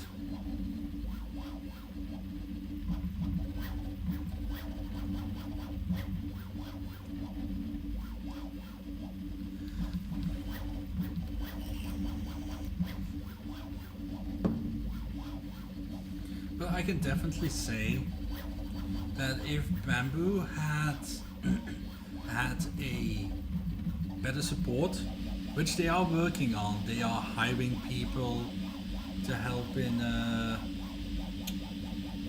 support, and they're trying to improve. But like, you know, if Bamboo had better support, I would never recommend the Prusa anymore. Like the Mark IV, it's cool and all, and it's a definite improvement over the Mark III, but when you can buy a P1P for less money than this, then you have to build and print faster and have better cooling and like,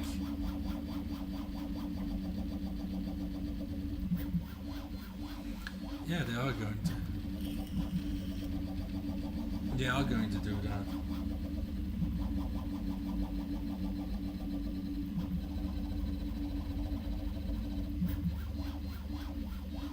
I really want an anchor make though, but apparently it's ridiculously loud, like super loud, like beyond normal loud. That's also something people need to realize. When you make stepper motors go really fast and aggressive, they make a lot of noise. They're always going to make noise.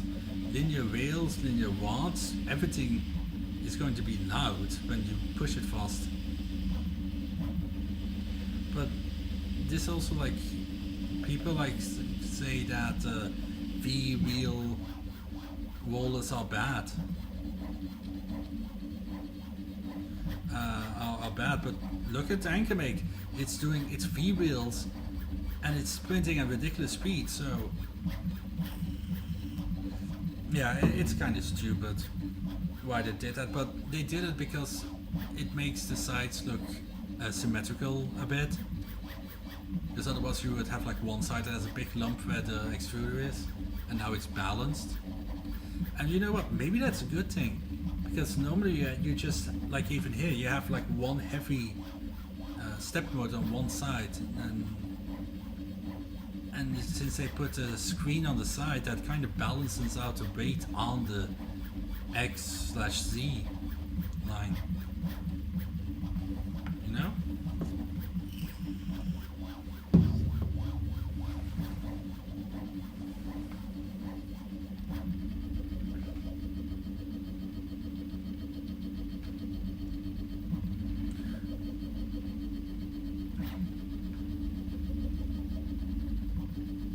If you look at like an Ender 3 and like you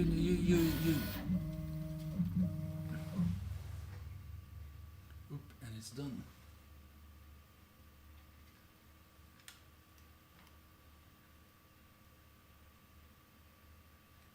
But when you look at Ender 3 and stuff, there's a lot of issues with it, with the Gantry going crooked and stuff, and that's just because all the weight is on one side.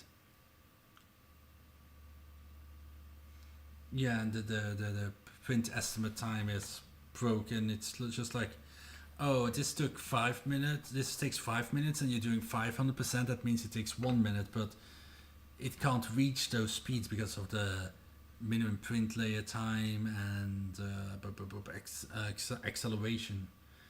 So, yeah, it's not accurate. But, so, like, all those printers have issues with the gantry going off. So if they have add weight to the other side, that means that there's less chance of it going crooked. Which actually, if you think about it, it actually makes a lot of sense.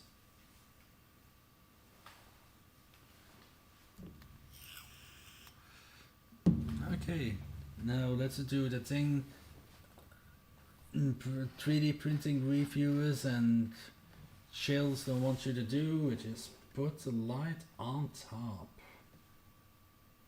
Let's take a look.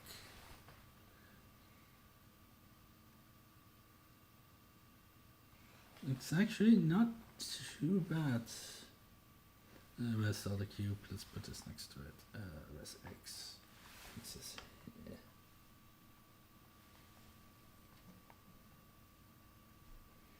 Actually, it's not too bad. But I'll have to look at the other sides, but I'm gonna let this cool first because I do not want to ruin this plate already, you know? Let's put that aside.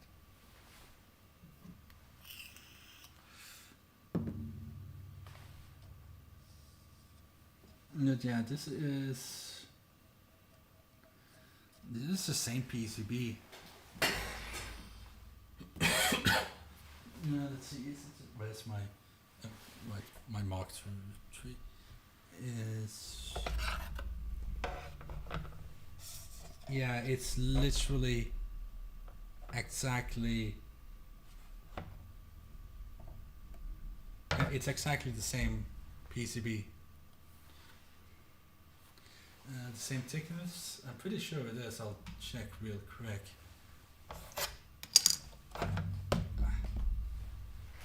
But you can see them kind of side by side here. It's the same. The text on it is exactly the same. The logos are exactly the same. The top magnetic heatbed Mark 52, base by Prusa 3D. It's same on both.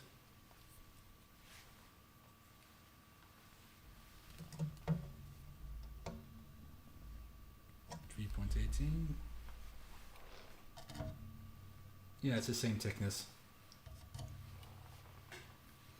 It is exactly the same PCB heated bed.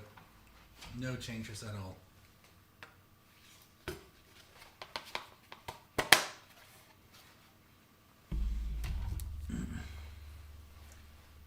So yeah, this is exactly the same part as on the Prusa Mark III.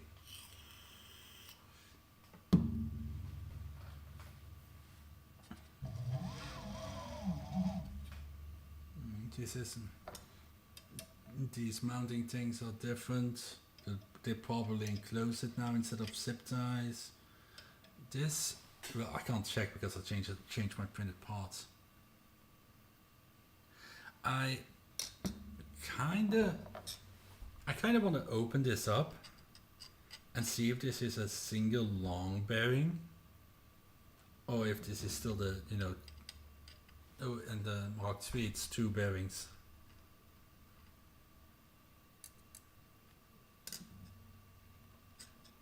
But I'm kind of worried that if I undo this, that's gonna drop. We'll see. Whatever.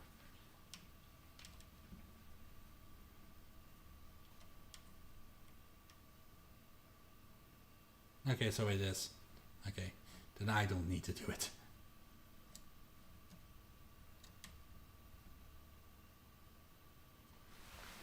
Then I don't need to do it. I'm not gonna undo it just, you know, to make a point.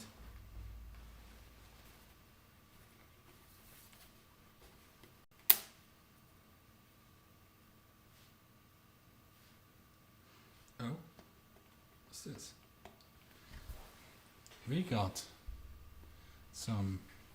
something going on here.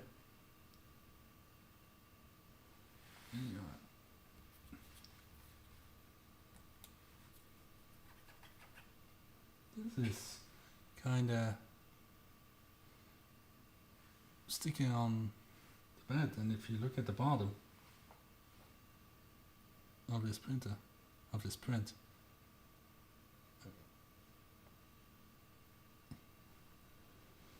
I don't think it's a bubble.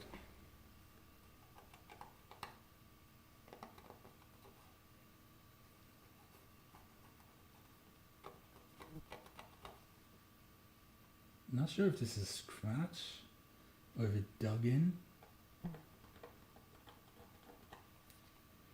I can't get it out. Let's take a look at this. I can't tell if it's... I don't think it's the bed. I think it might be like, I don't know. I'll like run a different print on top of it later and see if it comes off. But you can see it on here. And it's weird because the first layer is actually good. Like, if I look at it, it's fine. Let's see. Yeah. Yeah. Let's see.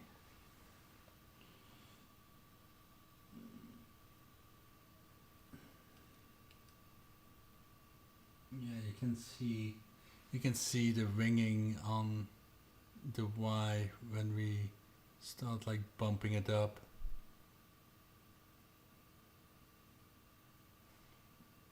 God, this is hard to show.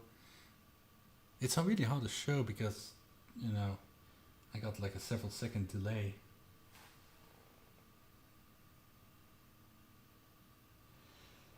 And this corner right here is kinda off.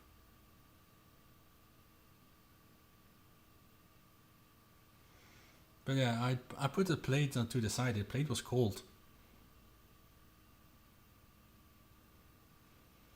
Like when you take these plates off the bed and you just put them to the side, they cool down really quickly.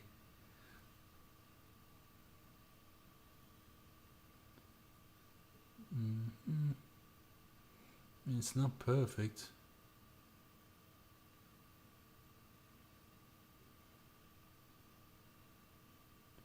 Yeah.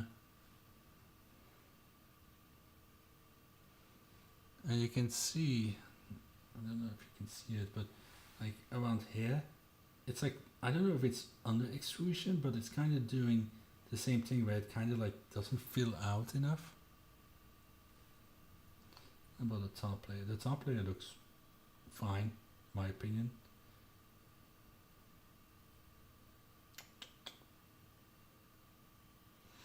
But this is worrying.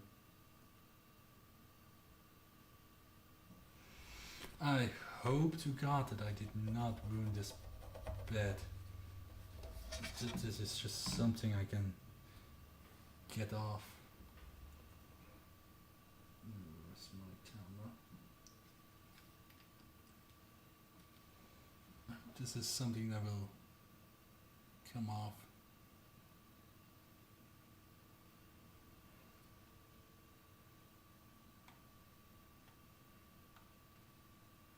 Come on, focus.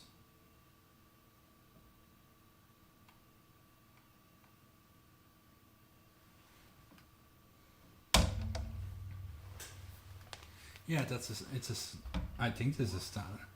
It says smooth PIE, but I'm pretty sure that this is a Saturn one.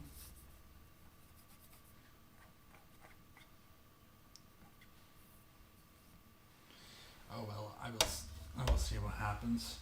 I'm going to print a lot more on this thing and see how everything goes.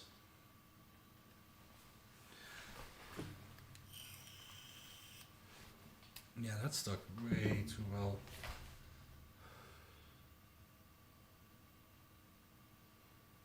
And this, people, is why you, when you do a first printing, you always use filament that is matte or shiny, because using what they supplied, the Galaxy Black, which is black, which already kind of tends to not show as much as light colors, and then you add sparkles to it, it hides layer lines.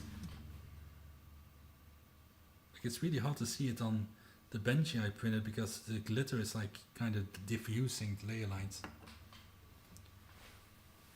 But on the pink you really see the layer lines. Let's see, I printed this, I printed this, I printed this.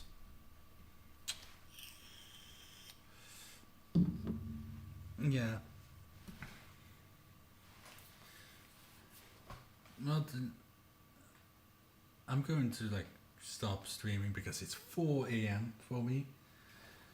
So first impressions, definitely a step up from the Mark III. Is it something right now that I would recommend buying? No, no. I in a world where you can buy a P1P for $6.99 pre-assembled, with input shaping, extremely fast printing, bigger build service. Why? Let's see. Anchor Make is $7.99, I think. I don't remember how much they are exactly. They're a bed flinger, but they are fast, but they are loud. So in the end, the P1P and the X1 is still the main competitor to this printer. But in the end, this is an open source printer. There will be parts available. People will be able to mod this with all their heart. Prusa will support this longer than Bamboo will probably support the X1 and P1. But you know what? As a hobbyist, right? I'm just a stupid little guy having some fun with these things. I'm not doing this as a job. Do I really care that much if my Prusa or my X1 is still working after 5 years? Do I really? Because in 5 years, the printers that will be out will be way better, probably, most likely, than what is out now. So, what do? I love the open source community. In the end, like, I love the idea of like everything is open, people can work on it, improve it, share it. But in the end, 3D printing is a consumer thing. Like with the push to make 3D printing and 3D printing manufacturing mainstream and popular and making it like accessible for everybody. In the end, people are going to want printers that just work. They don't want to deal with firmware. They don't want to deal with you can change this, you can change that. So, in the end, the average Joe and the average company that buys 3D printers does not care about open source or closed source. Do you really think people by Ultimate and MakerBot like go like, oh, I don't know if they're open source, I actually didn't check. They don't care about that. They care about it's a printer, it works, there's support, and I can write it off as a business expense. In the end, this is unpopular opinion, but I think the majority of people that use 3D printers, just like including random people buying Enders and all of that stuff, you know, they don't care about the open source thing. They think it's cool that they can like print improvements, but they don't like gung-ho about open source. And so that's what I kind of think people really overestimate on how important open source is to the average 3D printer owner. Because you can say what you want, the Ender 3 is one of the best, is probably the best selling printer ever. And that thing had the locked bootloader, that didn't have thermal runaway, it had so many issues, but people still bought it en masse, and people just didn't care. And you know, even for the X1 right now, there is there are companies that are making a custom hot end with changeable nozzles, with CHD, if I remember correctly, nozzles. People are doing modified AMS systems. There's people making build plates for it. The entire enclosure thing for the P1P. Light mods, all of that. It's still happening even though it's a closed source printer. And yeah, it sucks that we can't touch the firmware. But you know what? One day there's going to be somebody that cracks that code and opens it up. And it's going to happen eventually. Well, one day there will be people, somebody will figure out how the RFID thing works for the bamboo filament, and bam, we're going to have print your own, take your own QR code, well, RFID tag, just program it and bam, it works in the AMS. I would say that people think of the X1 as a challenge, you know? But 3D printing is going to be interesting the next coming years, because now everybody is focused on getting quick printers that still print good, and that features like scanners and lasers and God knows what.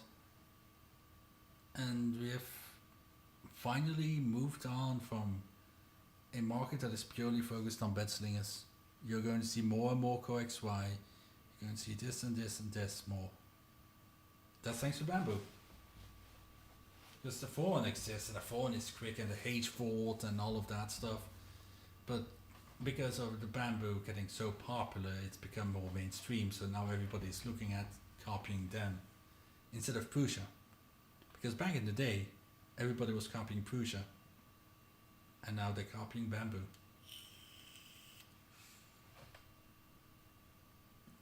But I'm going to call it quits for this stream. I've been streaming for I don't know how long, 4 hours. So I'm going to stop. I'm going to go to bed because Zoe is supposed to give birth on Tuesday, so she can pop at any moment right now. And I really don't want to only have 2 hours of sleep before I have to go to the hospital. But yeah, this was fun. I was able to actually talk to people and discuss a bit and talk, and it's fun. I got some prints out of it. I discovered how good this camera is at zooming in.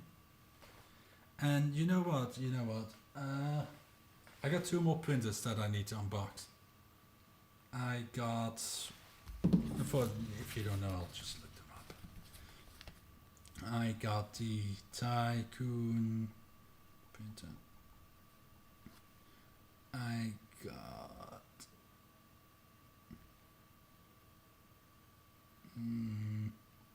that's a Tycoon Max. I got this thing. I got a Tycoon printer that I still need to unbox. Just like this really chunky boy, linear rails and shit. Got one of those, and what's it called?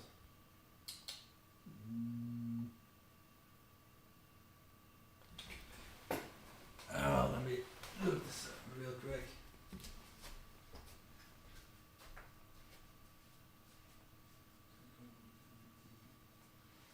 Focus.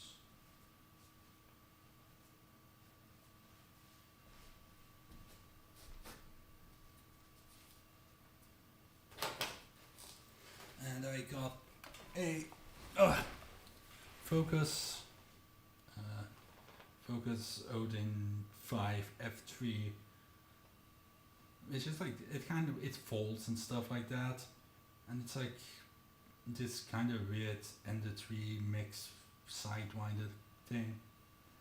So what would you prefer me to unbox next? The Tycoon or the Focus? I'm thinking the Tycoon because it's an interesting looking printer. I heard it has quite a bit issues because, random Chinese cheap company. Okay, Tycoon it is. I don't know when I'm gonna stream. Might be next week at the same time.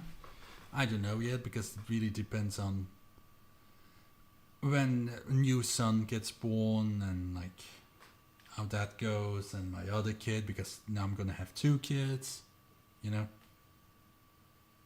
how tired Tori is, blah blah blah. But yeah, this was fun. I am exhausted. I've been up since 9 a.m. yesterday, so I've been up for a good solid 20 hours, so I should probably go to bed. Thank you for this. I want to do more it's like I prefer doing streams. I'm not good at like recording videos and all of that crap. I like streaming because I get to interact with people.